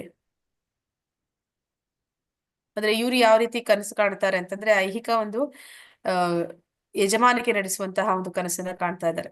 ಮತ್ತೆ ಅವರ ಒಂದು ಮನಸ್ಸು ಮತ್ತು ಇಂದ್ರಿಯಗಳನ್ನು ಸದಾ ಇಂತಹ ಒಂದು ತಾಮಸಿಕ ಸಂಕಲ್ಪದಲ್ಲಿ ಅವರು ಬಳಸ್ತಾರೆ. ಅಂದ್ರೆ ಅವರು ಅತಿ ನಿದ್ರೆ, ಸೋಮಾರಿತನ ಅನ್ನುವಂಥದ್ದಿರುತ್ತೆ. ಮತ್ತೆ ಅವರ ಒಂದು ಸಂಕಲ್ಪ, ಅವರ ಒಂದು ಎಂತಹ ನಿಶ್ಚಯ, ದೃಢ ನಿಶ್ಚಯ ಮಾಡ್ತಾರೆ ಅಂತಂದ್ರೆ ಈ ಜಗತ್ತಿನ ಮೇಲೆ ಯಜಮಾನಿಕೆನ ನಡೆಸ್ಬೇಕು. ಅಂದ್ರೆ ಕೂತಲ್ಲಿ ಏನು ಕೆಲಸ ಮಾಡದೆ ಬೇರೊಬ್ಬರ ಕೈಲಿ ಮಾಡಿಸುವಂಥದ್ದು, ಮತ್ತೆ ಅದನ್ನ ಹೇಗೆ ಸಾಧಿಸುವಂಥದ್ದು, ಅಂತಹ ಬುದ್ಧಿವಂತಿಕೆಗೆ ಬಳಸುವಂಥದ್ದು, ಮತ್ತೆ ಅಂತಹ ಒಂದು ಯೋಚನೆಗಳು, ಅವರ ಒಂದು ಯೋಜನೆಗಳಿರುತ್ತೆ. ಅಂತಹ ಯೋಜನೆಗಳನ್ನಲ್ಲಿ ತಮೋಗುಣದ್ದು ಅಂತೇಳಿ ಹೇಳ್ತಾ ಇದ್ದಾರೆ.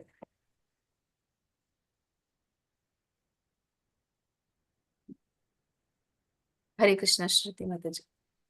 ಹರೇ ಕೃಷ್ಣ ಮಾತಾಜಿ. ಶ್ಲೋಕ 36. ಸುಖಂ ತ್ವಿದ್ವತಾನಿಂ ತ್ರಿವಿಧಂ ಶೃಣು ಮೇ ಭರತರ್ಷಭ ಅಭ್ಯಾಸಾದ್ ರಮತೆ ಯತ್ರ ದುಃಖಂತಾಂ ಚ ನಿಗಚ್ಚತಿ. ಅನುವಾದ: ಭರತ ಶ್ರೇಷ್ಠನೇ, ಬದ್ಧ ಆತ್ಮವು 3 ಬಗೆಗಳ ಸುಖವನ್ನು ಸವಿಯುತ್ತದೆ. ಕೆಲವೊಮ್ಮೆ ಸುಖಗಳಿಂದ ಅವನ ಎಲ್ಲ ದುಃಖವು ಅಂತ್ಯಗೊಳ್ಳುತ್ತದೆ. ಇದನ್ನು ಕುರಿತು ಹೇಳುತ್ತೇನೆ ಕೇಳು. ಹರೇ ಕೃಷ್ಣ ಮಾತಾಜಿ. ಹರೇ ಕೃಷ್ಣ ಮಾತಾಜಿ. ಈಗ ಭಗವಂತ ಹೇಳ್ತಾ ಇದ್ದಾನೆ 3 ಬಗೆಯ ಸುಖದ ಬಗ್ಗೆ ತಿಳಿಸ್ತೀನಿ ಅಂತ. ಅಂದ್ರೆ ಈ 3 ಗುಣಗಳಲ್ಲಿ ಇರುವಂತಹ ಸುಖ ಯಾವ ರೀತಿ ಸುಖ ಅನ್ನೋನ ಈ 3 ಸತ್ವಗುಣ, ರಜಗುಣದ ವ್ಯಕ್ತಿಗಳು ಅನುಭವಿಸ್ತಾರೆ ಅನ್ನುವಂಥದ್ದನ್ನ ಭಗವಂತ ಹೇಳ್ತಾ ಇದ್ದಾನೆ.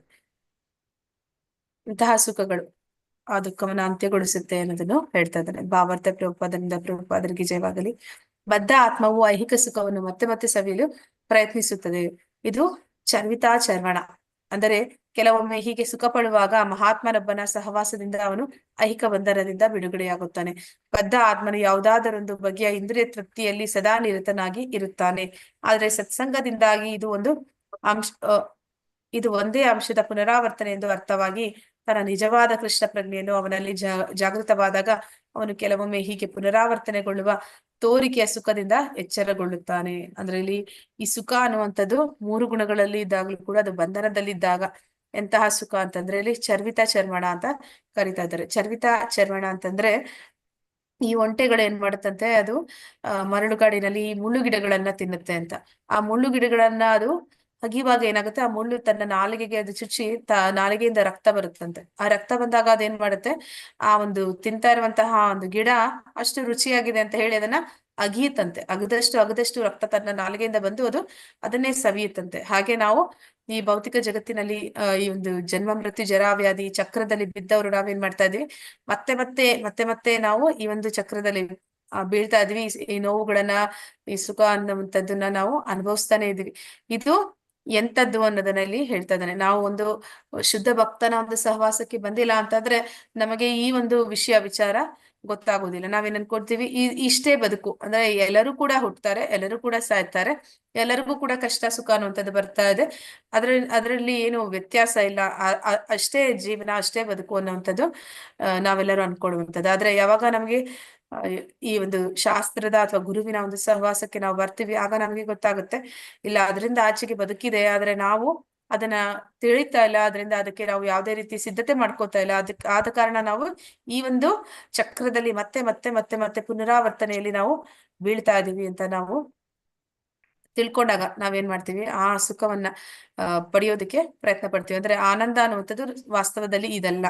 ಆನಂದ ಅನ್ನುವಂಥದ್ದು ಅದು ಇಲ್ಲಿ ನಮ್ಗೆ ಸಿಗೋದಕ್ಕೂ ಸಾಧ್ಯ ಇಲ್ಲ. ಎಲ್ಲಿ ಆನಂದ ಅನ್ನುವಂಥದ್ದಿದೆ ಅಲ್ಲಿಗೆ ಹೋಗೋ ಪ್ರಯತ್ನವನ್ನ ನಾವು ಮಾಡೋದಕ್ಕೆ ಆ ಒಂದು ಶಾಸ್ತ್ರ ಮತ್ತೆ ಗುರುವಿನ ಸಹಾಯದಿಂದ ಸಾಧ್ಯ ಆಗುತ್ತೆ. ಅದನ್ನಿಲ್ಲಿ ಹೇಳ್ತಾ ಇದ್ದಾರೆ. ನಿಜವಾದ ಸುಖ ಅಂದ್ರೆ ಏನು, ಈ 3 ಗುಣದಲ್ಲಿ ಇರುವಂತವ್ರು ಪಡುವಂತ ಸುಖಗಳು ಎಂತದ್ದು ಅಂತ ಹೇಳಿ. ಹರೇ ಕೃಷ್ಣ. ಲಲಿತಾ ಮಾತಾಜಿ. ಹರೇ ಕೃಷ್ಣ ಮಾತಾಜಿ. ಶ್ಲೋಕ 37. ಯತ್ತದಗ್ರೆ ವಿಷಮಿವ ಪರಿಣಾಮೇ ಅಮೃತೋಪಮಂ ತತ್ಸುಖಂ ಸಾತ್ವಿಕಂ ಪ್ರೋಕ್ತಂ ಆತ್ಮಬುದ್ಧಿ ಪ್ರಸಾದಜಂ. ಅನುವಾದ: ಯಾವುದು ಪ್ರಾರಂಭದಲ್ಲಿ ವಿಷದಂತಿದ್ದು ಕಡೆಗೆ ಅಮೃತದಂತೆ ಆಗುತ್ತದೆಯೋ, ಯಾವುದು ಆತ್ಮ ಸಾಕ್ಷಾತ್ಕಾರದ ಹಂತಕ್ಕೆ ಜಾಗೃತಗೊಳಿಸುವುದೋ ಅದನ್ನು ಸಾತ್ವಿಕ ಸುಖ ಎಂದು ಕರೆಯುತ್ತಾರೆ. ಹರೇ ಹರೇ ಕೃಷ್ಣ. ಹರೇ ಕೃಷ್ಣ ಮಾತಾಜಿ. ಅಂದ್ರೆ ಈಗ ಸಾತ್ವಿಕ ಸುಖ, ಅಂದ್ರೆ ಸತ್ವಗುಣದಲ್ಲಿ ಇರುವಂತವರಿಗೆ ಸುಖ ಅಂದ್ರೆ ಅವ್ರದ್ದು ಹೇಗಿರುತ್ತೆ ಅಂತ. ಇಲ್ಲಿ ಸಾತ್ವಿಕ ಗುಣದಲ್ಲಿ ಯಾರಿದ್ದಾರೆ ಅವರ ಸುಖ ಅನ್ನುವಂಥದ್ದು ಯಾವ ರೀತಿಯದಾಗಿರುತ್ತೆ ಅಂದ್ರೆ, ಅದು ಪ್ರಾರಂಭದಲ್ಲಿ ವಿಷದಂತೆ ಇರುತ್ತೆ, ನಂತರ ಅದು ಅಮೃತವಾಗುತ್ತೆ ಅಂತೇಳಿ ಹೇಳ್ತಾ ಇದ್ದಾರೆ. ಪ್ರಾರಂಭದಲ್ಲಿ ಯಾಕೆ ವಿಷದಂತೆ ಇದೆ ಅಂತಂದ್ರೆ, ಅದು ಅಭ್ಯಾಸ ಮಾಡೋದು. ಅಂದ್ರೆ ಯಾರು ಈ ಭೌತಿಕ ಜಗತ್ತಿನಲ್ಲಿ ಬಂದಿದ್ದಾರೆ, ರಜೋಗುಣ ತಮೋಗುಣಗಳ ಜನರ ಮಧ್ಯೆ ಇದ್ದಾರೆ, ಅಂತವರಿಗೆ ಈ ಒಂದು ಸಾತ್ವಿಕ ಗುಣದಲ್ಲಿರುವವರಿಗೆ ಆ ಅಭ್ಯಾಸಗಳು, ಈಗ 3 ರೀತಿಯ ಗುಣಗಳು ತನ್ನ ಪ್ರಾಬಲ್ಯವನ್ನ ಅದು ಯಾವಾಗ್ಲೂ ಮಾಡ್ತಾ ಇರುತ್ತೆ ಮನಸ್ಸಿನ ಮೇಲೆ. ಆದ್ರೆ ವ್ಯಕ್ತಿ ಆದವನು ಯಾವುದಕ್ಕೆ ಬೆಂಬಲ ಕೊಡ್ತಾನೆ, ಆ ಒಂದು ಗುಣ ಅದು. ಇದನ್ನ ಯಾವ ರೀತಿ ಪ್ರಭುಪಾದರು ಅದನ್ನ ಹೇಳ್ತಾರೆ ಅಂತಂದ್ರೆ, ಈ ಒಂದು ಮನಸ್ಸಿನ ಮೇಲೆ ಪ್ರಾಬಲ್ಯ ಅಂತಂದ್ರೆ, ಮನಸ್ಸು ಅನ್ನುವಂಥದ್ದು PM ಸೀಟ್ ಇದ್ದಾಗೆ ಅಥವಾ CM ಸೀಟ್ ಇದ್ದಾಗೆ ಅಂತ ಹೇಳ್ತಾರೆ. ಈ 3 ಜನ ಯಾರಿದ್ದಾರೆ, ಸತ್ವಗುಣ ರಜೋಗುಣ ತಮೋಗುಣ, ಅವ್ರ ಅಭ್ಯರ್ಥಿಗಳು, ಆ ಒಂದು ಸೀಟ್ ಯಾರು ಹಿಡಿತಾರೆ ಅನ್ನುವಂಥದ್ದು. ಆದ್ರೆ ಅವರ ಪ್ರಯತ್ನ ಯಾವಾಗ್ಲೂ ಕೂಡ ಒಬ್ಬರ ಮೇಲೆ ಒಬ್ರು ಪೈಪೋಟಿ ಮಾಡ್ತಾ ಇರ್ತಾರೆ. ಆದ್ರೆ ಈ ಪ್ರಜೆ ಅನ್ನುವಂಥದ್ದು ಯಾರು, ನಾವುಗಳು. ನಾವೇನ್ ಮಾಡ್ತೀವಿ, ಯಾವ ಒಂದು ಗುಣವನ್ನ ನಾವು ಆರಿಸ್ಕೋತೀವಿ, ಆ ಗುಣವನ್ನ ನಾವು ಬೆಂಬಲಿಸ್ತೀವಿ. ಆಗ ಆ ಒಂದು ಗುಣ ತನ್ನ ಒಂದು ಅಧಿಕಾರವನ್ನ ಮನಸ್ಸಿನ ಮೇಲೆ ಪಡೆಯುತ್ತೆ. ಹೇಗೆ ನಾವು ಬೆಂಬಲಿಸ್ತೀವಿ, ಅದಕ್ಕೆ ತಕ್ಕ ಹಾಗೆ ಪೂರಕವಾದಂತ ಆಹಾರವನ್ನ, ಅದಕ್ಕೆ ತಕ್ಕಂತ ಒಂದು ಜೀವನ ಕ್ರಮವನ್ನ ನಾವು ಯಾವಾಗ ಅಳವಡಿಸ್ಕೊಳ್ತೀವಿ, ಆಗ ಆ ಒಂದು ಗುಣ ಅನ್ನುವಂಥದ್ದು ಅದು ತನ್ನ ಒಂದು ಮನಸ್ಸಿನ ಮೇಲೆ ಆಧಿಪತ್ಯವನ್ನ ಸಾಧಿಸಿದಾದ್ಮೇಲೆ ಏನಾಗುತ್ತೆ, ಒಂದು ಸತಿ ಅದು ಅಲ್ಲಿ ಕೂತ್ಕೊಂಡ್ಮೇಲೆ ಅದು ಪ್ರಜೆಗಳನ್ನ ತನ್ನ ಇಷ್ಟ ಬಂದ ಹಾಗೆ ಅದು ತನ್ನ ಒಂದು ನಿಯಂತ್ರಣಕ್ಕೆ ತಗೊಳುತ್ತೆ. ಹಾಗೆ ಈ ಸತ್ವಗುಣ ಅನ್ನುವಂಥದ್ದು, ರಜಗುಣ ತಮೋಗುಣ ಅನ್ನುವಂಥದ್ದು ಅದೇ ರೀತಿಯಾಗಿ ಆಗಿರುತ್ತೆ. ಅಂದ್ರೆ ನಾವು ಯಾವ್ದಾದ್ರೂ ಒಂದು ಗುಣವನ್ನ ಗೆಲ್ಲಿಸಿದಾದ್ಮೇಲೆ ಅದು ನಮ್ಮ ಮೇಲೆ ನಿಯಂತ್ರಣ ಸಾಧಿಸೋದಕ್ಕೆ ಪ್ರಾರಂಭ ಮಾಡಿದ್ಮೇಲೆ ನಾವು ಅದರ ನಿಯಂತ್ರಣಕ್ಕೆ ಹೊರಟೋಗ್ತೀವಿ. ಆಗ ನಾವು ಯಾವುದೇ ಒಂದು ಬದಲಾವಣೆಯನ್ನ ಮಾಡೋದಕ್ಕೆ ಸಾಧ್ಯ ಇಲ್ಲ. ಆದ್ರೆ ಅದನ್ನ ಗೆಲ್ಲಿಸುವ ಪ್ರಯತ್ನ ನಾವು ಮಾಡಿ ಅದು ಗೆಲ್ತು ಅಂತಂದ್ರೆ ಏನಾಗುತ್ತೆ ಅಂತ ಇಲ್ಲಿ ಹೇಳ್ತಾ ಇದ್ದಾರೆ. ಈಗ ಸತ್ವಗುಣವನ್ನ ಗೆಲ್ಲಿಸಿದ್ದಾರೆ, ಆಗ ಸತ್ವಗುಣದಲ್ಲಿರುವಂತಹ ವ್ಯಕ್ತಿ ಅವನ ಒಂದು ಸುಖ ಅನ್ನುವಂಥದ್ದು ಎಂತದ್ದು ಅಂತಂದ್ರೆ, ಅದು ಪ್ರಾರಂಭದಲ್ಲಿ ಕಷ್ಟ ಆಗುತ್ತೆ, ಆಮೇಲೆ ಅದು ಅಮೃತವಾಗುತ್ತೆ. ಅಂದ್ರೆ ಈಗ ಕೃಷ್ಣ ಪ್ರಜ್ಞೆಗೆ ಬರುವಾಗ್ಲೂ ಕೂಡ ಅಷ್ಟೇ, ಏನ್ ಮಾಡ್ತೀವಿ ನಾವು, ನಮ್ಗೆ ಈ ಒಂದು ಜಪವನ್ನ ಮಾಡಿ ಅಂತಂದ್ರೆ 10 ನಿಮಿಷ ಕೂತು 1 ರೌಂಡ್ ಜಪ ಮಾಡ್ಬೇಕು ಅಂದ್ರೆ ನಮ್ಗೆ ಕಷ್ಟ ಅನ್ಸುತ್ತೆ ಪ್ರಾರಂಭದಲ್ಲಿ. 10 ನಿಮಿಷ ಕೂತು ಇದನ್ನ ಹೇಳ್ಬೇಕಾ ಅನ್ನತ್ರ.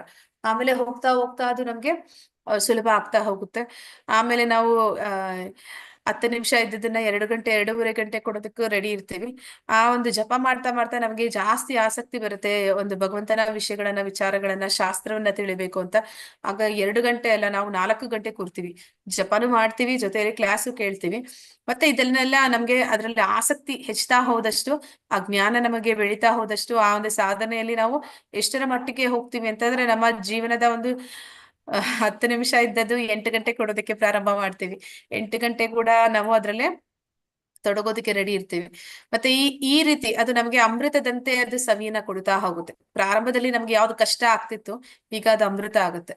ಆದ್ರೆ ಈಗ ಚಿಕ್ಕ ಮಕ್ಕಳನ್ನ ಸ್ಕೂಲ್ಗೆ ಕಳಿಸ್ಬೇಕು ಅಂತಂದ್ರೆ LKG UKG ನಲ್ಲಿ ಅವ್ರಿಗೆ ನಾವು ಫೋರ್ಸ್ಫುಲಿ ಕಳಿಸ್ತೀವಿ. ಅಂದ್ರೆ ಅವ್ರಿಗೆ ಹೋಗಕ್ ಇಷ್ಟ ಇರಲ್ಲ, ನಾನು ಮನೆಯಲ್ಲೇ ಇರ್ತೀನಿ, ನನಗೆ ಬೇಡ ಸ್ಕೂಲು ಅಂತಾರೆ. ಆದ್ರೆ ನಾವೇನ್ ಮಾಡ್ತೀವಿ, ಅವ್ರನ್ನ ಬಲವಂತವಾಗಿ ಕರ್ಕೊಂಡೋಗಿ ಬಿಡ್ತೀವಿ. ಆಮೇಲೆ ಏನ್ ಮಾಡ್ತಾರೆ, ಒಳ್ಳೆ ಓದುವಂತ ಮಕ್ಕಳಿದ್ರೆ ಅವರು ತಂದೆ ತಾಯಿ ಸಾಕು ಬಿಡು ನೀನು ಎಷ್ಟು ಓದ್ತೀಯ ಇನ್ನ ಅಂತಂದ್ರು ಕೂಡ ಅವ್ರು ಏನ್ ಮಾಡ್ತಾರೆ ಮುಂದೆ ಇಲ್ಲ ಇಲ್ಲ ನಾನು ಇಲ್ಲಿಗೆ ನಿಲ್ಸೋದಿಲ್ಲ, ನಾನು ಇದಾದ್ಮೇಲೆ ಇನ್ನೂ ಓದ್ಬೇಕು ಮತ್ತೆ ಓದ್ಬೇಕು ಅಂತ ಹೇಳ್ತಾರೆ. ಹಾಗೆ ಪ್ರಾರಂಭದಲ್ಲಿ ಅದು ವಿಷ ಅನಿಸ್ತಿತ್ತು, ಆಮೇಲೆ ಅದರ ಒಂದು ಫಲಗಳು ಅದು ಅಮೃತದ ಒಂದು ರುಚಿನ ಕೊಡುತ್ತೆ ಅಂತ. ಹೀಗೆ ಭಕ್ತಿಯಲ್ಲಿ ತೊಡಗಿದವರು ಕೂಡ ಪ್ರಾರಂಭದಲ್ಲಿ ಅವರಿಗೆ ಆ ಒಂದು ಸಾಧನೆಯಲ್ಲಿ ತೊಡಗುವಂಥದ್ದು ಭಕ್ತಿ ಅಥವಾ ಸಾಧನ ಭಕ್ತಿಯಲ್ಲಿ ತೊಡಗುವಂಥದ್ದು ಅದು ಕಷ್ಟ ಆಗ್ತಾ ಇರುತ್ತೆ. ಅದರಲ್ಲಿ ಯಾವಾಗ ಅವ್ರಿಗೆ ಅಭ್ಯಾಸ ಆಗ್ಬಿಡುತ್ತೆ ಆಮೇಲೆ ಅದು ಫಲವನ್ನ ಕೊಡುವಂಥದ್ದೆಲ್ಲ ಅಮೃತದಂತೆ ಸವಿ ಇರುತ್ತೆ. ಅದಕ್ಕೆ ಹೇಳ್ತಾರೆ, ಏನಂತ ಹೇಳ್ತಾರೆ ಅಂದ್ರೆ ಪ್ರಹ್ಲಾದ ಹೇಳುವಂಥದ್ದು ಈ ಒಂದು ಭಕ್ತಿ ಅನ್ನುವಂಥದ್ದು ಕೌಮಾರಮಾಚರತೆ ಅಂದ್ರೆ ಚಿಕ್ಕ ವಯಸ್ಸಿನಿಂದಲೇ ಆರಂಭಿಸ್ಬೇಕು, ಆಗ ಅದು ಎಲ್ಲರಿಗೂ ಕೂಡ ಅಭ್ಯಾಸ ಮಾಡೋದಕ್ಕೆ ಸುಲಭ ಆಗುತ್ತೆ. ಆದ್ರೆ ನಾವು ಏನ್ ಮಾಡ್ತೀವಿ, ಶಾಸ್ತ್ರಗಳನ್ನ ತಿಳಿಬೇಕು ಅಂತಂದ್ರೆ ನಮ್ಮ ಮನಸ್ಸಿನಲ್ಲಿ ಏನಂತ ಅನ್ಕೋತೀವಿ ಅಂತಂದ್ರೆ ಇದೆಲ್ಲವೂ ಕೂಡ ರಿಟೈರ್ಡ್ ಆದ್ಮೇಲೆ, ಆಮೇಲೆ ಈ ಒಂದು ಭಗವದ್ಗೀತೆ ಭಾಗವತಗಳನ್ನ ತಿಳಿಬೇಕು. ಆ ವಯಸ್ಸಿಗೆ ಇದನ್ನ ಇಟ್ಟಿರುವಂತದ್ದು. ಸಣ್ಣ ವಯಸ್ಸಿನಲ್ಲಿ ಇದನ್ನ ಈಗ್ಲೇ ಯಾರಾದ್ರೂ ಮಾಡಿದ್ರೆ ಅಯ್ಯೋ ನಿನ್ಗೆ ಯಾಕಪ್ಪ ಇಷ್ಟು ಚಿಕ್ಕ ವಯಸ್ಸಿನಲ್ಲಿ ಇವಾಗ್ಲೇ ಯಾಕೆ ಇದಕ್ಕೆಲ್ಲ ಬರ್ತೀಯ ಅಂತ ಹೇಳ್ತೀವಿ, ಹೌದಲ್ವಾ? ಹೌದು ಮಾತಾಜಿ. ಆದ್ರೆ ವಾಸ್ತವದಲ್ಲಿ ಇದು ಪ್ರಾರಂಭದಿಂದ ಮಾಡಿದ್ರೆ ಅವ್ರಿಗೆ ಅದು ವಿಷ ಅನ್ಸೋದಿಲ್ಲ.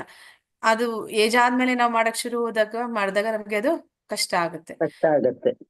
ಅದನ್ನೆಲ್ಲಿ ಹೇಳ್ತಾ ಇದಾರೆ, ಇದನ್ನೇ ಸಾತ್ವಿಕ ಸುಖ ಅಂತ ಕರೀತಾ ಇದ್ದಾರೆ. ಭಾವಾರ್ಥ ಪ್ರಭುಪಾದರಿಗೆ ಜಯವಾಗಲಿ. ಆತ್ಮ ಸಾಕ್ಷಾತ್ಕಾರದ ಅನ್ವೇಷಣೆಯಲ್ಲಿ ಮನಸ್ಸನ್ನು ಮತ್ತು ಇಂದ್ರಿಯಗಳನ್ನು ನಿಯಂತ್ರಣಗೊಳಿಸಲು ಮತ್ತು ಮನಸ್ಸನ್ನು ಆತ್ಮದಲ್ಲಿ ಕೇಂದ್ರೀಕರಿಸಲು ಮನುಷ್ಯನು ಅನೇಕ ನಿಯಮ ನಿಬಂಧನೆಗಳನ್ನು ಅನುಸರಿಸಬೇಕಾಗುತ್ತದೆ. ಈ ಎಲ್ಲಾ ಪ್ರಕ್ರಿಯೆಗಳು ಬಹು ಶ್ರಮದಾಯಕ, ವಿಷದಂತೆ ಕಹಿ. ಆದರೆ ನಿಯಮಗಳನ್ನು ಯಶಸ್ವಿಯಾಗಿ ಪಾಲಿಸಿ ದಿವ್ಯ ಸ್ಥಿತಿಗೆ ಬಂದರೆ ಅವನು ನಿಜವಾದ ಅಮೃತವನ್ನು ಕುಡಿಯಲು ಪ್ರಾರಂಭಿಸುತ್ತಾನೆ ಮತ್ತು ಸುಖ ಪಡುತ್ತಾನೆ. ಅಂದ್ರೆ ಈ ಒಂದು ಭಕ್ತಿ ಮಾರ್ಗ ಅಂದ್ರೆ ಯಾವ ರೀತಿ ಇರುತ್ತೆ ಅಂದ್ರೆ 3 ಸ್ಟೇಜ್ ಇರುತ್ತೆ ಅಂತ ಹೇಳ್ತಾರೆ. ಒಂದು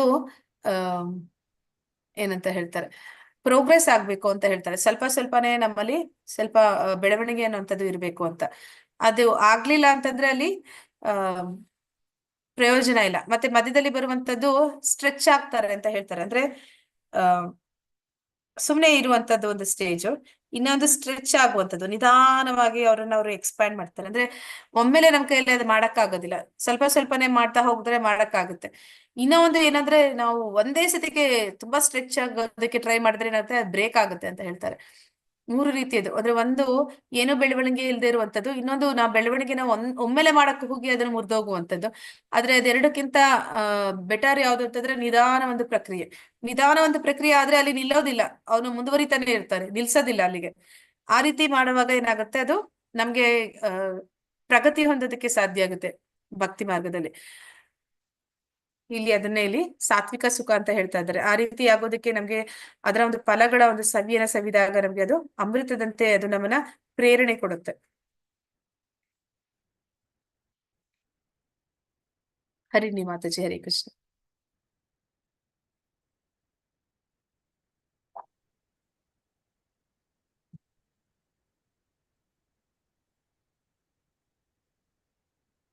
ಹರೇ ಕೃಷ್ಣ ಮಾತಾಜಿ. ಸಾರಿ ಮಾತಾಜಿ, ಮ್ಯೂಟ್ ಮಾಡಿದ್ದೆ. ಯಾರೋ ಮಾರಾಟಗಾರರು ಜೋರು ಸಪ್ಪಳ ಹಾಕ್ತಾ ಇತ್ತು. ಶ್ಲೋಕ 38. ವಿಷೇಂದ್ರಿಯ ಸಂಯೋಗಾದ್ಯತ್ ತತ್ ಅಗ್ರೇ ಅಮೃತೋಪಮಂ ಪರಿಣಾಮೇ ವಿಷಂ ಇವ ತತ್ ಸುಖಂ ರಾಜ ಸಂಸ್ಕೃತಂ. ಅನುವಾದ: ಒಂದು ಬಗೆಯ ಸುಖವು ಇಂದ್ರಿಯಗಳು ತಮ್ಮ ವಸ್ತುವಿನೊಡನೆ ಸಂಪರ್ಕ ಪಡೆಯುವುದರಿಂದ ಉಂಟಾಗುತ್ತದೆ. ಇದು ಪ್ರಾರಂಭದಲ್ಲಿ ಅಮೃತದಂತಿದ್ದು ಕಡೆಗೆ ವಿಷದಂತೆ. ಇದು ರಾಜಸ ಗುಣದ ಸುಖ ಎಂದು ಹೇಳಲಾಗುತ್ತದೆ. ಹರೇ ಕೃಷ್ಣ ಮಾತಾಜಿ, ಧನ್ಯವಾದಗಳು. ಹರೇ ಕೃಷ್ಣ ಮಾತಾಜಿ. ಈಗ ರಜೋಗುಣದ ವ್ಯಕ್ತಿಗಳು ಪಡುವಂತ ಸುಖದ ಬಗ್ಗೆ ಹೇಳ್ತಾ ಇದ್ದಾನೆ ಭಗವಂತ. ಇದು ಪ್ರಾರಂಭದಲ್ಲಿ ತುಂಬಾ ಸವಿ ಇದೆ ಅಂತ ಅನಿಸ್ತಿರುತ್ತೆ, ಆದ್ರೆ ಅಂತ್ಯ ಯಾವಾಗ್ಲೂ ಅದು ವಿಷದಂತೆಯೇ ಇರುತ್ತೆ ಅಂತ ಇಲ್ಲಿ ಹೇಳ್ತಾ ಇದ್ದಾನೆ. ಅಂದ್ರೆ ಇಲ್ಲಿ ಯಾವ ರೀತಿ ಅಂತಂದ್ರೆ ಇಂದ್ರಿಯ ಭೋಗ ಮಾಡುವಂಥದ್ದು, ಅಂದ್ರೆ ನಮ್ಗೆ ಸಿಹಿ ಪದಾರ್ಥಗಳನ್ನ ತಿನ್ನುವಾಗ ಅಥವಾ ಇನ್ಯಾವುದೋ ಒಂದು ಭೋಗದ ಒಂದು ಪದಾರ್ಥವನ್ನು ತಿನ್ನುವಾಗ ತುಂಬಾ ರುಚಿ ಅನ್ನಿಸ್ತಿರುತ್ತೆ. ಅದರ ಒಂದು ಪರಿಣಾಮ ಏನಾಗುತ್ತೆ, ಹೆಚ್ಚು ತಿಂದ್ರೆ ನಮ್ಗೆ ಅದು ಆರೋಗ್ಯಕ್ಕೆ ಒಳ್ಳೇದಲ್ಲ. ಅದನ್ನ ಹೆಚ್ಚು ತಿನ್ನುವಂಥದ್ದು ಕ್ರಮೇಣ ಜಾಸ್ತಿ ದಿನ ತಿಂದ್ರೆ ಅದರಿಂದ ಕಾಯಿಲೆಗಳು ಬರುವಂಥದ್ದು. ಅದೇ ರೀತಿ ಒಂದು ಸುಖ ಯಾವ ರೀತಿ ಅಂತಂದ್ರೆ ನಾವೇನೋ ಹಣ ಗಳಿಸ್ತೀವಿ ಅಥವಾ ಇನ್ನೇನೋ ಸಮಾಜದಲ್ಲಿ ಒಂದು ಸ್ಥಾನಮಾನವನ್ನು ಗಳಿಸ್ತೀವಿ, ಇದೆಲ್ಲವೂ ಕೂಡ ನಮ್ಗೆ ಆರಂಭದಲ್ಲಿ ಸುಖ ಅನಿಸ್ತಿರುತ್ತೆ. ಆದ್ರೆ ಅದನ್ನ ಮೇಂಟೈನ್ ಮಾಡ್ಬೇಕಲ್ಲ, ಅದನ್ನ ಕಂಟಿನ್ಯೂಸ್ ಆಗಿ ಮೇಂಟೈನ್ ಮಾಡ್ಬೇಕಂದ್ರೆ ಅಲ್ಲಿ ಶ್ರಮ ಪಡ್ಬೇಕಾಗುತ್ತೆ ಅವನು. ಅದನ್ನ ಕಾಪಾಡ್ಕೋಬೇಕು ಅನ್ನುವಂಥದ್ದು. ನಂತರ ಎಲ್ಲಿ ಅದನ್ನ ಕಳ್ಕೊಂತೀನಿ ಅನ್ನೋಂಥ ಭಯ ಇರುವಂತದ್ದು. ಅದಕ್ಕಾಗಿ ಅವನು ಯಾವಾಗ್ಲೂ ಅದ್ರ ಬಗ್ಗೆ ತುಂಬಾ ತಲೆ ಕೆಡಿಸ್ಕೊತಾ ಇರ್ತಾನೆ. ಮತ್ತೆ ಏನಾಗುತ್ತೆ, ಕೊನೆಗೆ ಅವನು ಈ ಒಂದು ಅಶಾಶ್ವತವಾದ ಜಗತ್ತಿನಲ್ಲಿ ಅದನ್ನ ಕಳ್ಕೊಳ್ಳುವಂತ ಪರಿಸ್ಥಿತಿ ಬಂದಾಗ ಅದು ಅವನಿಗೆ ವಿಷವಾಗಿ ಪರಿಣಮಿಸುತ್ತೆ. ಇದನ್ನೇ ಇಲ್ಲಿ ಹೇಳ್ತಾರೆ, ರಜಗುಣದಲ್ಲಿರುವಂತ ವ್ಯಕ್ತಿಗಳ ಸಾವು ಯಾವ ರೀತಿ ಇರುತ್ತೆ ಅಂದ್ರೆ 4,000 ಚೇಳುಗಳು ಕುಟ್ಕಿದ ಹಾಗೆ ಇರುತ್ತೆ ಅಂತ ಹೇಳ್ತಾರೆ. ಅಂದ್ರೆ ಇಡೀ ಜೀವನ, ಇಡೀ ಬದುಕನ್ನ ಅವನು ಆ ಒಂದು ಸ್ಥಾನಮಾನವನ್ನ ಗಳಿಸೋದಕ್ಕೆ ಅವನು ಪರಿಪೂರ್ಣವಾಗಿ ತನ್ನ ಕಾಯ ವಾಚ ಮನಸ ಅದಕ್ಕಾಗಿ ಅರ್ಪಿಸ್ಬಿಟ್ಟಿದ್ದಾನೆ. ಈಗ ಅದನ್ನ ತಾನು ಬಿಡಲೇಬೇಕಾದಂತ ಒಂದು ದಿನ ಬಂದಾಗ ಅವನಿಗೆ ಅದು ತುಂಬಾ ವಿಷವಾಗಿ ಪರಿಣಮಿಸುತ್ತೆ. ಅಂದ್ರೆ ಅವನಿಗೆ ತುಂಬಾ ಕಷ್ಟ ಆಗುತ್ತೆ, ಅವನಿಗೆ ಅದಷ್ಟು ಸುಲಭ ಆಗೋದಿಲ್ಲ. ಅದು ರಜಗುಣದ ಸುಖ ಅಂತೇಳಿ ಹೇಳ್ತಾ ಇದ್ದಾರೆ. ಭಾವಾರ್ಥ ಪ್ರಭುಪಾದರಿಂದ ಪ್ರಭುಪಾದರಿಗೆ ಜಯವಾಗಲಿ. ತರುಣಿಯರ ಭೇಟಿಯಾಗುತ್ತದೆ. ಅವಳನ್ನು ನೋಡುವಂತೆ, ಮುಟ್ಟುವಂತೆ, ಕೂಡುವಂತೆ ತರುಣನನ್ನು ಇಂದ್ರಿಯಗಳು ದೂಡುತ್ತವೆ. ಪ್ರಾರಂಭದಲ್ಲಿ ಇದು ಇಂದ್ರಿಯಗಳಿಗೆ ಬಹು ಸುಖವನ್ನು ಕೊಡಬಹುದು, ಆದರೆ ಕಡೆಯಲ್ಲಿ ಅಥವಾ ಸ್ವಲ್ಪ ಸಮಯದ ನಂತರ ಇದು ವಿಷ ಸಮಾನವಾಗುತ್ತದೆ. ಅವರು ಬೇರೆ ಬೇರೆ ಆಗುತ್ತಾರೆ ಅಥವಾ ವಿವಾಹ ವಿಚ್ಛೇದನವಾಗುತ್ತದೆ, ಗೋಳಾಟ, ದುಃಖ ಎಲ್ಲ ಆಗುತ್ತವೆ. ಇಂತಹ ಸುಖವು ಯಾವಾಗಲೂ ರಾಜಸವಾದದ್ದು. ಇಂದ್ರಿಯಗಳು ಮತ್ತು ಇಂದ್ರಿಯಗಳ ವಸ್ತುಗಳ ಸಂಯೋಗದಿಂದ ಪಡೆಯುವ ಸುಖವು ಯಾವಾಗಲೂ ದುಃಖಕರವಾದದ್ದು. ಎಲ್ಲಾ ರೀತಿಗಳಿಂದಲೂ ಇದನ್ನು ತಪ್ಪಿಸಿಕೊಳ್ಳಬೇಕು. ಅಂದ್ರೆ ಇಲ್ಲಿ ಉದಾಹರಣೆ ಕೊಡ್ತಾ ಇದ್ದಾರೆ ಪ್ರಭುಪಾದರು. ಈ ಒಂದು ಆಕರ್ಷಣೆ ಅನ್ನುವಂಥದ್ದು, ಗಂಡು ಹೆಣ್ಣಿನ ಆಕರ್ಷಣೆ ಅನ್ನುವಂಥದ್ದು ಕೂಡ ಅದು ರಜೋಗುಣದ ಒಂದು ಸುಖ ಅಂತ ಹೇಳ್ತಾ ಇದ್ದಾರೆ. ಅಲ್ಲಿ ಅವರಿಗೂ ಒಬ್ಬರನ್ನೊಬ್ರು ಇಷ್ಟಪಟ್ಟು ಒಂದು ಮದುವೆ ಆಗ್ಬೋದು, ಆದ್ಮೇಲೂ ಕೂಡ ವಿಚ್ಛೇದನ ಆಗುತ್ತೆ ಅಂತ ಹೇಳ್ತಾರೆ. ಆದ್ರೆ ಹಿರಿಯರ ಒಂದು ಆಶೀರ್ವಾದ ಇಲ್ಲದೆ ಅವ್ರು ಮದ್ವೆ ಆದ್ರೆ, ಅಥವಾ ಒಂದು ವೇಳೆ ಹಿರಿಯರ ಆಶೀರ್ವಾದ ಇದ್ದು ಮದ್ವೆ ಆದ್ರೂ ಕೂಡ ಈ ಒಂದು ಆಕರ್ಷಣೆ ಅದು ಆರಂಭದ ದಿನಗಳಲ್ಲಿ ಮಾತ್ರ. ಆಮೇಲೆ ಹೋಗ್ತಾ ಹೋಗ್ತಾ ಅದೇ ಸುಂದರವಾದ ಹುಡುಗಿ ರಾಕ್ಷಸಿಯಾಗಿ ಕಾಣ್ತಾ ಇರ್ತಾಳೆ. ಯಾಕಂದ್ರೆ ಅವಳ ಇಚ್ಛೆಗಳನ್ನ ಈಡೇರಿಸೋದಕ್ಕೆ ಪಾಪ ಅವನು ಅವಳ ದಾಸ ಆಗೋಗಿದ್ದಾನೆ. ಅವನಿಗೆ ಇನ್ನು ಸಾಕಾಯ್ತು ಅನ್ನಿಸ್ತಾ ಇರುತ್ತೆ. ಯಾವ ಒಂದು ಆಕರ್ಷಣೆ ಅವನಿಗೆ ಫಸ್ಟ್ ಆರಂಭದಲ್ಲಿ ತುಂಬಾ ಆನಂದ ಕೊಡ್ತಾ ಇತ್ತೋ, ಈಗ ಅದೇ ಅವನಿಗೆ ತಲೆನೋವು ಅನಿಸ್ತಾ ಇರುತ್ತೆ. ಹೀಗೆ ಈ ಒಂದು ಸುಖ ಅನ್ನುವಂಥದ್ದು ರಜೋಗುಣದ್ದು ಅಂತೇಳಿ ಹೇಳ್ತಾ ಇದ್ದಾರೆ. ಅಂದ್ರೆ ಅಲ್ಲಿ ಪ್ರಾರಂಭದಲ್ಲಿ ಅದೆಲ್ಲವೂ ಕೂಡ ತುಂಬಾ ಚೆನ್ನಾಗಿರುತ್ತೆ, ಅಂತ್ಯ ಅನ್ನುವಂಥದ್ದು ವಿಷಕರವಾಗಿರುತ್ತೆ. ಅಂತಹ ಒಂದು ಸುಖವನ್ನ ಅಲ್ಲಿ ರಜೋಗುಣದ ಸುಖ ಅಂತೇಳಿ ಕರಿತಾ ಇದ್ದಾರೆ. ಹರೇ ಕೃಷ್ಣ. ಯಾವ್ದಾದ್ರು ಉದಾಹರಣೆಗಳು ನಿಮ್ ಲೈಫಲ್ಲಿ ಆಗಿದೆಯಾ ರಜೋಗುಣದ ಸುಖದ ಬಗ್ಗೆ? ಪ್ರಾರಂಭದಲ್ಲಿ ಚೆನ್ನಾಗಿತ್ತು, ಈಗ ಅದು ಬೇಡಪ್ಪ ಅನ್ನೋ. ಈ ಫ್ಯಾಮಿಲಿ ಲೈಫ್ ಅಷ್ಟು ಮಾತಾಜಿ. ಹೌದಲ್ಲ ಮಾತಾಜಿ, ಮದ್ವೆ ಯಾಕನ ಮಾಡಿದ್ರು ಅಂತ ಅನ್ಕೊಂತ ಇರ್ತೀವಿ. ಭಗವಂತ ಯಾಕೆ ಸೃಷ್ಟಿ ಮಾಡೋದು ಅನ್ಸ್ಬಿಟ್ಟು ಮಟ್ಟಿಗೆ ಹೋಗ್ಬಿಡುತ್ತೆ. ಮಾತಾಜಿ ಇದು ಒಂದು ಉದಾಹರಣೆ ಆಯ್ತು ಮಾತಾಜಿ. ಏನು ಅಂತಂದ್ರೆ ಮದ್ವೆ ಆಯ್ತು, ಹುಡುಗ ಹುಡುಗಿದು ಎಲ್ಲ ಗ್ರ್ಯಾಂಡ್ ಮಾಡಿದ್ರೆ ಎಲ್ಲ ಆಯ್ತು. ಆಮೇಲೆ ಹುಡುಗಿ ಇದ್ದವಳು ಏನಂತಂದ್ಲು, ಅವಳು ಸ್ವಲ್ಪ ಇದು ಹಿಂದಿನ ಡಿಸ್ಟ್ರಿಕ್ಟ್ ಇಂದ ಬಂದವಳು. ಅವಳೇನಂತಂದ್ಲು, ನಂಗೆ ಶುಕ್ರವಾರ ಸಾಯಂಕಾಲ ಅವಳು ಕೆಲಸ ಮಾಡ್ತಾ ಇದ್ಲು, ಮುಗಿದ ತಕ್ಷಣ ನಾವು ಪಬ್ಬು ಬಾರು ಅಂತ ಈ ತರ ಎಲ್ಲಾ ಕಡೆ ಹೋಗಿ ಸೋಮವಾರ ಬೆಳಿಗ್ಗೆ ಮನೆಗ್ ಬರೋಣ, ಅತ್ತೆ ಮಾವ ಇದ್ರು, ಸೋಮವಾರ ಬೆಳಿಗ್ಗೆ ಮನೆಗ್ ಬರೋಣ ಅಂತ ಹೇಳ್ತಾಳೆ. ಅವನ್ ಹೇಳ್ತಾನೆ, ಈ ತರ ಸಂಪ್ರದಾಯ ನಮ್ಮಲ್ಲಿಲ್ಲ, ಪಬ್ಬು ಬಾರು ಇಂಥವೆಲ್ಲ ಕೂಡಾನು ನಾನ್ ಬರೋದಿಲ್ಲ ಅಂತ ಹೇಳದ್ಕೆ ಅವಳು ಹೇಳ್ತಾಳೆ, ಇಷ್ಟು ದಿವ್ಸ ನಾನು ಬಡತನದಲ್ಲಿ ಇದ್ಕೊಂಡು ಕಷ್ಟಪಟ್ಟು ಓದಿ ಇಷ್ಟೆಲ್ಲ ಕೆಲಸ ತಗೊಂಡು ಇಷ್ಟೆಲ್ಲ ಹಣ ಸಂಪಾದನೆ ಮಾಡ್ತಾ ಇರೋದು ಎಂಜಾಯ್ ಮಾಡ್ಲಿಕ್ಕೆ ಜೀವನದಲ್ಲಿ, ನೀನೇನ್ ಹೀಗೆ ಹೇಳ್ತಿ ಅಂತ ಹೇಳಿ ವಾದ ವಿವಾದಗಳಾಗಿ ಕಡೆಗೆ ಡೈವರ್ಸೇ ಆಗೋಯ್ತು ಮಾತಾಜಿ. ಅದು ಮೊದ್ಲು ಎಷ್ಟು ಆಕರ್ಷಣೆ ಇತ್ತು ಇಬ್ಬರ ಮಧ್ಯ, ಅಷ್ಟೇ ಏನು ಅಂತಂದ್ರೆ ಅದು ಬಿಗಡಾಯಿಸಿ ಪೂರಾ ಇದಕ್ಕೆ ಬಂತು ಮಾತಾಜಿ. ಅದೇ ಆಕರ್ಷಣೆ ಅನ್ನೋದು ಮಾತಾಜಿ, ಅದು ದೂರ ಇರುತ್ತೆ, ಅದರ ಹತ್ರದಿಂದ ನೋಡಿರೋದಿಲ್ಲ. ಇವ್ರ ಕಲ್ಪನೆಗಳು ಅವ್ರಿಗೆ ಆ ಒಂದು ಆಕರ್ಷಣೆ ಕೊಡ್ತಾ ಇರುತ್ತೆ. ವಾಸ್ತವ ಎದುರುಗಡೆ ಬಂದಾಗ ಗೊತ್ತಾಗತ್ತೆ, ಅವ್ರ ಕಲ್ಪನೆಗೂ ವಾಸ್ತವಕ್ಕೂ ಸಂಬಂಧನೇ ಇರೋದಿಲ್ಲ, ಅದು ವಿಷ ಆಗೋಗುತ್ತೆ. ಹರೇ ಕೃಷ್ಣ ಲಲಿತಾ ಮಾತಾಜಿ. ಹರೇ ಕೃಷ್ಣ ಮಾತಾಜಿ. ಶ್ಲೋಕ 39. ಯದಗ್ರೇ ಚಾನುಬಂಧೇ ಚ ಸುಖಂ ಮೋಹನಮಾತ್ಮನಃ ನಿದ್ರಾಲಸ್ಯ ಪ್ರಮೋದೋತ್ಥಂ ತತ್ತಾಮಸಂ ಉದಾಹೃತಂ. ಅನುವಾದ: ಆತ್ಮ ಸಾಕ್ಷಾತ್ಕಾರಕ್ಕೆ ಕುರುಡಾದ ಮೊದಲಿನಿಂದ ಕಡೆಯವರೆಗೆ ಭ್ರಾಂತಿಯೇ ಆದ ನಿದ್ರೆ, ಸೋಮಾರಿತನ ಮತ್ತು ಮಾಯೆಯಿಂದ ಉದ್ಭವವಾಗುವ ಸುಖವನ್ನು ತಾಮಸಿಕ ಎಂದು ಹೇಳುತ್ತಾರೆ. ಹರೇ ಕೃಷ್ಣ. ಹರೇ ಕೃಷ್ಣ ಮಾತಾಜಿ. ಈಗ ತಮೋಗುಣದವರ ಸುಖದ ಬಗ್ಗೆ ಹೇಳ್ತಾ ಇದ್ದಾರೆ. ತಮೋಗುಣದವರು ಯಾವ ರೀತಿ ಸುಖ ಪಡ್ತಾರೆ ಅಂತ. ತಮೋಗುಣದವರು ಪಡುವಂತ ಸುಖ ಯಾವ ರೀತಿಯದ್ದಾಗಿರುತ್ತೆ ಅಂದ್ರೆ, ಅದು ಪ್ರಾರಂಭನೂ ಕಷ್ಟನೇ, ಕೊನೆನೂ ಕಷ್ಟನೇ. ಅಂದ್ರೆ ಇವರು ಆತ್ಮ ಸಾಕ್ಷಾತ್ಕಾರಕ್ಕೆ ಕುರುಡಾದ ಮೊದಲಿನಿಂದ ಕಡೆಯವರೆಗೆ ಭ್ರಾಂತಿಯೇ ಆದ ಸೋಮಾರಿತನ ಮತ್ತೆ ಮಾಯೆಯಿಂದ ಉದ್ಭವವಾಗುವ ಸುಖ ಅಂತ ಅಲ್ಲಿ ಹೇಳ್ತಾ ಇದ್ದಾರೆ. ಅಂದ್ರೆ ಈ ಒಂದು ವ್ಯಸನಿಗಳ ಸುಖ ನಾವು ನೋಡ್ತೀವಿ. ಅವ್ರು ಏನಂತಾರೆ ಅಂದ್ರೆ ನನ್ಗೆ ಇರೋ ಕಷ್ಟ ಎಲ್ಲ ಮರ್ತು ಬಿಡ್ತೀನಿ, ನನ್ಗೆ ಏನಾದ್ರೂ ಒಂದು ದೈಹಿಕ ಕಷ್ಟ ಇರ್ಬೋದು ಅಥವಾ ಮಾನಸಿಕ ಕಷ್ಟ ಇರ್ಬೋದು, ಎಲ್ಲವನ್ನೂ ಮರಿತೀನಿ, ಅದಕ್ಕೆ ನಾನು ಈ ಒಂದು ವ್ಯಸನಕ್ಕೆ ಸಿಕ್ಕಾಕೊಂಡಿದ್ದೀನಿ ಅಂತ ಹೇಳ್ತಾರೆ.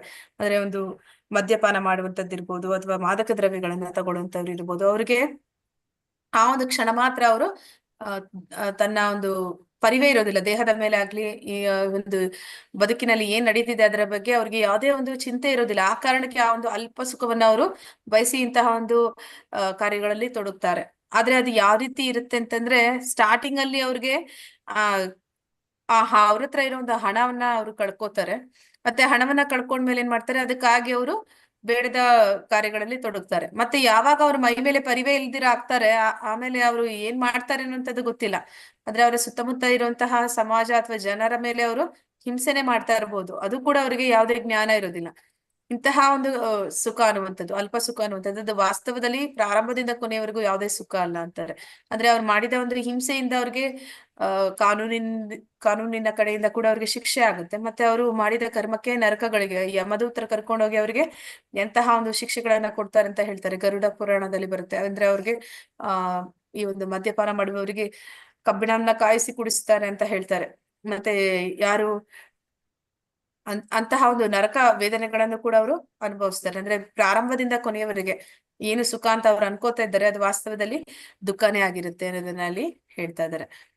ಭಾವಾರ್ಥ ಪ್ರಭುಪಾದರಿಗೆ ಜಯವಾಗಲಿ. ಆಲಸ್ಯದಲ್ಲಿ ಮತ್ತು ನಿದ್ರೆಯಲ್ಲಿ ಸಂತೋಷ ಪಡುವವನದು ನಿಶ್ಚಯವಾಗಿಯೂ ತಾಮಸ ಗುಣ. ಅಂದ್ರೆ ಅವನು ಎಲ್ಲಿ ಅವನಿಗೆ ಸಂತೋಷ ಸಿಗ್ತದೆ. ಸೋಮಾರಿ ಅಂತಂದ್ರೆ ಏನ್ ಮಾಡ್ತಾನೆ, ಏನು ಕೆಲಸ ಮಾಡಿದ್ರ ಕೂತಲ್ಲಿಯೇ ಇರ್ತಾನೆ, ಅವ್ನಿಗೆ ಅದ್ರಲ್ಲೇ ಸುಖ ಅನ್ನುವಂಥದ್ದು ಅನಿಸ್ತಾ ಇರುತ್ತೆ. ಆದ್ರೆ ವಾಸ್ತವದಲ್ಲಿ ಅವನ ಒಂದು ಭವಿಷ್ಯವನ್ನ ಪರಿಪೂರ್ಣವಾಗಿ ಸರ್ವನಾಶ ಮಾಡ್ಕೋತಾ ಇರ್ತಾನೆ. ಹೀಗೆ ಕರ್ಮವನ್ನು ಮಾಡಬೇಕು, ಹೇಗೆ ಕರ್ಮವನ್ನು ಮಾಡಬೇಕು, ಹೇಗೆ ಮಾಡಬಾರದು ಎನ್ನುವುದನ್ನು ತಿಳಿಯದವನದು ತಾಮಸ ಗುಣ. ಅಂದ್ರೆ ಕೆಲಸವನ್ನ ಹೇಗ್ ಮಾಡ್ಬೇಕು, ಯಾವ ಕೆಲಸ ಮಾಡ್ಬೇಕು, ಯಾವ್ದು ಮಾಡಬಾರ್ದು ಅನ್ನುವಂಥದ್ದು.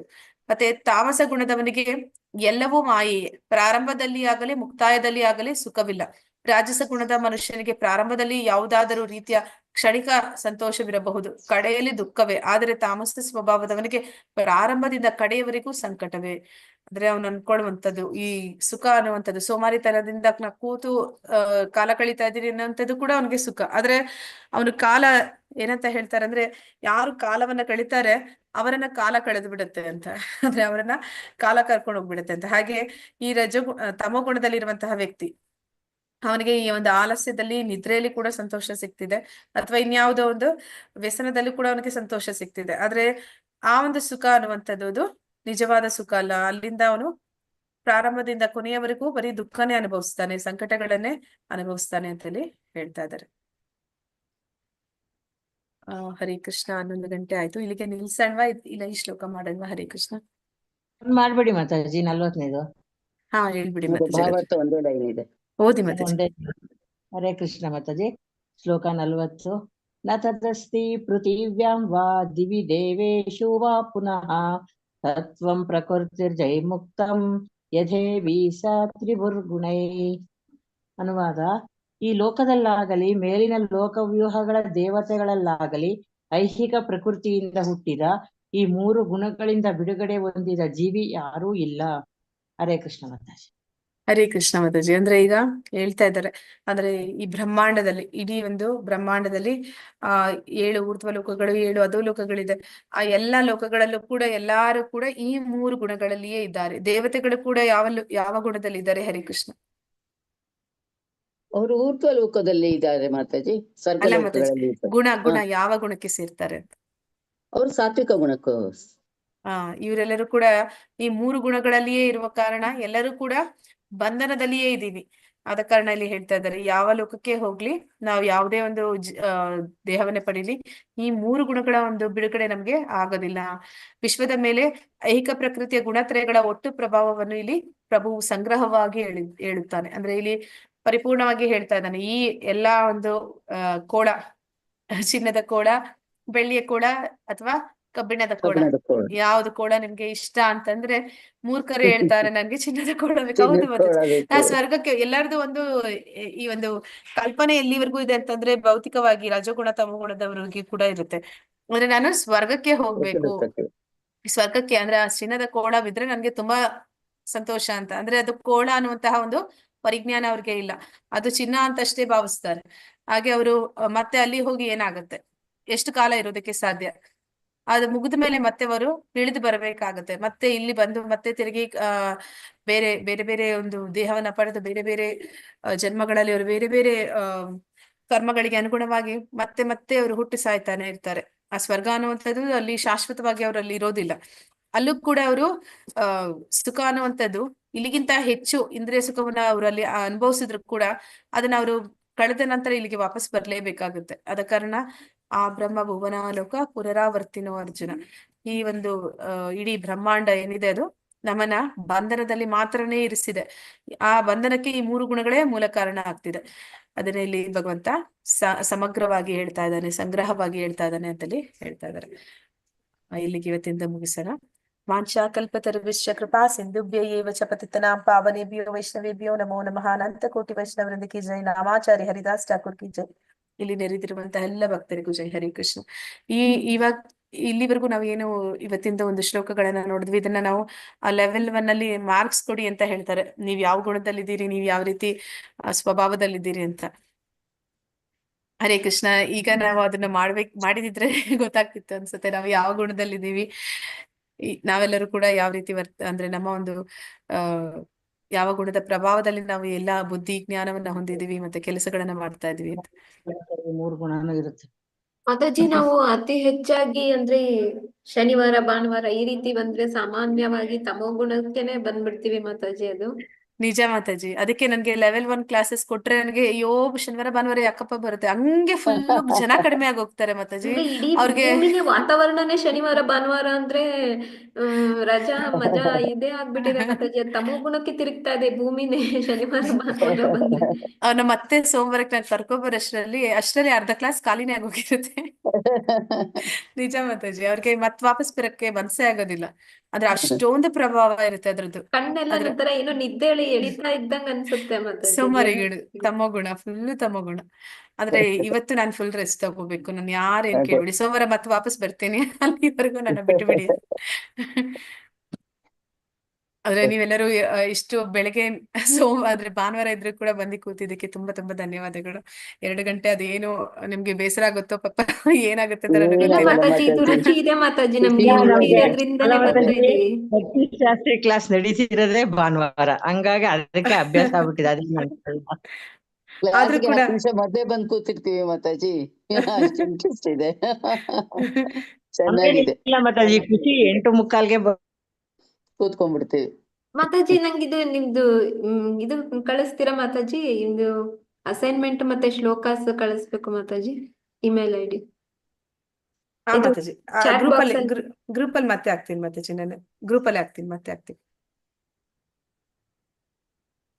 ಹರೇ ಕೃಷ್ಣ ಮಾತಾಜಿ. ಹರೇ ಕೃಷ್ಣ. ಈಗ ಮತ್ತೆ ಯಾರಾದ್ರೂ ಅಟೆಂಡೆನ್ಸ್, ಈಗ ಆಗ್ಲೇ 8 or 9 ಇದ್ರು, ಈಗ ಯಾರೋ ಒಬ್ರು ಜಾಸ್ತಿ ಆಗಿದ್ದಾರೆ ಅನ್ಸುತ್ತೆ, ಮತ್ತೆ ಅಟೆಂಡೆನ್ಸ್ ಹಾಕಿದ್ದಾರೆ. ನಾವೆಲ್ಲ ಹಾಕಾಗಿದೆ ಮಾತಾಜಿ. ಓಕೆ ಮಾತಾಜಿ, ಆಗಿದೆ ಅಂದ್ರೆ ನಾನು ಎಂಡ್ ಮಾಡ್ತೇನೆ ಮಾತಾಜಿ. ನಾನು ಗ್ರೂಪ್ ಅಲ್ಲಿ ಮತ್ತೆ ಹಾಕ್ತೀನಿ ಫುಲ್ ಯಾವ್ದೆಲ್ಲ ಅಸೈನ್ಮೆಂಟ್ಸ್ ಇತ್ತು ಮತ್ತೆ ಯಾರಿಗೆ ನಾನು ಕೊಟ್ಟಿದ್ದೆ ಅದೆಲ್ಲ ಇಮೇಲ್ ಐಡಿ ಇದೆಲ್ಲ. ಮಾತಾಜಿ ಇದು ನಂದು ಹೆಸರು ಸೇರಿಸ್ತೀರಾ ಮಾತಾಜಿ? ಹಾ ಮಾತಾಜಿ, ನಾನು ಅದೇ ಅನ್ಕೊಂಡೆ, ನೀವು ಪ್ರತಿದಿನ ಬರ್ತೀರಲ್ಲ, ನಿಮ್ಮ ಹೆಸರು ಹೇಗಿಲ್ಲ ಇದ್ರಲ್ಲಿ ಮಿಸ್ ಆಯ್ತು. ಶಶಿಕುಮಾರ್ ಪ್ರಭುಜಿ ಎಲ್ಲ ಕೊಟ್ಟಿದ್ದೀನಿ ಮಾತಾಜಿ ಅವ್ರಿಗೆ, ಮಾಡ್ಯೂಲ್ 1 ಮತ್ತೆ 2 ಎರಡೂನು. ಹಾ ಮಾತಾಜಿ, ಸರಿ ಮಾತಾಜಿ. ವಾಟ್ಸ್ಆಪ್ ಮಾಡಿ ಅಂತ ಹೇಳಿದ್ರು, ಅವ್ರಿಗೆ ಮಾಡಿದ್ದೀನಿ ಮಾತಾಜಿ. ಹಾಗೆ ಓಕೆ ಮಾತಾಜಿ.